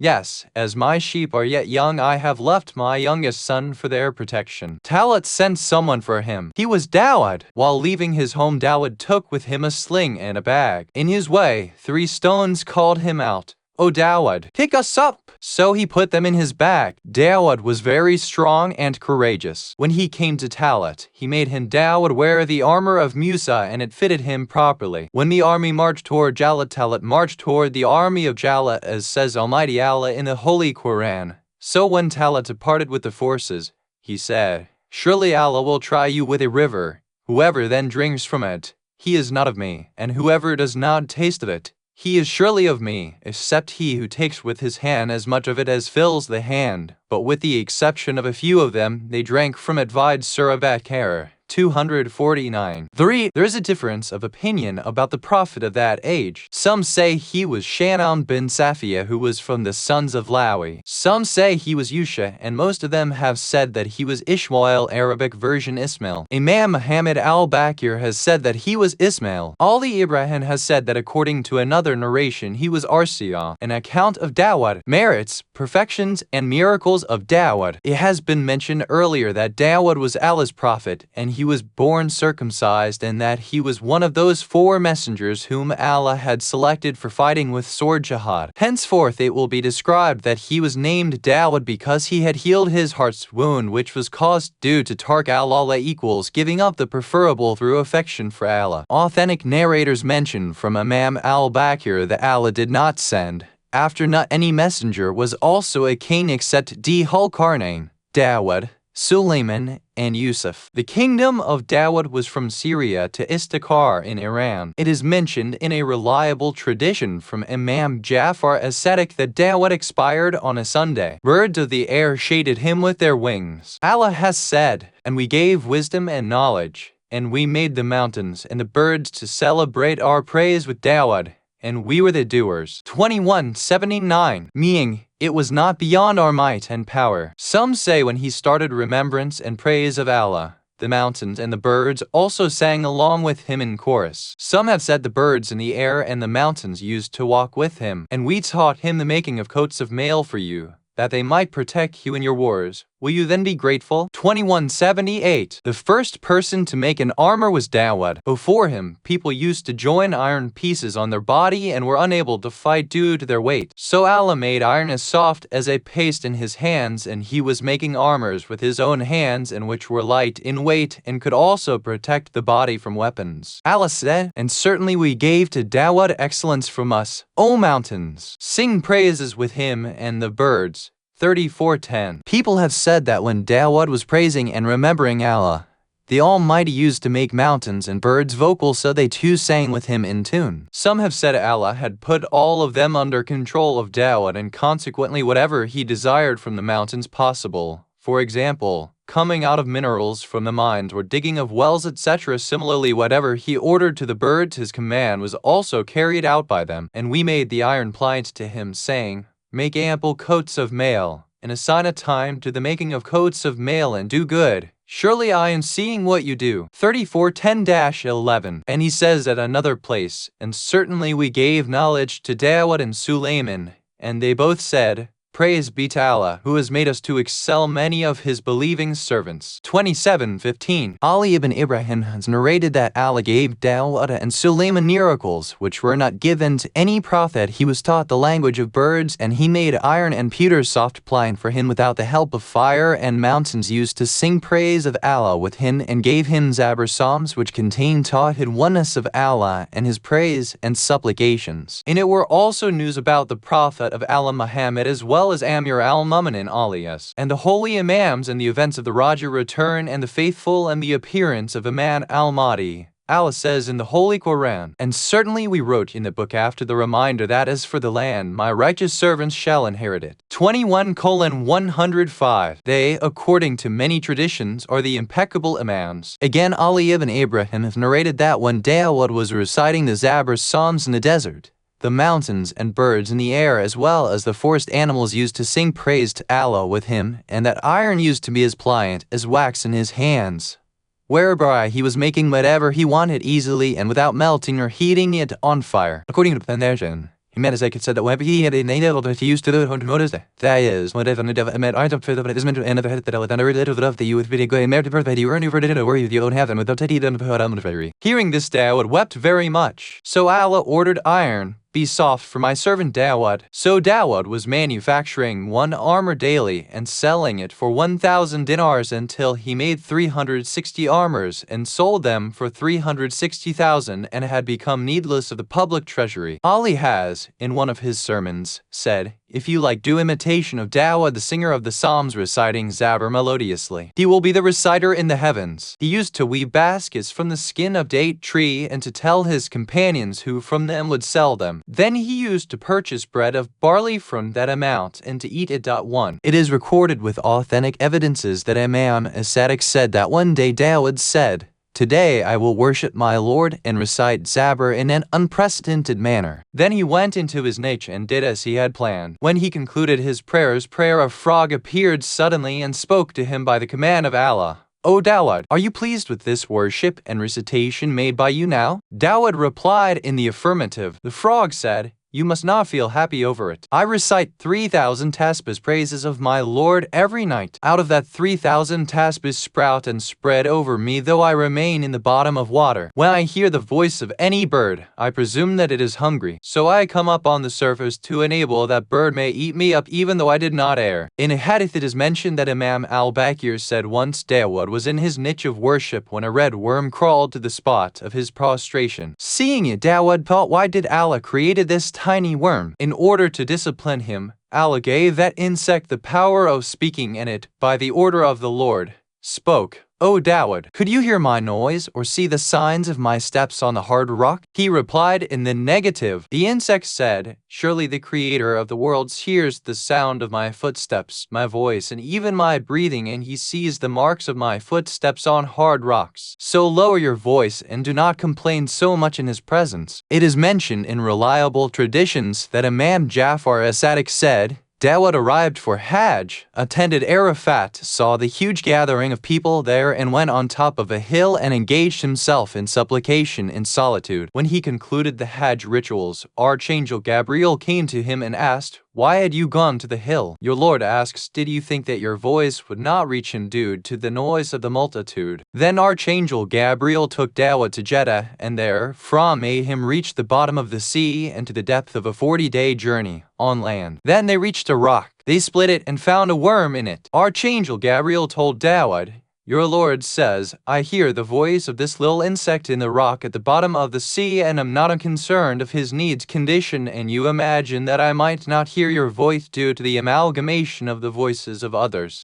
According to reliable evidences, Imam Jafar as-Sadiq said that Dawood prayed to Allah that whenever cases come before him, Allah may enlighten him through revelation the fact of the matter according to divine knowledge, so that he Dawood might decide the cases accordingly. The Lord told Dawood that people would not be able to bear it. "But I will fulfill your wish." Then a man came to Dawood and complained that a certain person had done injustice to him.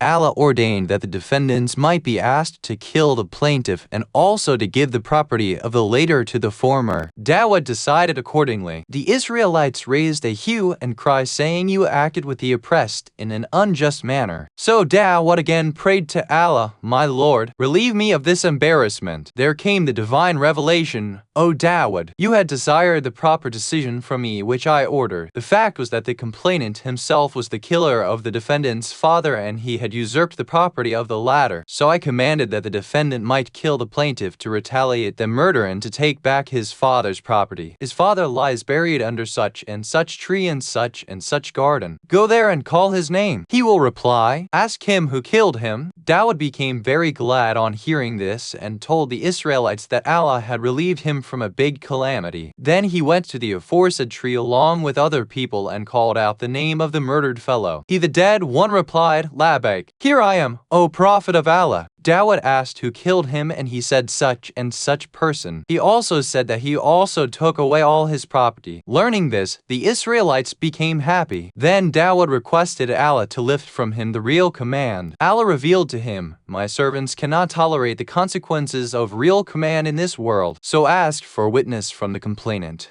Ask the defendant to sear while interrogating, and then decide and leave the factual order real command to me on the day of judgment. I will decide on that factual basis." It is authentically narrated from Imam Al-Baqir that Dawood asked Allah, show me an example of the decisions which you are to make on the day of judgment. The Almighty said, I have not shown the thing asked by you to any one of my creation, and it does not befit anyone else to decide like me. Dawud repeated his request. Archangel Gabriel came down and said, You have asked a thing which no messenger had ever asked. Allah has accepted your plea, and so He will expose to you the final judgment in a case which you will face first next morning. Next day, when Dawud assembled his court, a youth entered quarreling with an old man. There was a bunch of grapes in the hand of the young man. The old man complained, My lord, this man entered my garden without my permission, damaged my grapevines, and ate up my fruits. Dawud questioned that youth, who replied that of course he had done so. Allah sent a revelation to Dawud, If I decide between them according to the laws of the hereafter, you will not be able to withstand it, nor the Israelites will accept it. Oh, Dawud! That garden belongs to the father of this very youth. This old man entered that garden and killed this youth's father, usurped his wealth amounting to 40,000 dirhams, and buried him in a corner of the garden. So give his sword in the hand of the youth and ask him to kill the old man and thus retaliate his father's murder, and also give away the garden to the youth and ask him to dig out his wealth from such and such spot. Dawud hesitated, was frightened, but carried out the divine commandment and issued orders accordingly. According to another narration, two persons quarreled in the matter of a cow. Both tried to prove its ownership, and both produced witnesses to that effect. Dawud prayed to Allah in his prayer niche, My Lord, I am helpless in deciding this dispute, so you give order. Allah revealed,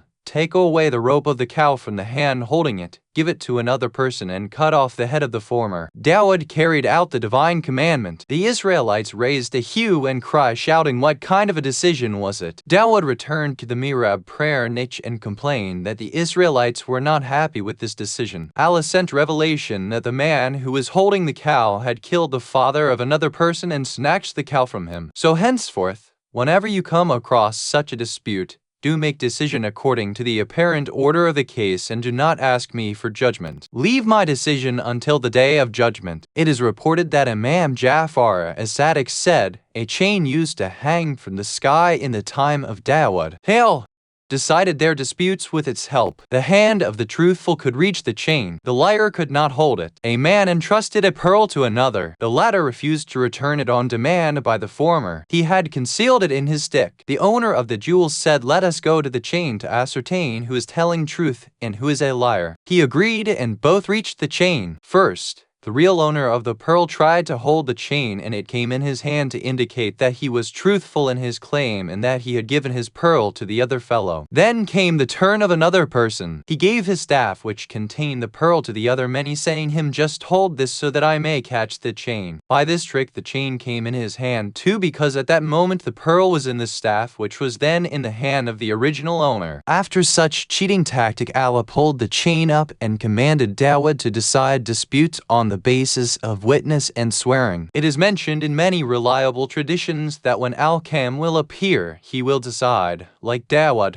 according to his own knowledge on the basis of facts, and will not call for witnesses. It is recorded from Imam Al-Baqir that one day Ali entered the mosque. Suddenly a young man approached him weeping. He was surrounded by a big mob of people who were consoling him. Imam asked him the reason of weeping. He said, Qadi Shure has decided my case in such a way that I cannot comprehend. These people had taken my father along with them in a journey. Now they have returned but have not brought my father back. When I asked, they said he has died. When I asked what happened to all of his goods, they say he did not leave any goods. I took them to Qadi Shure. He asked them questions on oath and released them. Though, O Amir al-Mu'minin, I know that my father had taken a lot of merchandise with him. Ali said, Come, let's go back to Qadi Shure. Ali asked the Qadi, How did you decide this case? He replied, This youth claimed that his father had joined these people in a journey and had carried goods, that his father did not return and these people did not bring any of his goods, that they say his father did not leave any goods behind him. I asked the youth whether he had any witness. He replied in the negative, so I inquired from these people on oath. Ali said, It is regretful that you decide such cases in this way. By Allah, I will decide this dispute in such a way that none except Dawud had decided. Then he asked Kambar to bring the sundus of the army. When they arrived, the emir called at every one of the caravan men and then told them, Perhaps you imagine that I do not know what you did to his father. It would be very unwise if I could not understand even this thing." Then he ordered every one of them to stand separately behind each one of the mosque pillars. Then he covered their faces with their clothes so that they might not be able to see one another. Then he called his writer Abdullah bin Rafi. He came with pen and paper, and Imam sat as a judge. People gathered around him. Then he instructed, "When I say Allahu Akbar, bring here one of them." Likewise, he first called one of them and made him sit before him, removed the cloth from his face, and asked Abdullah bin Rafi to write down what he uttered. Then he began questioning that man. "When did you leave your homes? Was this man's father with you then?" He replied, "On such and such day." He asked, "What was that month?" He gave the name of the month. Then he asked, "Where did you arrive thereafter?" He said, "At such and such place." He asked, "In whose house did you stay?" He said, "In the house of such and such man." Then he asked what illness struck him, the complainant's father. He said, "Such and such illness." He asked, "For how many days did he remain ill?" He said, "So many days." He put similar questions, and then asked on what day he died, on what day he was given a bath, who gave him the bath, who wrapped him in coffin cloth, what kind of coffin was it, who offered the prayers for the dead, in which grave was he buried. Then Imam cried, "Allahu Akbar." All those present also cried in unison, "Allahu Akbar." Hearing this slogan, the companions of that interrogated man thought that their fellow traveler has confessed to the crime of killing the complainant's father, and that was why all in court repeated the slogan, "Allahu Akbar." Then, according to the instructions of the Imam, the face of the interrogated person was again covered, and he was sent to his place behind a pillar. Thereafter another person was made to sit in front of him. Amir al-Mu'minin told him, "You had thought that I do not know what you people had done." He said, "O Amir al-Mu'minin, though I was one of the groups, I did not agree with the plot of murdering him and confessed to the crime." Likewise, all of them were called one by one, and all made confessions to the crime. At last, he called the first person again, and then he also confessed and revealed that all of them had joined hands to murder the plaintiff's father and had usurped him property. Thus, the Imam proved the case of the complainant. Qadi Shure said, "O Mawla, kindly also enlighten us how Dawood had decided the case." The Amir al-Mu'minin said, "One day Dawood was passing by when he saw some boys playing together. They were calling one of them by the name Mana Deen, meaning religion is dead. Dawood called that boy to him and asked him, 'Who gave this name to you?' He replied, 'My mother.' Dawood took that boy to his mother and asked her, 'Who gave such name to your son?' She replied, 'His father.' Asked, 'How and why?' The woman said, 'This boy's father had once gone on a journey with a group of people. At that time, this boy was in my womb unborn until then. That group came back home, but this body's father was not with them. When I asked his whereabouts to that group, they said he is dead. I asked what happened to his property and goods. They said he did not leave any wealth. I asked them whether he had made any wasiya will. They said, yes, he had said that. I have a wife who is pregnant. Tell her she should name the newborn boy or girl Mat ad-Din.' So I did accordingly. Dawood asked her whether she knew that group and whether they were alive. The woman replied, 'Yes, all of them are alive, and I know all of them.' Asked her to accompany him for showing them. Then Dawood went to the house of each and every one of them along with that widow, called all of them, and decided the case as you have seen now. All of the guilty confessed to their crime of murder and robbery. Then Dawood asked that woman to name the boy Ash ad-Din, meaning the religion is revived. According to reliable narrations, it is reported that Imam as-Sadiq said that the Holy Prophet said that the age of Dawood was 100 years and that he ruled for 40 years therefrom as a king. According to authentic narrations, Imam al-Baqir has said that Allah sent a company of angels to Adam in the valley of Raha, which is situated between Taif and Makkah, and called out his progeny who were like ants in the world of spirits. All came out of the back of Adam, collected like honey bees. Allah asked Adam to look what he could observe. Adam replied, "Numerous tiny ants are seen in the valley." Allah said, "All of them are your progeny whom I have brought out from you back so that I may take oaths and swearing promises from them regarding my lordship and Muhammad's messengership, as I had taken such covenant among them in heaven." Adam asked, "My Lord, how can there be room for such a big number in any back?" Allah said, "It is through my minute art powerful might that I have placed them in your back." He inquired, "My Lord, what do you want from them by way of promise?" The Lord replied, "I want that they should not make anyone like me in any way." Adam said, "My nourisher, what is the reward for the one who will obey your command?" He replied, "I will make him live in my paradise." Adam asked, "What will be the punishment for the one who disobeys you?" The Lord said, "I will hurl him in the hell." Adam said, "My Lord, indeed, you have done a just deed to them. But if you will not protect them and will not make them inclined toward good, most of them will indulge in sin." Allah informed Adam of the names of prophets and their ages. When Adam came to know about the age of Dawud, which was to be only 40 years, Adam said, "How less this son of mine is to live. My age is quite long. Will you accept if I give 30 years from my life to him?" The Lord said, "All right." Adam said, "My Lord, I hereby give 30 years from my life period to Dawud. Kindly reduce it from my life and add it to the life of Dawud." So Allah did likewise. He has said it in the Holy Qur'an that He removes whatever He wishes and establishes whatever He wills. He has the Kitab, mother of all books, wherefrom all other books are scribed. When the lifetime of Adam ended and the angel of death came to him to retrieve his soul, Adam said,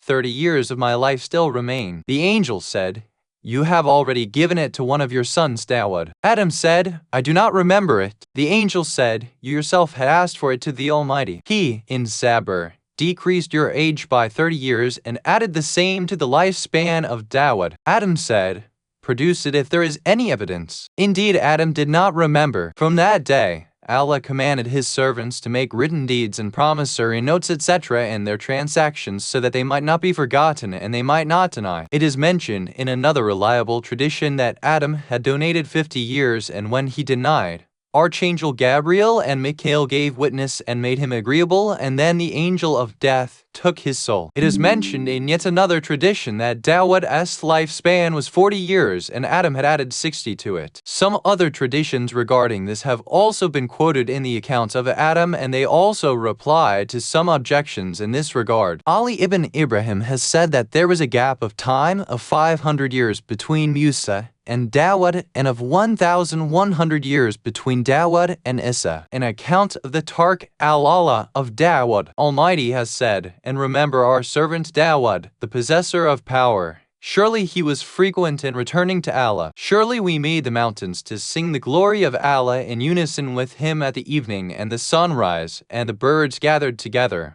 All joined in singing with him, and we strengthened his kingdom, and we gave him wisdom and a clear judgment. And has there come to you the story of the litigants, when they made an entry into the private chamber by ascending over the walls? When they entered and upon Dawud, and he was frightened at them, they said, 'Fear not. Two litigants, of whom one has acted wrongfully toward the other, therefore decide between us with justice, and do not act unjustly, and guide us to the right way. Surely this is my brother. He has 99 ewes and I have a single ewe.' But he said, 'Make it over to me,' and he has prevailed against me in discourse. He said, 'Surely he has been unjust to you in demanding your ewe to add to his own ewes, and surely most of the partners are friendly toward one another, save those who believe and do good, and very few are they.' And Dawud was shred that we had tried him. So he sought the protection of the Lord, and he fell down bowing and turned time after time at him." 38:22-24. Imam Muhammad al-Baqir says that Dan here means ill knowledge. That is, he felt sure that Allah took his tests. Therefore, we rectified for him this, and most surely he had a nearness to us and an excellent resort. "O Dawud, surely we have made you a ruler in the land.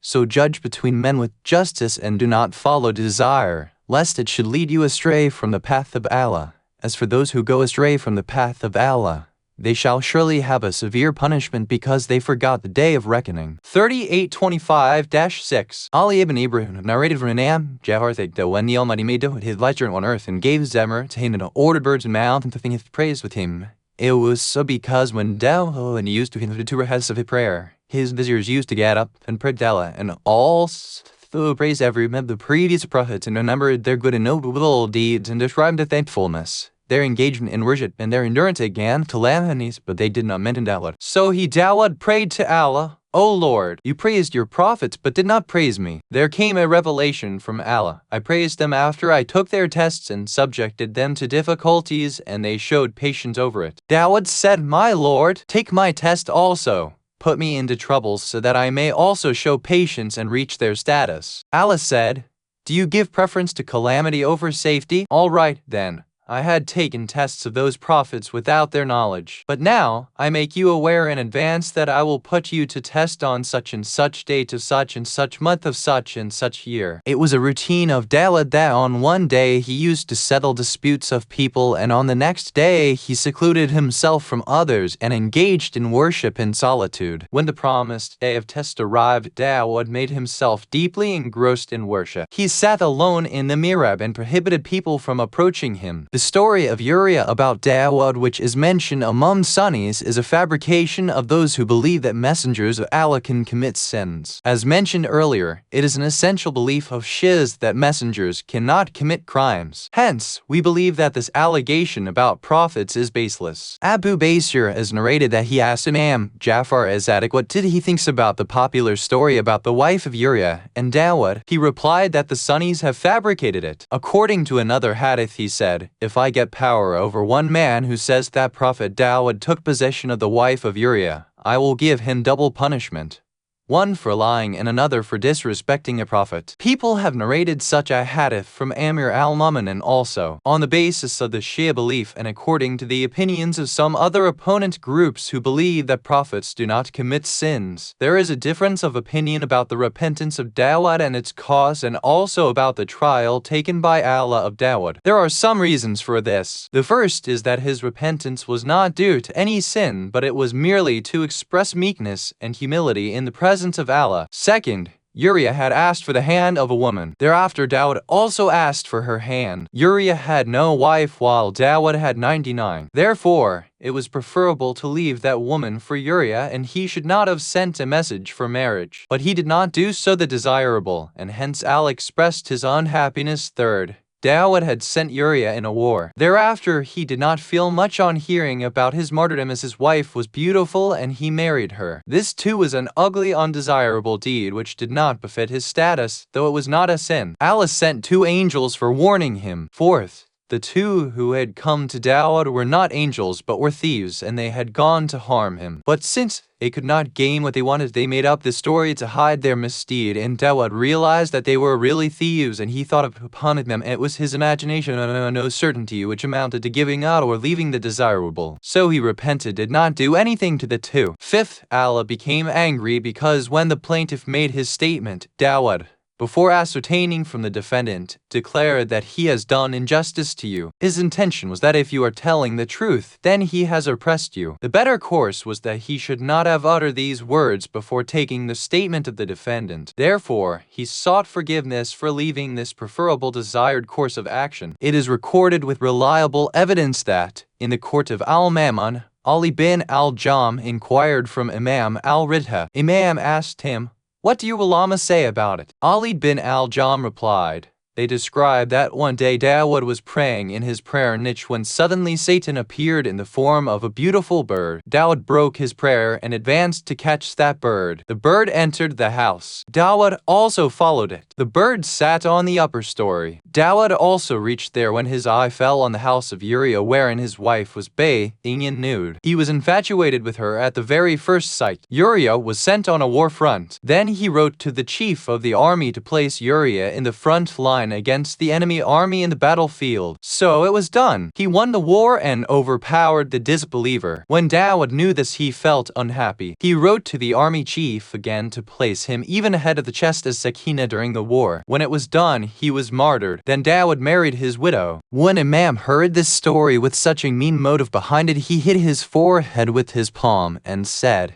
"Inna lillahi wa inna ilayhi raji'un. To what extent are you going? What a mean motive you are attributing to a messenger of Allah." According to his fabrication, a messenger of Allah underestimated the value of salat and broke his prayer for the sake of a bird, and fell in love with a woman and got her husband killed for obtaining her. Ali bin al-Jam said, "O son of the Prophet, then what was his mistake?" Imam said, Dawud had entertained a thought that in his time Allah had not made anyone else wiser than him. So in order to correct his thinking, Allah sent 2 angels who crossed over the wall of the upper story of his house and entered. The plaintiff made his claim, as Allah has mentioned in the Holy Qur'an. Dawud, before hearing the other party to ascertain whether whatever the former said was true and without asking for any witnesses, spoke up. He has oppressed you by taking away your you also and by trying to add it to his herd. This was the mistake in Tark al-Allah giving up the preferable that Dawood made in deciding a case. It was not what you have said. Do you not ponder what Almighty Allah says? O Dawood, we make you our vicegerent on earth, so judge among between people justly and truthfully. Ali bin al-Jam asked, O son of the messenger of Allah, what about Uriah? Imam replied, the law during the days of Dawood was such that if a man died or was killed, his widow could never remarry. Dawood was the first person for whom Allah made permissible to marry a widow. When Uriah died or was killed, after the lapse of the period of Iddah during which remarriage of a woman is no permitted, Dawood asked for that woman's hand. This was shocking to the soul of Uriah as to how Dawood acted like that, breaking traditions. 3. Revelations upon Dawood. According to authentic narrations, Imam Jafar as-Sadiq said that Zabur was revealed to Dawood on the night of the 18th of Ramadan, and it is narrated from the Holy Prophet that Zabur was in the form of a compiled book. It is mentioned in another hadith of the same Imam that Allah sent a revelation to Dawood. O Dawood, why have you gone in seclusion? He replied, I remain aloof from others to gain your pleasure, and people also remain away from me. Allah asked, why do you remain silent? He replied, my Lord, my being afraid of you has made me silent. The Lord asked, why do you toil so much in worship? His submission was, your love has made me toil endlessly in your worship. He inquired, why do you remain penniless though I have given you ample wealth? Dawood replied, the remembering of the rights of your bounties on me has made me like an ever-needy person. Allah asked, why are you so humble? Dawood replied, your limitless grandeur and might has made me extremely low before you. Moreover, O my deity, only humility is appropriate when I am facing you. Allah said, greetings to you of increases in my grace and bounty. When you will come to me, everything desired by you will be ready for you. So live among the populace and be social to them, but keep away from bad deeds so that you may be able to gain whatever you wish from me on the day of judgment. It is mentioned in another reliable tradition that Allah sent revelation to Dawood. O Dawood, just rest and taste the sweetness only from my remembrance and enjoy the revealing of your secrets only to me. I will, very soon, make the world empty of the evildoers and will stamp my condemnation on the oppressors. According to yet another tradition, Imam said that Allah said through revelation to Dawood, just as the sun does not stop raining its rays on the one who sits in its light, my mercy too is not narrow for the one who wants to enter it. Similarly, just as a bad omen does not harm the one who does not care for it, in my sight, on the day of judgment, the highest status will hold those who practice humility and lowliness, and, in my sight, the lowliest will be those who show pride and haughtiness. In another authentic hadith, the same Imam said, Allah sent revelation to Dawood that when a servant of mine does a good deed just to please me, I make the paradise admissible for him. Dawood asked what that good deed was. Came the divine reply, any good deed a servant does for my pleasure alone, even if he makes me happy by merely giving a date to a needy person. Dawood said, my Lord, indeed, this merits even to the one who does not recognize you as not faith in your lordship, divinity, and mercy, that he may not cut off his hope, not get disappointed of your mercy. According to a reliable tradition, Imam Al-Baqir said, Dawood told Suleiman, O my son, never laugh, because laughing much makes one poor on the day of judgment. My son, keeping silent most of the time is better for you, except when you understand that speaking is beneficial to you, because the humiliation experienced due to silence is better than the humiliation caused by over-talking. My son, if speech is silver, silence is gold. According to another reliable tradition, it is mentioned regarding the wisdom of the progeny of Dawood that, O son of Adam, how do you open your mouth for advising others when you yourself have not awakened from the sleep of negligence? O son of Adam, you woke up in the morning in a state of toughness of heart, neglecting the grandeur of your Lord. Had you been aware of your Lord's greatness and grace, you would certainly have feared his anger and would have put faith in his promises. Woe unto you! Why do you not remember your grave and the impending loneliness and horror? According to reliable evidence, the Holy Prophet has said, the Almighty sent revelation to Dawood that,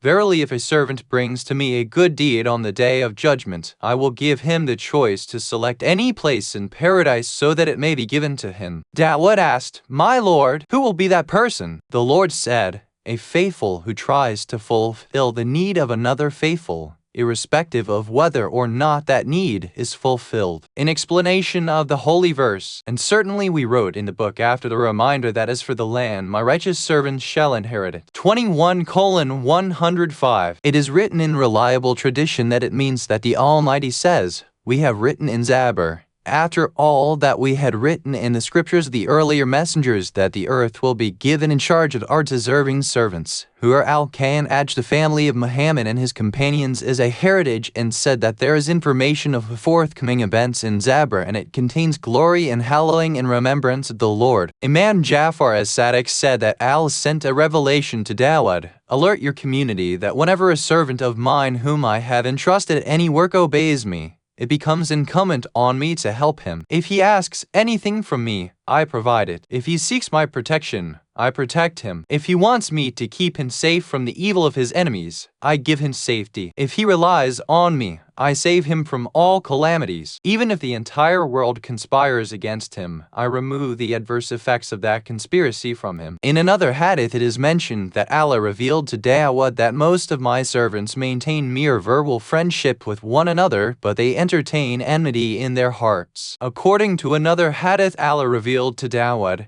"O Dawud, remember me during your happiness so that I may accept your prayers during adversity," and said, "O Dawud, befriend me and also make me popular, beloved in the eyes of my creation." Dawud replied, "My Lord, I love you, but how can I make you lovely in the eyes of your creation when I have no control over them?" The Lord said, "Describe my bounties to them so that they may love me." It is mentioned in yet another tradition that Allah revealed to Dawud, "Congratulate, give greetings to the sinners and frighten the friends." Dawud said, "My Lord, how can I give good tidings to the sinners despite their evil, and how can I frighten and warn the truthful and the good despite their obedience?" Replied the Lord, "O Dawud, give good news to the sinners that I am the forgiver, and I pardon the sinners due to my mercy, and warn the good doers that they should not become proud of their good deeds, because a servant whom I will bring to account will surely be doomed." It is recorded in another reliable tradition from Imam Jafar as-Sadiq that it is written in the account of the intelligence of the progeny of Dawud that it is essential for a wise man to be aware of his tongue and to recognize the people of his time and be ever alert to improve himself and to restrain his tongue from talking nonsense. It is mentioned in a reliable tradition that once a man in worn and torn clothes was sitting near Dawud, who used to visit him often. That man was silent. In the meanwhile, the angel of death came to Dawud and saluted him, and then looked at that person. He asked its reason from the angel of death, who replied, "I have been ordered to take the life of this man on the 8th day from today at this very spot." Dawud felt pity for that person. He asked that man, "Young man, are you married?" He replied in the negative, said,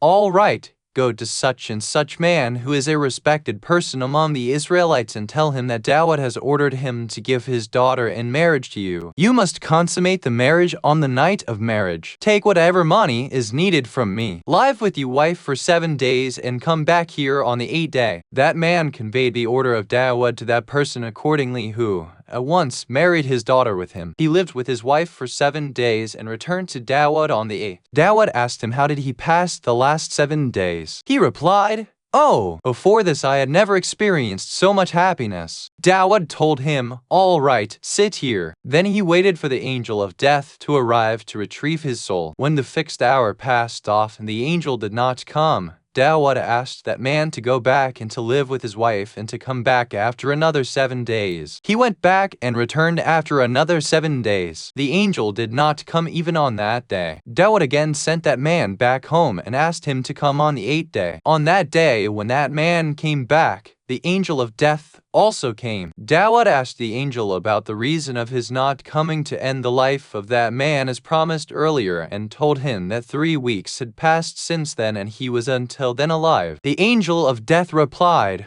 "O Messenger of Allah, Allah showered mercy on him because you had pitied him. He extended his life by 30 years. It is reported from Imam Jafar as-Sadiq that Allah revealed to Dawud to give good tidings of paradise to Kalawa, daughter of Oz, and also to inform her that in paradise she will remain near him. Dawud went to her house and knocked the door. The woman came out and asked whether there was any divine order about her. Hearing the reply in the affirmative, She asked what it was. Dawud narrated to her the command of Allah. She asked, was there any other woman by the same name as of her? Dawud said, no. Allah has given good tidings especially to you. She said, O Messenger of Allah, I cannot ascribe untruth to you, but by Allah, I do not find any such distinction in me which can be the cause of this great honor. Dawud said, let me know about your personal matters. She said, it is only that during every trouble, pain, starvation, or any other adversity I did nothing but have been patient and complained to none but only one Allah and asked Him alone to remove my hardship. I remained happy at His will and have been only thankful to Him. Dawud said, you got this great status only due to this virtue of yours. This is the very way in the religion which Allah has selected for His good servants. It is mentioned in some traditions that there were 150 surahs, chapters, and Zabur psalms, and it was written therein that, O Dawud, listen to what I say, and whatever I say is the truth. Anyone who will come to me with love for me, I will admit him to paradise. O Dawud, hear it, whatever I say is truth. If anyone comes to me being ashamed of his sins, I will blot out his sins from his scroll of deeds. It is recorded in another tradition that Allah revealed to Dawud that, O Dawud, deep distance from those who indulged in worldly affairs and have embraced the material joys and pleasures because there are barriers on their intelligence and wisdom, and my grace and mercy will not reach them. O Dawud, the one who loves someone testifies to his latter's word, and the one who is fond of his friend accepts his words and likes his character and puts faith on his friend and leaves his affairs to him. The one who longs for his friend rushes swiftly towards him so as to reach him at the earliest. O Dawud, my remembrance is for the one who loves me, and my paradise is for those who are obedient to me, and my nearness is for those who are fond of me, and I am the protector of my obedient. It is mentioned that Allah revealed to Dawud,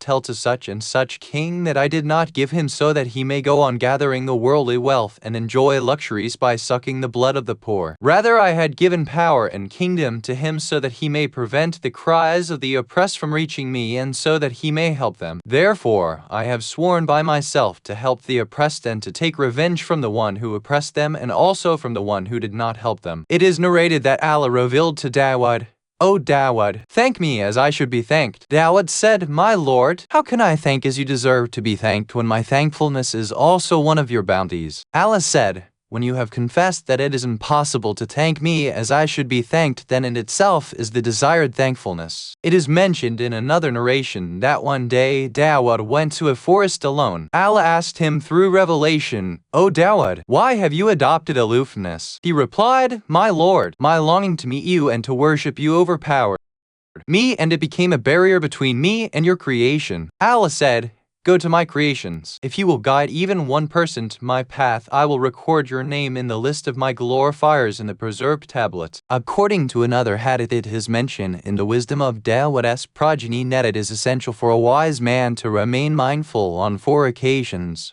1 in one part of the day he should engage himself in praying and worshipping the Almighty. 2, for 1 hour he must take account of himself to see how many times he obeyed his Lord and on how many occasions he defied his commandments. 3, for a period of time he should fix meetings with faithful brothers who may honestly point out his defects to him. And 4, he should spare some time for his own pleasure, and this period of time will provide him scope for the other engagements. It is recorded in reliable sources that in the time of Dawud there was a woman who was being approached by a man who used to force her for adultery. One day Allah put an idea in that woman's mind, and so she told that evil man, is there any wonder if, at the time when you are coming to me, some other man may be going to your wife? Hearing this, that man at once returned to his home. He saw that in fact someone else was with his wife. He caught that man and took him to Dawud and complained, O Prophet of Allah, a calamity has befallen me, and perhaps no one else has been struck with such a calamity. Dawud asked what was it, and he said, I have found this man sleeping with my wife. Allah revealed to Dawud,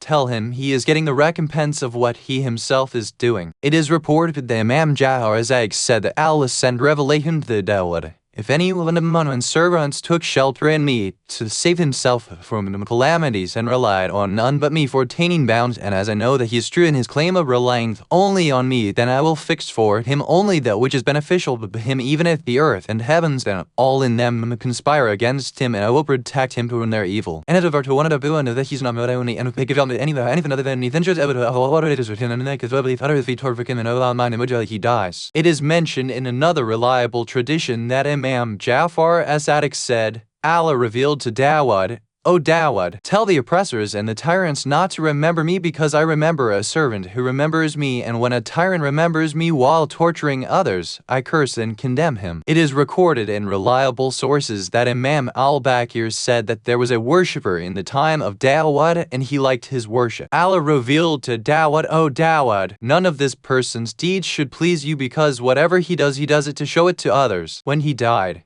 people came to Dawud to tell him that worshipper had died. Dawud told them, go and bury him, but he himself did not go for the funeral. People of the Israelites did not like this deed of Dawud and wondered why he did not join them in the burial of such a famous worshipper. When they concluded bathing the corpse, 50 of them arose and announced that we have seen nothing but good in this person. Similarly, 50 men gave witness like this at the time of the burial prayer also. Allah revealed to Dawud, asking him why did he not attend the funeral of such and such worshipper. Dawud replied, because of the news you gave me about him. Allah said, though it was so, a group of scholars gave witness before me that he was a good man, and I accepted their testimony and overlooked whatever I knew. It is narrated in a reliable tradition that Imam al-Ridha once, in the court of Al-Mamun, told Raz al-Jalat, the greatest Jewish scholars of the time, that Allah has said in Zabur that my Lord, appoint the one who will establish the divine order after nature, that is, at a time when no messenger was appointed for a long time, said, do you know any messenger who established sun after nature? Sayyid Tawas has mentioned that he had seen in the second surah of Dawud Zabur that the Almighty revealed, O Dawud, I appointed you my caliph on earth and made you a messenger hallowing my holiness. And in the near future a group will begin to say that my messenger Isa is Allah beside me, because of a miracle which I will give him whereby he will raise up the dead. O Dawud, make my creation aware of my mercy and kindness which is despite my control over everything. O Dawud, who is the one whose rope of hope in the creation had been broken? I disappointed him, and who is the one whom I drove away after he had turned toward me? Then why do you not remember Allah with his holiness and sanctity? He is the one who shaped you and who has made you of different races. Why do not establish prayers during day and night? Why do not you, by such worship, repel the sins you had committed against me? Do you think that you will never die, that the world will exist for you forever? Whereas there are innumerable bounties in paradise, which are far more than what are available for them in this world, provided you think and realize. And very soon you will understand when you will come to me, because I am seeing your deeds and know them. Holy is the Allah, who is the creator of radiance. And it is written in the 10th surah of Zabur, O man, do not neglect the hereafter. This worldly life should not cheat you with its beauty and attractions. Oh, the Israelites, think over your return to the hereafter and remember the day of the resurrection day. Oh,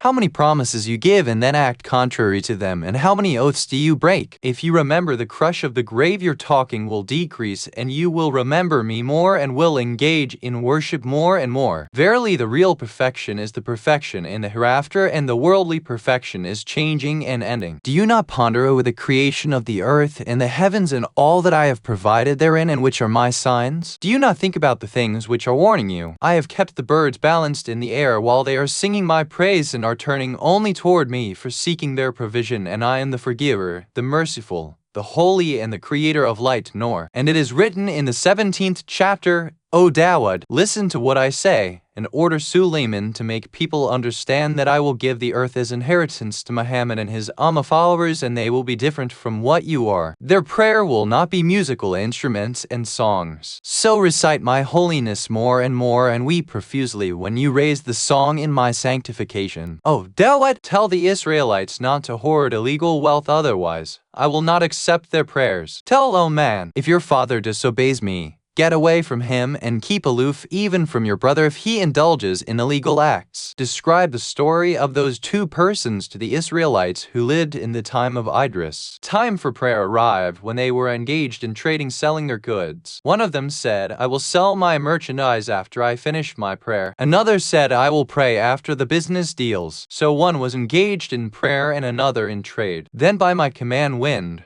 rain, and lightning destroyed the one who had engaged himself in business at the time of prayer, and he was surrounded by darkness. He lost both trade and prayer, and it was inscribed on the gate of his house, "Just see what the world gives to its lover." Oh, Dawad! When you see an oppressor whom the world has given a high status, do not long for his position. Surely and doubtlessly he will get one of the two things. Either I will impose an oppressor on him who will be a greater tyrant than him and who will take revenge from him, or I will force him to give the rights of others on the day of judgment. Oh, Dawad! If you happen to see, on the day of judgment, those people who had usurped the rights of others, you will surely find shackles of fire around their necks. So always take account of your deeds and behave justly with all, and give up the world and its adornments. O extremely neglectful man! What will you do with the world in which man goes alive but it drives him out dead? Woe unto you! If you happen to see the paradise and what I have provided therein for my friends, you will find no taste at all in any of the worldly things. I will call out my friends on the day of judgment. Where are those who had desire for eating and drinking the world, but who had given them up just to gain my pleasure? Where are those who had mixed laughing with weeping? Where are those who were gathering in my mosques in cold and hot seasons? Let them see today how many kinds of bounties I have kept ready for them. I will tell them, you were remaining awake for my worship when others were sleeping. Today whatever you wish is here for you. Doubtlessly your deeds of piety were restraining my anger toward the people of the world. O Rizwan, angel in charge of paradise, give them drinks. When they drink the heavenly drinks, their faces will become more fresh and handsome. Rizwan will say to them, Allah has given you these bounties because your private parts never touched that which were forbidden to you, and you never longed for the position of the rich and the rulers. So I will tell Rizwan, O Rizwan, the heavenly bounties which are higher than the worldly wealth and which I have provided for them may now be exposed to them. Oh, Dawat! Whosoever bargains with me is the trader who makes the most profit, and a businessman who goes after the material world is biggest loser. Woe unto you, O son of Adam! How stony is your heart! Your parents go on dying and you do not take any lesson from their demise. O son of Adam! Do you not see that an animal dies and the air decomposes as though it had not committed any sin? But if your sins are dumped on a mountain,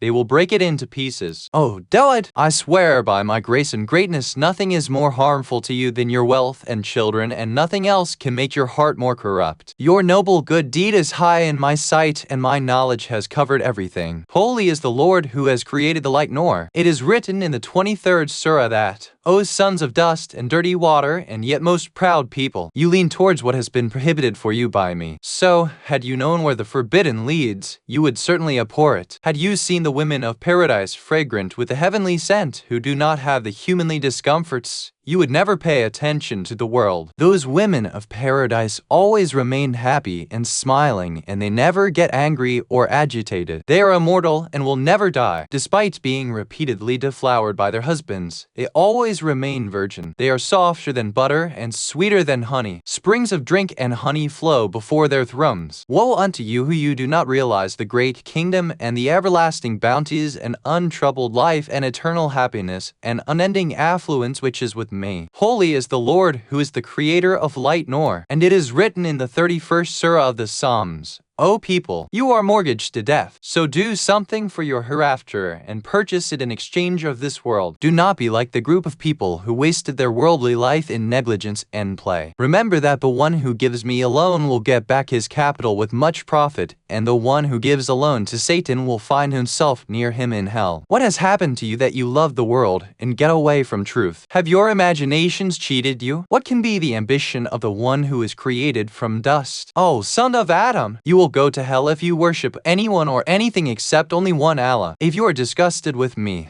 I am also disgusted of you. I do not need your worship until you accept Islam totally and honestly. I am the winner and the blameless, the creator of Noor, the light. In the 46th surah, O sons of Adam, you have underestimated my right, so I will also decrease your right. The hearts and livers of those who eat usury will be torn to pieces in hell. Whenever you give something to the needy, it reaches me before the beggar gets it. If that thing is earned from unlawful money, I throw it back on the face of the giver. If it is from lawful earning, I order a palace for him in paradise. Kingdom, in reality, is not the kingdom of this world, but it is that of the hereafter. Holy is the creator of the light Noor. In the 27th surah, O Dawud, do you know why I transformed the Israelites into monkeys and pigs? It was because they used to ignore when a rich person committed a crime and took it lightly, but when any poor person erred a little, they used to punish him. Therefore, my curse is incumbent on one who gets power in the world and does not deal with justice with both rich and poor. You are obeying your wishes in the world, but where will you escape from me when you will come to me alone? How emphatically have I prohibited you from dishonoring the Muslims? But your tongues have exceeded much against the people. The creator of the Noor light is sacred. In the 65th chapter, O Dawud, narrate to the Israelites about that man whose regime had encircled the entire earth, so much so that when he acquired much power, he became corrupt. He started to remove truth and to raise untruth. He built buildings, constructed forts,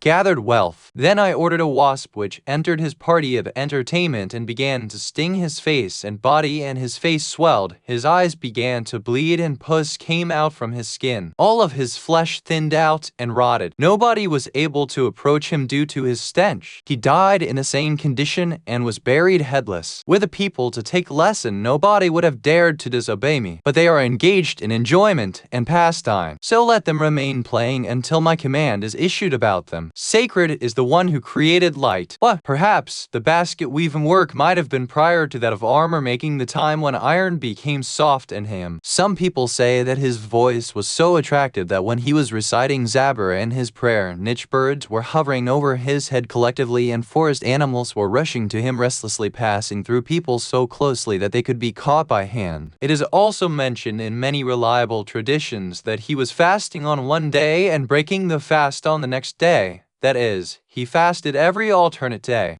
Obviously, Dawud was not unaware of this truth, that the knowledge of Allah encircles all the things. Yet he wished to be distinct from all others in his supplication. Since this deed could show the said imagination, the Lord cautioned Dawud that when nothing is hidden from me, it is better to be with others in supplications than to remain alone. Or, perhaps, others would have entertained the aforesaid thought due to the said seclusion of Dawud, and therefore, in order to enlighten others, made this fact clear so that misunderstanding might be removed. Allah know best. 3. It is unusual that a commandment of Sharia was to be cancelled during the time of prophets other than great messengers. Perhaps Musa, who is a great messenger, might have pronounced in advance that the said order rule would remain effective until the time of Dawud, and that it would be cancelled thereafter, and that it would be replaced by another order, or that total cancellation applied only to the great messengers. There is no doubt that some minor rules can be changed in the time of another merciful apostle. It should also be understood that this is one of the other reasons described in this story. The last reason is in line with hadith, and hence the foremost narrated by me in the book Baqir Al-Anwar. In short, it should be understood that prophets do not commit a sin, but since the climax of the perfection of human status is the exhibition of extreme humility and lowliness and inability, and as this situation cannot rise except through a happening which is undesirable or not preferable without an intention to oppose, Allah Almighty sometimes leaves his messengers and friends to their own. Consequently, they indulge in an undesirable by giving up the desirable or preferable course, so that they may understand thoroughly and with full certainty that their distinction among others is to their inerrancy and to them help, and that their high position is because of divine guidance, so that if the commitment of such things they may repent and show humility, which may further raise their status and position, so that their love in earnest Allah may increase. That is why Lord Almighty had told Satan that you will not gain control over my exclusive servants, except those misguided who would follow him. Whenever Satan makes them commit a mistake, Allah's mercy at once comes to their aid and makes them do things against the desires of the devil, thereby raising their status and increasing their love for Allah. As Allah has said in case of Adam disobeyed him and strayed from the right path, and Allah made him a chosen one and accepted his repentance and guided him toward his nearness. In this case, he says, after the error committed by Dawud, that we pardon him because in our sight his nearness and status is high, and he turns toward us in a better way. Thereafter he made him his deputy and vicegerent on earth. If one ponders over this matter somewhat deeply, one can very well see the strategy behind the existence of the devil, who is showing desires in beautiful attractive form to the human heart, etc. It is quite obvious that the giving up of the preferable Tark al-Allah on the part of Adam, which resulted in his weeping for 300 years before Allah, was quite purposeful. Though, apparently, he was driven out of paradise, he was admitted to the heavens of love and nearness and recognition of the Lord consequent to his repentance and humility and weeping, etc. Every drop of his tear created fruits in the garden of his love for the Lord. Various flowers grew in his farm of realization of Allah. Every sigh of his repentance proved to be a torch burning down heaps of sins and mistakes of hundreds of years. He heard the responding voice of Labbaik in response of his each and every wailing from the court of the Almighty. He obtained eternal and everlasting happiness as a reward for every repentance and gloom. Every tear dropping from his profusely weeping eye turned into a shining pearl for his crown of honor, and the red water running from his eyes over his face made his status higher and higher. One of the reasons or causes of man's being superior to the angels is also that, perhaps, perfection is not attained without an error or leaving the preferable. It also happens that, even though no error is committed by them, those who are nearer to Allah show extreme humility and also attribute big mistakes to themselves while praying to the Almighty for attracting divine mercy or for desiring a change for the better, and or with a view to turn toward people for their guidance, stand meekly with humility before their Lord. They repent and wail over their distance from the Lord, as is seen, particularly, in the supplications of Imam al-Sajjad. This is a point which calls for a very lengthy explanation, but the tongue is tied and the mind has narrowed down. Therefore, it is recorded in reliable sources that Imam Jafar said that no one ever wept like Adam, Dawud, and Yusuf. When Adam was sent out of paradise, he went and cried so much that the residents of the heavens felt discomfort due to his wailing, and they complained about it to the Lord Almighty, who then made Adam's stature short. Dawud wept so much that grass grew by the river of his tears, and he sighed so hot that it again burnt down that grass. Yusuf wept so much because of his separation from his father Yaqub that fellow prisoners became restless, and they requested him to weep on alternate days. A brief sketch of the violators of the Sabbath. Allah the Most High says, "And certainly you have known those among you who exceeded the limits of the Sabbath. So we said to them, be apes, despised and hated or separated from everything." 265 So we made them an example to those who witnessed it and those who came after it, an admonition to those who guard against evil. 266 Some have said that it was an example for other cities which were ahead of it or behind. Some have said that it was a persecution of those people who did wrong things. Imam Jafar as-Sadiq has said to be mutilated was the lesson for others who witnessed them, and those who were born afterwards listened the story from their ancestors, and we also take lesson from these incidents. Imam al-Hasan al-Askari has said that Allah changed them into apes as they were disobedient and were hated by others, and kept them away from his bounties. It was a punishment for them and kept the people away from it. It was the lesson for them so that they can be saved from chastisement. Imam Zayn al-Abidin has stated that there was a tribe that lived near the seashore. Allah and his apostle told them not to catch fish on Saturday, but they disobeyed their commands and prepared holes and tanks and rivulets near the sea so that they can catch fish easily. The fish entered the rivulets and tanks through holes and were caught, and in the evening could not return to the sea, and the next day, Sunday, they caught them and said, "We have not caught you or touched you on Saturday." They were lying. In this way, by catching and selling fish, they became very rich and led a luxurious life. They all were about 8,000 in all. About 1,000 were doing the work that Allah disliked. Allah says, "O Muhammad, ask them Jews about the town which stood by the sea,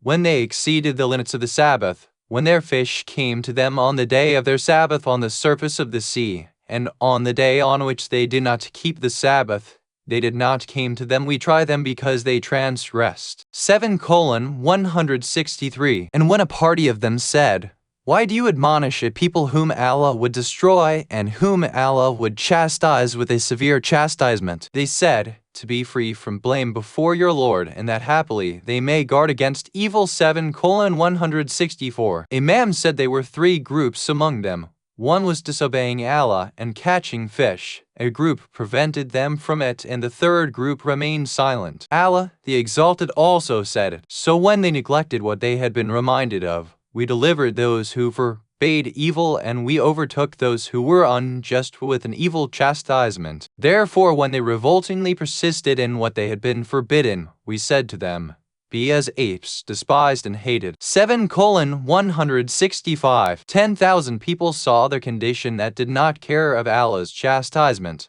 left them there, moved to another place, and settled there because they were afraid of chastisement. But at once the divine chastisement came upon them, and they became apes. All the gates of cities were closed, no one could go out and no one can enter the city. When the people of other areas heard about it, they came and climbed the wall to see. They saw all males and females were apes and moving around here and there. The people opened the gate, and the people who prevented them from evil also entered along with them, and asking them whether they were their relatives. But the apes cried and answered them by nodding their heads, "Yes, we are your relatives." They lived for 3 days only, and Allah sent a heavy rainfall, and they all were drowned. From that day Allah, the Creator, created apes that we see today. Imam Zayn al-Abidin said, "This happened due to fish that they all turned into apes. But what will happen to those who killed the grandson and progeny of the Prophet? Allah has not punished them in the world, but a severe chastisement is prepared for the day of judgment. If they had obeyed Allah and His orders for not catching fish on Saturday, they would not have been punished. The people who advised them to prevent from wrath should have also prayed to Allah, and He would have accepted their prayer. But they advised them only, and not prayed to Allah, and they all became apes. Because Allah has written this in the protected tablet." Imam Jafar as-Sadiq has stated that Allah ordered the Jews to leave the worldly matters on Friday, but they did not obey His orders. Instead of Friday, they sanctified Saturday. Due to this, Allah prohibited them to catch fish on Saturday. According to another tradition, it is stated that Allah has transmuted a group of the Israelites which vanished into the sea. They have turned into animals, like apes, pigs, and many other animals. Some have turned into aquatic animals. According to Ali ibn Ibrahim, Allah gave them ample time to think, and they became very rich and said that catching fish on Saturday is good and legitimate for them, but it was prohibited previously. When they started fishing on Saturday, they became wealthy. One day they were asleep, and Allah delivered His chastisement. They belonged to the Israelites and inhabited a coastal town. They watered their fields with this water, and the fish came in large numbers on Saturday, but were not coming on Sunday. The people put their nets in their canals on Saturday. The water became less in ebb of the sea. Fish could not return back again to the sea and remained in nets. They caught the fish next day. Some learned men from their community advised them several times, but they did not pay attention, and all were caught in the chastisement and turned into pigs and apes. For this reason, fishing was prohibited on Saturday. At that time, Muslims and non-Muslims considered Friday holy, but Jews opposed them and sanctified Saturday. Due to their opposition, they turned into apes and pigs. Imam Al-Baqir has stated that in the book of Ali it is recorded that there was a tribe from Thamud. To examine them, Allah dispatched much fish to their doors, and it also entered their water tanks and canals every Saturday. Some ignorant people started catching fish. The learned persons prevented them. One day the Satan came to them and said,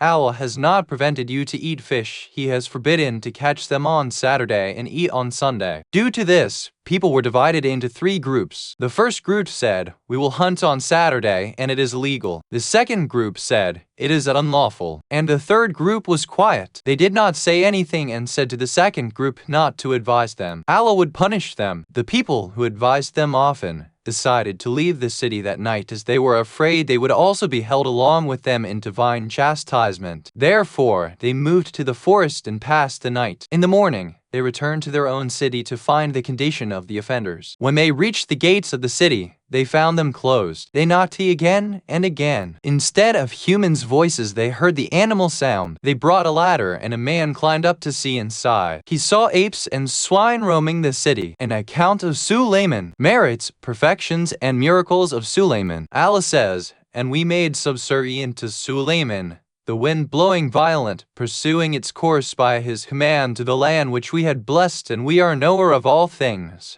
And of the rebellious people there were those who dived for him and did other work besides that, and we kept guard over them. And Sulayman was Dawood's heir, and he said, O men, we have been tangent the language of birds, and we have been given all things. Most surely this is manifest grace. And we made a wind subservient to Sulayman, which made a month's journey in the morning and a month's journey in the evening, and we made a fountain of molten copper to flow out for him. And of the jinn there were those who worked before him by the command of his Lord, and whoever turned aside from our command from among them, we made him taste of the punishment of burning. They made for him what he pleased of fortresses and usages, and bowls large as watering troughs and cooking pots that will not move from their place. Give thanks, O family of Dawood, and very few of my servants are grateful. And certainly we tried Sulayman, and we put on his throne a mere body. So he turned to Allah. He said, My Lord, do thou forgive me and grant me a kingdom which is not fit for being inherited by anyone after me. Surely thou art the great giver. Then we made the wind subservient to him,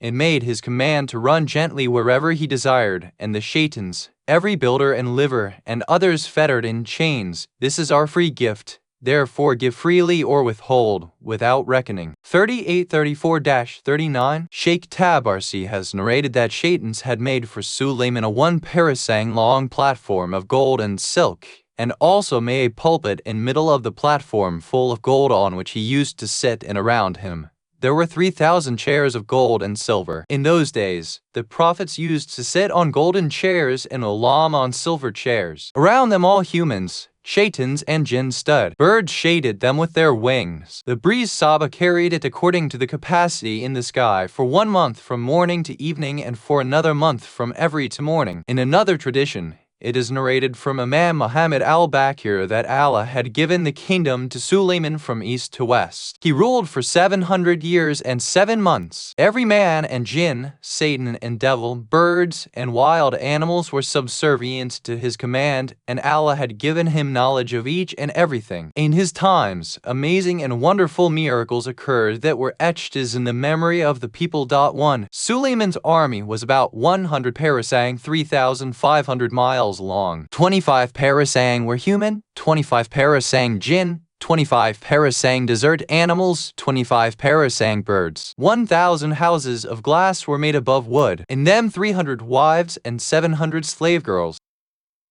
Sulayman used to order strong winds to lift the house, and ordered soft wind to move the house slowly. Therefore Allah revealed to him when he was between heavens and earth, I have increased your kingship in such a way that if anybody speaks in any part of your kingdom, the wind will make his conversation reach towards you. Talabi narrates that when Sulayman traveled on movable equipments, he used to take along his household, his army, his servants, his accountants, and his scribes. They used to sit on the roof next to each other at one corner. The kitchen of Sulayman also used to be with him, having a large vessel, in which, at a time, 120 camels could be cooked. In front there was a ground for the quadrupeds where they used to graze. Chefs were busy in cooking and the artisan busy in their craft. And the horses were tied in front of him, and the basa was flying. One day he traveled from the outskirts of Shiraz toward Yemen and passed Medina. Sulayman said, This is the place of Hira of the last prophet. What a good person is he who will believe in him and follow him. When he was passing from Mecca, he saw idols around the Kaaba. On seeing Sulayman, Kaaba started weeping. Allah asked Kaaba why it was weeping. The Kaaba said,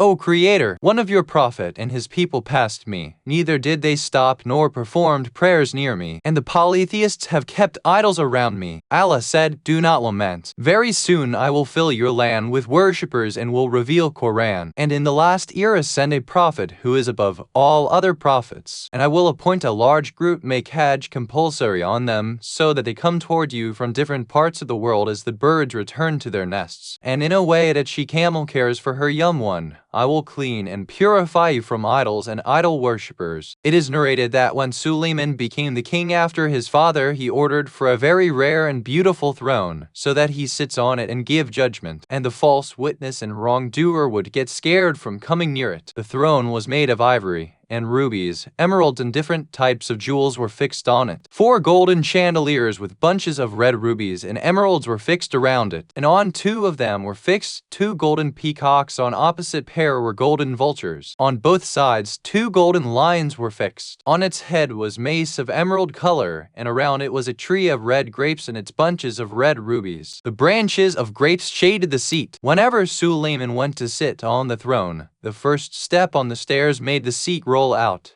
The vulture, the peacock fluttered their wings, and the lion kept all its 4 legs on ground, touching the stomach, and wagged their tails. So as he climbed the steps, the action was performed by these things, until Suleiman seated himself. Then the vultures kept the crown on his head and the throne, along with trees and birds used to circle, and the bird showered musk and amber on him. The pigeon, which was made of gold and jewels, would convey and give Suleiman Torah, and Suleiman recited it before the people. Then people used to enter, and the nobles of the Israelites sat on his right on golden chairs. The birds shaded them with their wings. Then if there was litigant entered, or if someone was summoned by Suleiman, the throne rotated, and all the things performed their motions in such tandem that the person would be baffled. Thus, they could not say anything but truth. 2. According to Imam As-Sadiq, images that are associated with Suleiman as mentioned by Allah in Qur'an were not human images. They were images of trees and similar things. According to correct chain of narrators, it is narrated from Imam Muhammad al-Baqir that Suleiman's kingdom was from the city Istakar to Damascus. 3. According to a reliable chain of narrators, it is narrated from Musa ibn Ja'far that Allah had not raised any prophets, but he was from intellectuals, and some prophets were more perfect than others. Suleiman was made caliph and prophet after he was tested by Dawud. When Suleiman became the caliph, he was 13 years old, and his rulership was for 40 years. When Dhul-Qarnayn became the king, he was only 12 years old, and he ruled for 30 years. It is narrated that people asked Imam As-Sadiq regarding the sons of Dawud, be thankful. Imam said, progeny of Dawud consisted of 80 males and 70 females, and none of them had even a slight difference in their worship. After Dawud, Suleiman became king. He said, O people, Allah has taught me the language of birds, and has made people and jinn my followers. Whenever Suleiman heard of any other king land, he used to take his army and put him under his control, and also made them follow his religion. Allah made the wind subservient to Suleiman. Whenever he was present in a gathering, birds would shadow him with their wings, and humans and jinn would line up to serve him. Whenever he used to go with his army for a war, at the edge of the Basat a wooden place was prepared for him, and on that platform weapons, army, animals, and other necessary things were made available. Then Suleiman would order the strong winds to go beneath the platform and lift it up, and would take it to whichever place he wanted. It would fly in the mornings for a month, and then in the evening for 1 month. According to trustworthy and correct chain of narrators, it is narrated from Ali that one day Suleiman came out of Jerusalem and sat on his platform. On his right were 300,000 people on chairs, and on the left 300,000 jinn. And according to the order of Suleiman, birds had shadowed all of them. Suleiman ordered the wind, and it lifted the platform and brought it to Madian, then lifted from Madian and waited the whole night at outskirts of Shuras. In the morning, it flew to the island of Bargawan. Then according to order of Suleiman, it flew at such a low level that the legs were touched the water. Some of them remarked that people had never seen such a kingship before. An angel called out from the heavens, O people, if one says Subhanallah with sincerity, it's greater and than this kingship. Imam Muhammad al-Baqir said that Suleiman had a fort built by jinn. It had 1,000 rooms, and in each and every room there was a wife, 300 by marriage, and 700 were Egyptian slave girls. Allah had given Suleiman power equal to 40 men. Suleiman came to his women every day and night and fulfilled their desires. Suleiman had ordered the shaitans to transport stones from one place to another. Iblis came to them and asked, what is your condition? All of them replied, our strength has vanished. He said,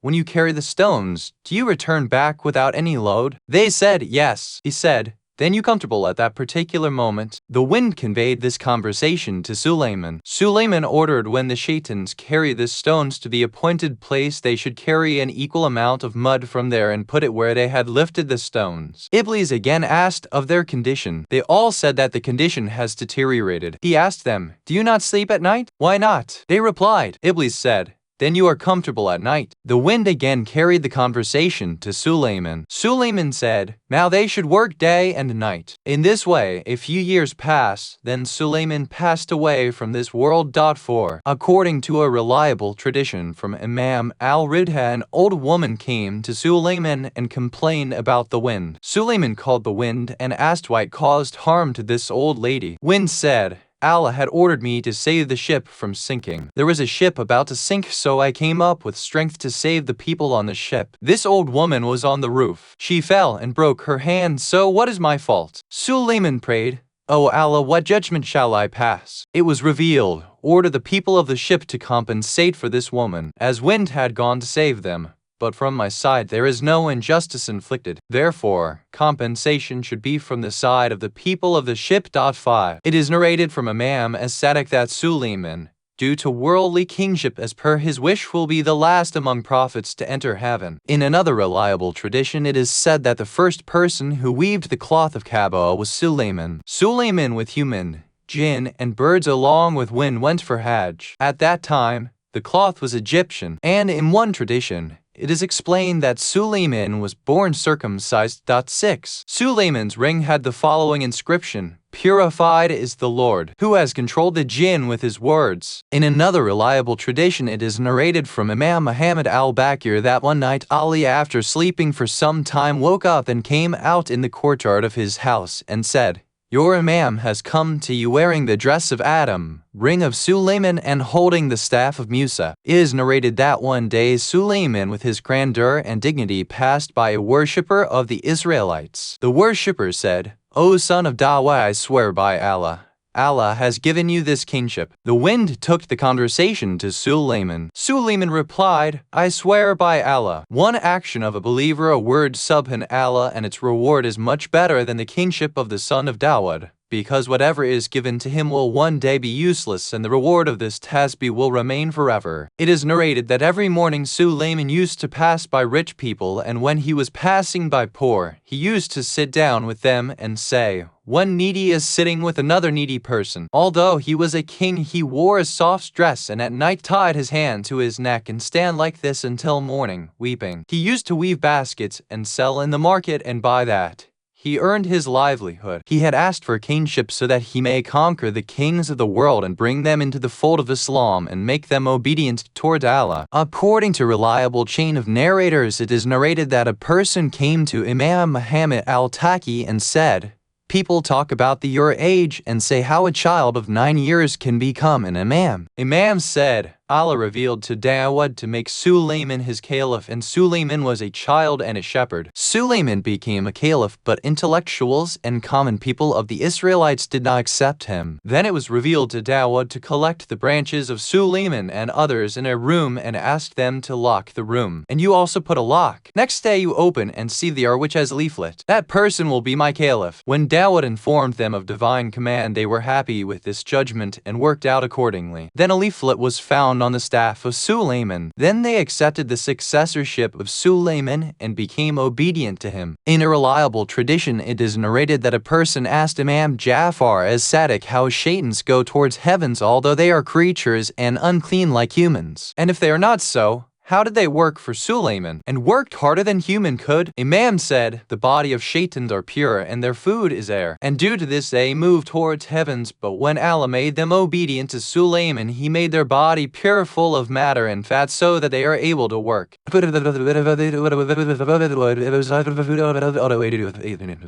Imam said, no. Then he again asked as to how Sulayman prayed to Allah to forgive him and give him such a kingdom that after him none should have it. Imam said, kingship is of two types, one which is achieved by tyranny and oppression, and another from Allah, like progeny of Ibrahim, Talat, Dhul-Qarnayn's kingship. Sulayman had said, O Allah, give me the kingship after me which is not achievable by tyranny and oppression. so that people think that kingship of Suleiman was above the capacity of human beings, and it was a miracle, and it proved his truthfulness and his prophethood. But Suleiman did not mean that Allah should not give prophets and successors the kingship in a proper way. Allah made wind obedient to him, and it took him wherever he commanded, and every day it traveled a distance of 2 months. Allah also made Shaitans obedient to Suleiman so that they built structures for him and also dived for pearls. Allah also gave him knowledge of the languages of birds so that people think that during his period of kingship and after him the kingship is not similar with those kings who oppress and conquer the people. Imam said, I swear by Allah, whatever Allah bestowed to Suleiman is given to us also, and whatever was not given to Suleiman and others, like power and strength, is given to us. Allah says regarding Suleiman, O Suleiman, this kingship is given to you without any accountability, and you are free whether you give it to anybody or preserve it. But for Muhammad, Allah said, O Muslims, whatever prophet gives you keep it, and from whatever he stops you, refrain from it. Complete command of world and hereafter is given only to the prophet from Arabia. Taba. In a reliable tradition, it is narrated that people asked Imam Jafar as-Sadiq, did Allah give Suleiman whatever he had asked in this ayah? Imam said, yes, and after him none was given such a kingdom. But Allah bestowed the last prophet with all this. He conquered the Satan, and its neck was tied to a pillars of mosque and pulled in such a way that his tongue came out. Then Imam said, if I hadn't in mind the duo of Suleiman, I would have shown it to you. Ibn Babawayh, in a reliable chain of narrators, narrates from Imam Jafar as-Sadiq that when Allah revealed to Dawud to appoint his caliph,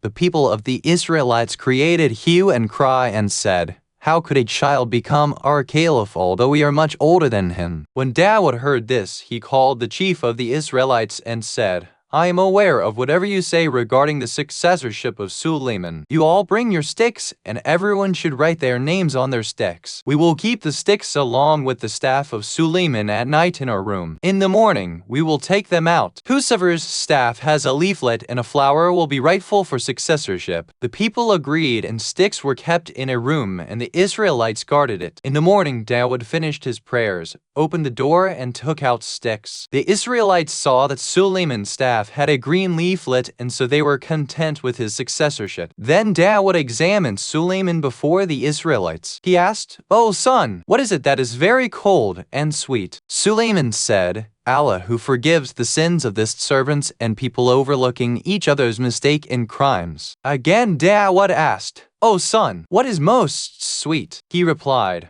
love and friendship, and this is a mercy of Allah between them. After listening, Dawud smiled and became happy and said to people of the Israelites, after me he is the caliph among you. After this, Suleiman used to keep his matters secret and married a woman, and for few years he was hidden from his friend Shia. His wife said to him one day, may my parents be sacrificed on you. By your good behavior and habit, you do not make me uncomfortable except that your expenses are upon my father. Go to the market and get sustenance, and I hope that Allah will not make you hopeless. Suleiman said, by Allah, I haven't work in this world nor I know anything. Then he went to the market and searched for work the whole day, but could not get anything. Every day he came back and said, I couldn't get anything today. The wife said, doesn't matter, tomorrow you will get it. Next day, again this was repeated. Again, the wife consoled. On the third day, he reached the river bank and saw a person fishing. He said to him, shall I help you, and in return of 2 fishes? The man agreed. So Suleiman helped him in catching the fish. The fisherman gave him 2 fishes as his wage, and Suleiman thanked Allah. When he cut open the fish, he found a ring in its stomach. He kept it aside and thanked Allah. Then he cleaned the fish and brought it home. The wife became very happy and said, I wish to call my parents and show them that you have worked hard and earned sustenance. The fish was cooked, and Suleiman called his in-laws, and they ate from the fish. Suleiman said to them, would you recognize me? They said, no, we haven't seen you at all. Suleiman took out the ring and wore it. At that moment, all the birds and jinn came to him and became obedient to him, acknowledging his kingship. He brought his wife along with her parents to the city Istakar, and all his Shias gathered around him and became very happy. Their difficulties of his absence vanished. He ruled for a long period. When the day of death approached, he appointed Asif bin Barkia by the order of Allah as his successor. His followers always referred to Asif and solved their problems. Asif was hidden by Allah from them for a very long period. Then again he appeared and stayed with them for a long time. Then Asif did farewell to them. They asked him when they were going to meet him again. He said, "On the day of judgment near Surat." And so he vanished, and in his disappearance, the people of the Israelites were inflicted with many calamities, and a person named overpowered them and oppressed them in every way. Sheikh Tabarsi in Amali narrates from the same Imam that when the kingship of Sulayman was taken away, he came out of the city and became guest of one of an old man. He welcomed Sulayman and behaved in an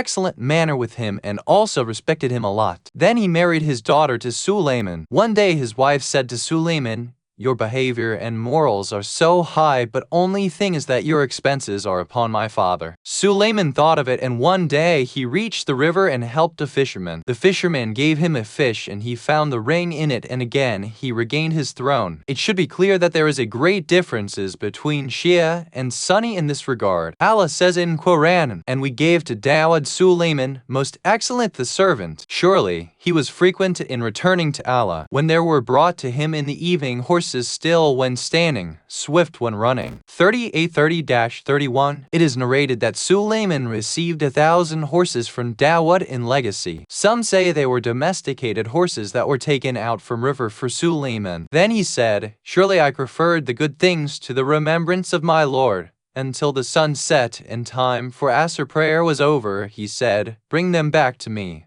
So he began to slash their legs and necks. And certainly we tried Sulayman, and we put on his throne a mere body. So he turned to Allah. 3832-34. Ali ibn Ibrahim, under the explanation of this ayah, says that Sulayman was very much inclined toward the horses, and again asked them to be showed to him. One day, while inspecting the horses, he got so much involved that the sun set and his Asr prayers were missed. And due to this, he became very much sad and annoyed on himself. Then he prayed to Allah to return the sun back so that he can fulfill his prayers. The sun returned and he completed his prayers. Sulayman called for the horses and with a sword cut off their necks and legs until all they were finished. As Allah had said in the above verses, in the account of the examination of Sulayman, it is mentioned that when Sulayman married a tall woman and she bore a child, Sulayman used to love the child very much. The angel of death frequently visited Sulayman and used to eye the child. Sulayman feared and said to the mother of the child that the angel of death eyes this child in a harsh manner. "I fear that he is about to take his soul." So he asked jinn and shaitans if they knew of a way to save his life. One of them said, "I shall hide him at the spring of the sun in the east." Sulayman said that the angel of death reached every corner of the earth. Another said, "I shall take him into the atmosphere and hide him in a cloud." The angel of death captured his soul in the atmosphere and threw his dead body on the throne of Sulayman. At that time, Sulayman realized that he had committed a mistake. He sought divine forgiveness and prayed that Allah give him such a kingdom as none have it. He said, "My Lord, do thou forgive me and grant me a kingdom which is not fit for being inherited by anyone after me." Then we made the wind subservient to him.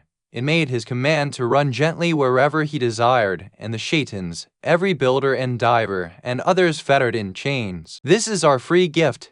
Therefore give freely or withhold, without reckoning. And most surely he had a nearness to us and an excellent resort. 3835-40. And these were few shaitans that Sulayman had imprisoned and tied them with one another because they had disobeyed him. Then the kingship was taken away from him. It is narrated from Imam as-Sadiq that the kingship of Sulayman was hidden in the ring by Allah. Whenever he used to wear it, the jinn, human, birds, and animals obey him. Then he used to sit on the throne, and Allah would send a wind which would take him for a ride along with all jinn, human, and shaitans, birds, quadrupeds, wherever Sulayman wanted. In this manner, Sulayman used to recite morning prayers in Damascus and Zara in Persia, and he would order shaitans to pick up stones from Persia to Damascus, and there he used to sell them. When he killed the horses, Allah took away the kingdom from him. Whenever Sulayman would go for answering nature's call, he would remove the ring and give it to one of his servants. One day the shaitans fooled the servant and took away the ring and wore it themselves. At the same moment all jinn, humans, shaitans, birds, and animals came to his presence and obeyed his orders. When Sulayman came out of the toilet,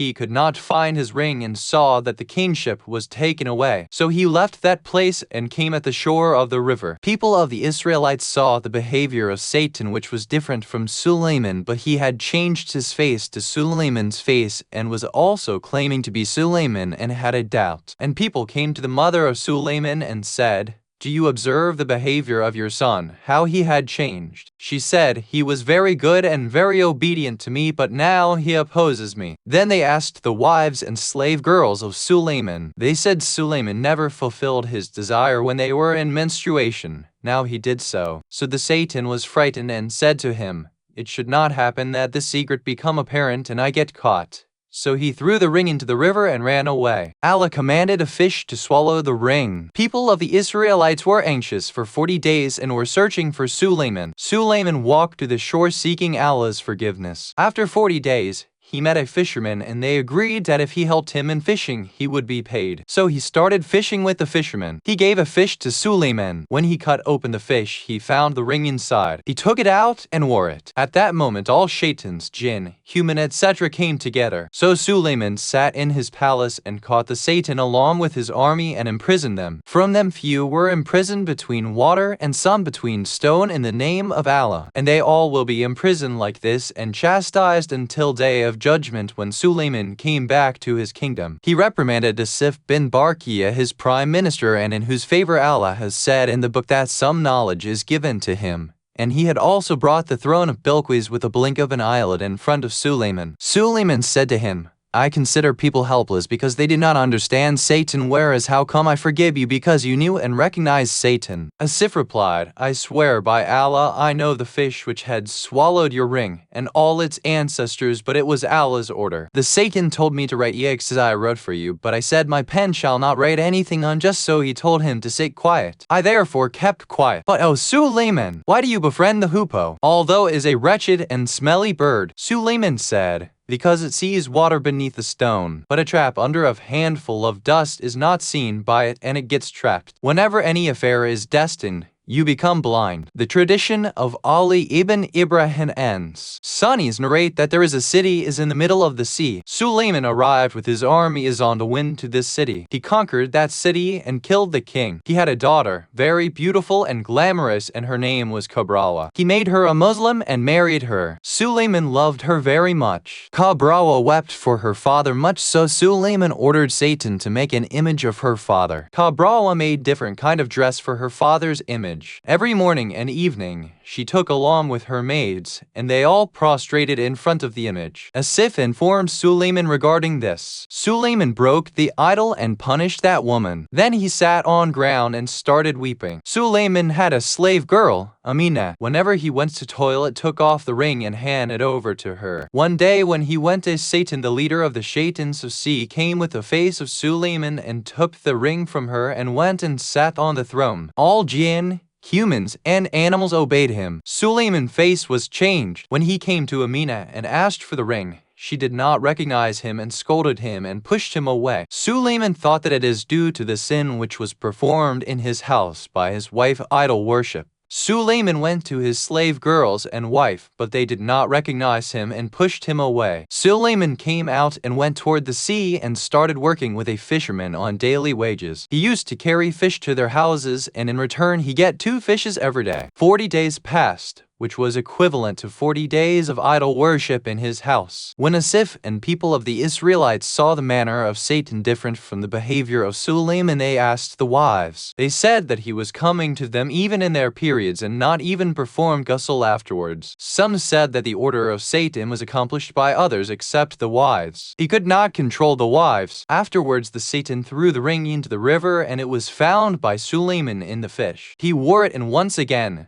the kingship returned to him. So he captured the Satan and imprisoned him between 2 stones and lowered him into the sea. This saying of Allah refers that we examined Suleiman and put one body on his chair. This body refers to the body of Satan, which had attained the face of Suleiman and had sat on his chair. These 2 traditions are rejected by all Shia ulama and theologians and said that Suleiman was prophet of Allah. He is safe and pure from such sort of sins, as he is away from prayers and Suleiman without any fault detaches the necks of horses and cut their legs, nor is prophethood or kingship is attained by a ring that he wore. And if Satan has such power that they change their faces to prophets, then definitely there would not have been any sort of reliability on their saying. Secondly, if Satan is so powerful on the friends of Allah, then definitely he would not have allowed any one of them in this earth to be alive. He would have burned their books, he would have destroyed their houses, and he would have accomplished all the action which is performed against an enemy. And how is it possible that Allah gives such strength to a kafir so that he overcomes the prophets, and also touches their wives? Fourthly, if idol worship was due to the permission and satisfaction of Suleiman, then how is a kafir and kufr is allowed for prophet of Allah? And if idol worship was without his permission, then what is the fault of Suleiman so that he is to be punished? It should be clear that under the interpretation of this ayah, Shia researchers have narrated a lot of reasoning, and some of them we discussed so that the doubts of people are cleared. Author, regarding horses and causing prayers to be missed, there are few reasons to it. Firstly, Ibn Babawayh in his book Man la Yauz Arafaki, according to correct chain of narrators, relates from Zora and Fadl ibn Nasara that both went to Imam Muhammad al-Baqir and asked about the tafsir of this ayah. Surely prayer is a timed ordinance for the believers. 4:103. Imam said mankut means compulsory, and wajib. This does not mean that time of prayers helplessly leaves or prime time is past and prayers are recited, for then it becomes void. If it would have been so, then Suleiman ibn Dawud would have been destroyed because his prayers and its timing was left. Rather, it is so that if one forgets and when he remembers it, he can recite. So Ibn Babawayh after this tradition notes that the ignorant of Sunnis says that one day Suleiman was busy in examining the horses. The sun was set, so he ordered the horses to be presented. Then he cut off their necks and legs and said that these horses had made me forgetful of Allah. As they say, it's not so, because there lies no fault of the horses, because they themselves did not approach Suleiman. They were animals. And the correct reason is narrated from Imam as-Sadiq that one day Suleiman was busy in inspecting the horses and the sun set, so he asked angels to bring back the sun so that he recites prayers on time. Then the angels brought the sun back. Suleiman rubbed his head and chin of lower legs and necks, and in his sharia it was so. Then Suleiman arose and performed his salat. When he finished, the sun set and the stars were visible. This is what Allah has said in his saying, and he did lash massa of shin and necks. Second reason is that in both the cases it should be regarding horse means that took the horses away until they disappeared from the eyes of Suleiman. Then he gave the orders. Then they were brought. Then but how I mean and let's go them have a better than that abu to the pim of any those like July and I they would have ready as the Lord would be there with me and never for a modu or reason that and them in the hood. And not but I know. Third reason is this, that in the sun returned, and in second case toward horse means he inspected the horses to such extent that the sun set, and due to this reason he ordered the horses to be brought back and cut off their necks and legs. It was not due to punishment, rather to give away their flesh in the way of Allah, and thereafter none of the reminder toward Allah had any kind of obstacle. Or it is so that as though they were Suleiman most nearest wealth in terms of love, and giving sadaqah of the most beloved is an esteemed position. So he slaughtered them and distributed their meat. And that was the tark al-Allah which was committed by Suleiman. Or it might be that he gave massage to horses and did not kill them, rather freed them in the way of Allah so that those who wanted can take them. And regarding Suleiman's examination and calamities and the flesh which was found on his chair, few reasoning are explained. First reason is that one day Suleiman was sitting on his throne and said that tonight I will meet 70 women and each will give birth to his son who will fight in the way of Allah.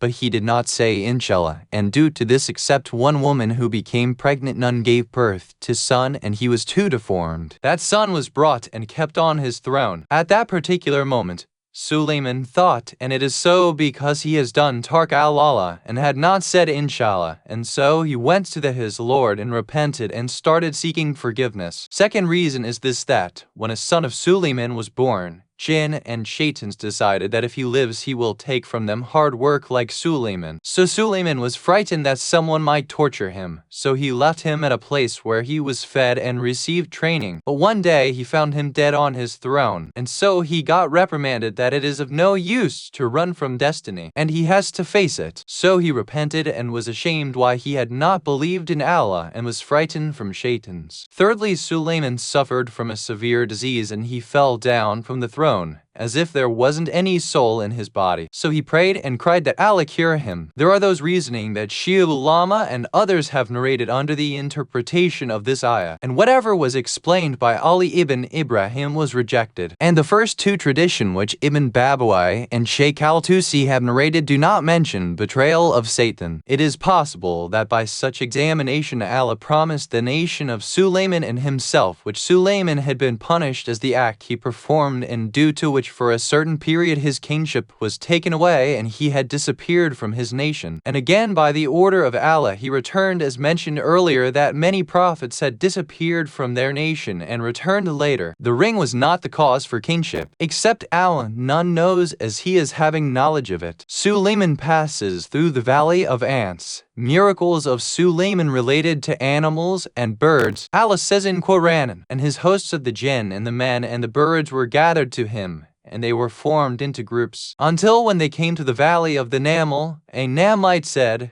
O Naml, enter your houses, that Suleiman and his hosts may not crush you while they do not know. So he smiled, wondering at her word, and said, My Lord, grant me that I should be grateful for thy favor which thou hast bestowed on me and on my parents, and that I should do good such as thou art pleased with, and make me enter, by thy mercy, into thy servants, the good ones. 27:17-19. Some say that this valley is situated in Taif, and some say it is in Damascus. Ali ibn Ibrahim have narrated that when the wind raised the throne of Ibrahim and reached the field of ants from where silver and gold comes out, as Imam As-Sadiq said, there is one valley of Allah where silver and gold is grown, and he has protected it with the weakest creatures like ants, and if a powerful army wants to enter, it cannot do so. Ibn Babawai, according to reliable chain of narrators, narrates from Imam As-Sadiq that when an ant conversed with others, the wind took their conversation to Suleiman at a time when he was in the air. Suleiman asked the strong wind to stop and called out to the ant. It came to Suleiman. He said,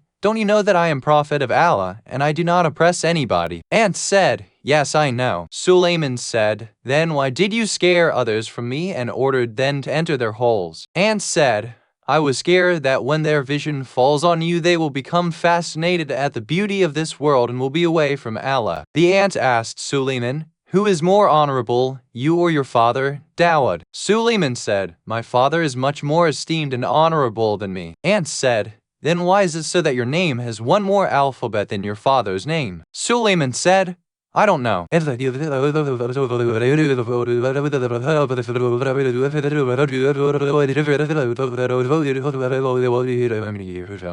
ant asked, Do you know why wind is made obedient to you among other creatures? Suleiman said, I do not know. Ants said, Because you should know that your kingdom will be destroyed and not rely on it. And if Allah, the knower of this world, had made everything obedient to you, then everything of this world would have escaped your prison like a wind escapes from one's hand. Suleiman smiled at the ant. O friends, pay attention to the Lord's grace and generosity which he bestows to his friends, and also understand how generous he is, and also through which source he makes them cautious, and in what manner he advises them. He made Ant an advisor to Suleiman despite his great position, so that Ant of pride did not become obstacle to the honor and majesty of Suleiman, and that he should always consider himself lowly before the Almighty Allah. Therefore, in two reliable traditions it is narrated from Imam As-Sadiq that one day Suleiman went to the desert with jinn and men to pray for rain. He saw a limping ant had spread its limbs on the ground, and raising its hands towards heaven was saying, O Lord, we are your creatures and in need of your sustenance. Do not punish and destroy us due to the iniquities of the sons of Adam, and send rain for us. Suleiman told his companions, Let us go back. Somebody else's intercession has been accepted for you. According to another report, he said, You have got rain due to the bounty of others. According to reliable chain, it is narrated from Imam Zayn al-Abidin that ringlet which is on the head of a Babil swallow and ruddy goose is due to the patting of Sulayman. One day that a male bird wanted to mate. The female did not agree. He said, "Do not stop me, I just desire that a son should be born that will praise Allah." She accepted. When she was about to lay the egg, the male bird asked where she intended to lay it. She said far from the roadside. The male said that you lay it near the road so that if anyone sees you he would not think that a laying egg think that you have come to feed. So she laid the eggs at the side of road and sat on it. When the time of hatching of egg approached, all of a sudden the entourage of Sulayman came with full dignity and honor. Birds had shadowed him. Female bird said to the male, "See, the army of Sulayman is approaching. They will break my egg." Male said, "Sulayman is merciful. Have you hidden anything for your young ones?" She said, "Yes, a few locusts." She asked, "Have you also hidden something for the young ones?" He replied,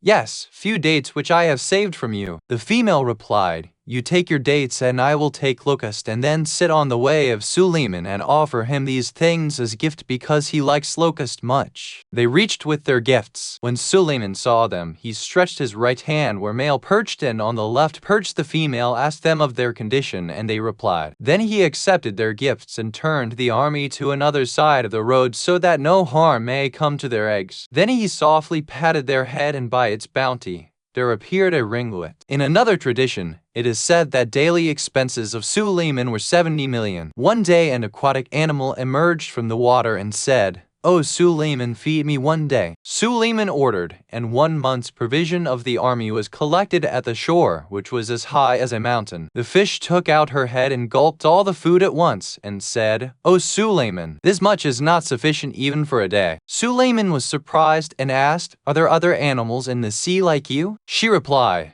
"There are 1,000 species like me." Sulayman said, "Glory be to Allah the Great King." In another tradition, it is said that one day a male bird said to his female, "Why are you stopping me from fulfilling my desire? If I want, I can pick the dome of Sulayman's palace, my beak, and throw it in the river." The wind carried this conversation to Sulayman. He smiled and ordered them to be brought to him. Sulayman asked the male bird, "This thing which you have claimed, can you do it practically?" It said, "No, but man shows his wife such a dream and puts it in front of her in such a magnificent manner to prove his greatness. And whatever a lover says is not condemned or insulted." Sulayman asked the female bird she was stopping him in fulfilling his desire, although he claimed to be her lover. Female said, "O Messenger of Allah, he doesn't befriend me, he is lying. Rather, he loves someone else." When Sulayman heard this, he was moved and he wept. He did not leave his house of worship for 40 days and continuously prayed, "O Allah, remove from them the love of others and limit it to their own love." In another tradition, it has come that one day Sulayman heard a male bird saying to his female, "Come near me so that I fulfill my desire with you. Allah might bestow us with a young one who will worship Allah now that we have become old." Sulayman was surprised by this conversation and said that the good intention of those birds is better than my kingdom. One day a nightingale was singing and dancing. Sulayman said, "She is saying that after consuming half a date she doesn't care whether this world remains or not." According to Sulayman, the dove says, "Alas, this creature wouldn't have been born." The peacock says, "Whatever you do you will get in return." The hoopoe says, "Mercy is not shown to those who are nor merciful themselves." Then Shrike says, "O sinful people, repent and seek forgiveness." Parrot says, "One day a living being will die and old will change to new." Account of Sulayman and Bilqis. Ali ibn Ibrahim narrates that when Sulayman sat on the throne, the bird specially appointed by Allah used to shadow him and all those who were near his throne. One the hoopoe woodpecker was absent, and because of its absence, the sun rays fell on Sulayman. So he raised his head and looked toward the vacant place and found the hoopoe missing. As Allah says in Surah Naml, and he reviewed the birds, then said,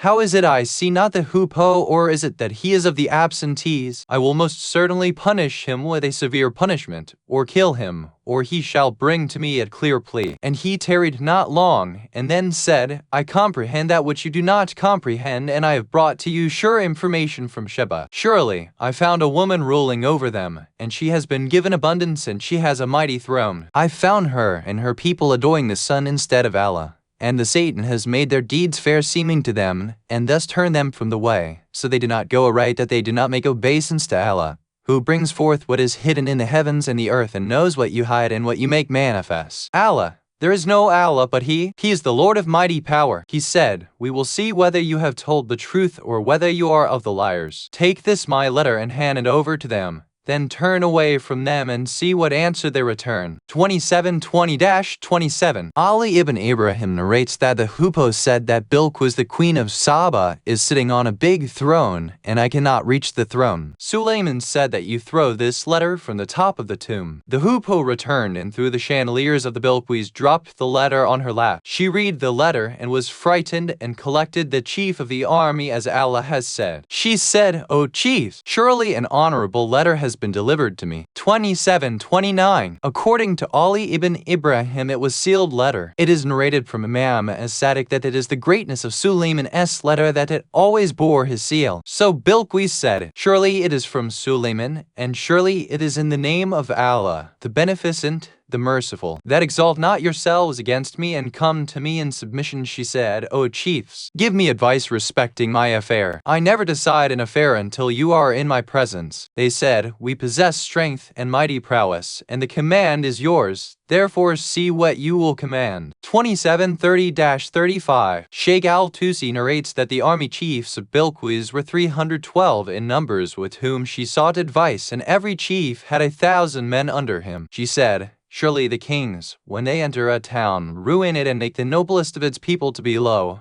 and thus they always do. 27:34. Ali ibn Ibrahim narrates that Bilqis said to her nation that if he is a prophet, as he has claimed, we cannot fight against him, because he acts according to Allah, saying, and surely I am going to send a present to them, and shall wait to see what answer the messengers bring back. 27:35. Ali ibn Ibrahim says that Bilqis said, I will send a gift to him. If he is a king, he would be inclined toward this world.